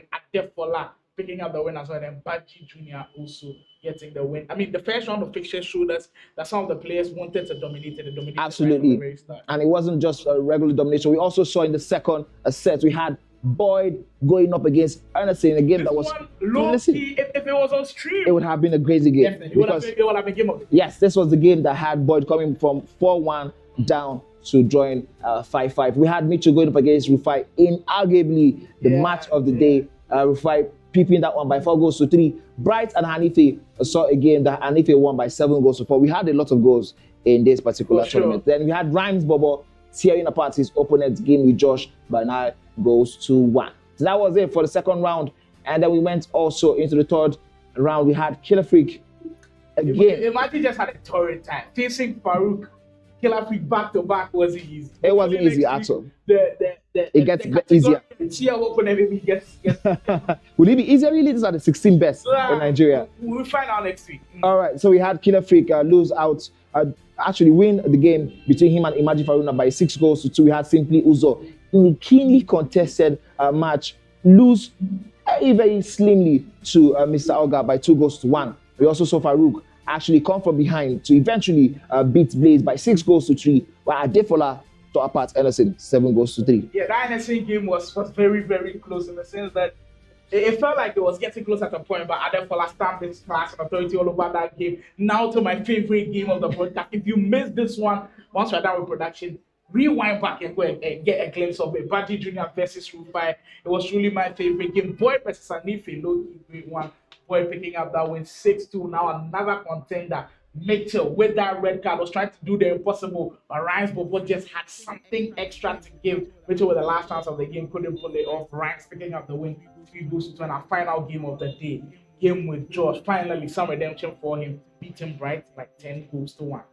Oh, what amazing list we had. And we cannot wait to see what game week 2 has for us. We have 5 game weeks. If you're just joining us, this is how it's going to be. We're going to have 5 game weeks in this tournament. It is the league, one of a kind. We've never had this kind of tournament before. It's a league system, 5 weeks. Each week of Saturday, Sunday, we're going to be having all of this. So now, don't forget, we're going to want to say thank you to Cade Esports, who are the ones who have brought this. And I want to say thank you to all our sponsors, Game Evil, Afro Sports, Super Sports, in partnership with the Nigerian Esports Federation. Say thank you guys for giving us this platform to allow these guys shine so bright. Also allow us casters come and experience this amazing experience. We've already said if you want to join the experience for next week, I've already seen the comments on Cade Esports Instagram. If you didn't catch the gist earlier, head on to Instagram, make sure you're following Cade Esports, go on to the comment section, say I want to come now. We want to now tell us how serious you want to be here. Get in there. And if you want to be in here in the studios in Lagos, this will be the place to be next weekend. It should be crazy. I can't wait to see the leaderboard because you see some massive moves. I know for sure Killer Freak will be with number 1. Top to see, followed by probably Farooq, Mamzo. Because already the unbeaten players are Farooq, Adefola, Killer Freak. I think Ryan's also in that list. Correct. Baji Jr. lost the second game, so he's on 3 points. Rufi also is unbeaten. Yes. He has 2. And he had the closest game. He gave us drama. Anyway, you see Rufi, give the man a salute. Look, he could have won it easily, but decided to give us drama upon drama. You know, I believe that his build-up really gave us that last crazy game. I want to ask you before we get into the leaderboard. Now, looking at it, do you think the top 8? Now, if you're just joining us, we said something earlier. Whoever it is that makes it to the top 8, of course, whoever wins this is going to be going home as a champion. Yes, but then also we have a top 8 whereby if you win, if you're in the top 8, you're going to go on to next season in the division. Then the people who are bottom 8 are going to be relegated to allow for another set to come in to the zone. So now you already understand that this is a keenly contested position from number 1 to number 8. Now, do you think already the number 1 to 8 is currently forming, or is it still early days? Very early days, just week 1, only 2 games played, but some people have shown like the gap is clear. The likes of Killer Freak has shown that the gap it feels like we are talking about it so much, but of course, if you were here, if you saw all the games, you would understand. You understand why we genuinely are talking about it the way we are. There are people who can still sneak in there. I think Baji Jr. has got a shout. Mitchell, even though he's lost his first 2, he's got a shout. Imagi is one that I think next week would have a serious bounce back. Depending on, of course, 2 really good players here today. 2 of the top players. Yes, of course. I think he's played. People are going to be the number 1 and number 2 today, and let's see what next week is going to give him. Yeah, that's why 5 weeks of action, 5 weeks of FC action. This will be the place to be. All of the action will still be live on Cade Esports YouTube channel. On week 1, in fact, match week 1, maybe the giveaways were kind of sporadic a little bit, but next week we'll definitely have it structured a bit where once you predict, you get to win and take something home. But if you want to be in here, in studios with us next week, Saturday and Sunday, head on to Cade Esports on Instagram, give us a follow on our latest post on Instagram. Tell us, I want to be here now. Next week we're gonna have all of the fixtures on probably a Google Sheet, and then we're gonna take it off immediately games begin. So once you just come in, make all your predictions, and as soon as the games begin, we take off the Google Sheet. But that's how it's gonna be like. So much action still to happen. I want to say shout out to every single person who have been commented in the live stream today. Can we take a little bit of all of that comments? Really? Can we take a little bit of all of that, or should we go straight into? We can definitely get into it, but we can now. All right, we can now see live leaderboard, people. After all has been said and done, after the dust has settled, we know who is where. Right on the top, Killer Freak, and look at that goal difference. 16. That's crazy. With 6 points. Right, Bob also finishing 3 out of 3. Also on 6 points. Adefola comes in third place, also on 6 points. That goal difference. The goal difference, just one difference between him and Rice. Farooq Mans also comes in closely at fourth position with 6 points. Rufi also in the mix with those 2 close wins. Also gets in there with the 6 points. So those are the 4 players with a perfect record. But someone joins them in the unbeaten category. That's actually Boyd, who won 1 and drew 1 on 4 points in 6th position. Now we go to the players that have been beaten today from 7th into the 16th position. Yes. The like of Baji Jr. and the rest down. Baji Jr. has 3 points. Of course, he lost his first game, and then he won his first game, and then he lost against Rufi. And then game with Josh, his first game heavy, but then and he won his second game heavily. And we have Anife also. Extreme sides of the spectrum. Absolutely, Anife has 3 points with a -1 goal difference. Mr. Oga has 3 points to -3 goal difference. Ernestine has 1 point only. Now we have entered he's the only one who had just 1 point in game week 1. And Mitchell had 0, Blaze had 0, Imagi, Bright, Simply Uzo both have 0. They are the ones with the highest goals conceded, the 3 of them. And also Blaze also 6, 7, 12, 13. Interesting. Massive stuff. That's a wrap from Matchweek 1 of the National E-Soccer League. It's been a pleasure bringing Absolute pleasure from me and Slime Off. Hopefully we get to do this again next week. Yeah, hopefully. All right, from me, Manny, and Slime Off, signing out. See you guys next week. It's a wrap!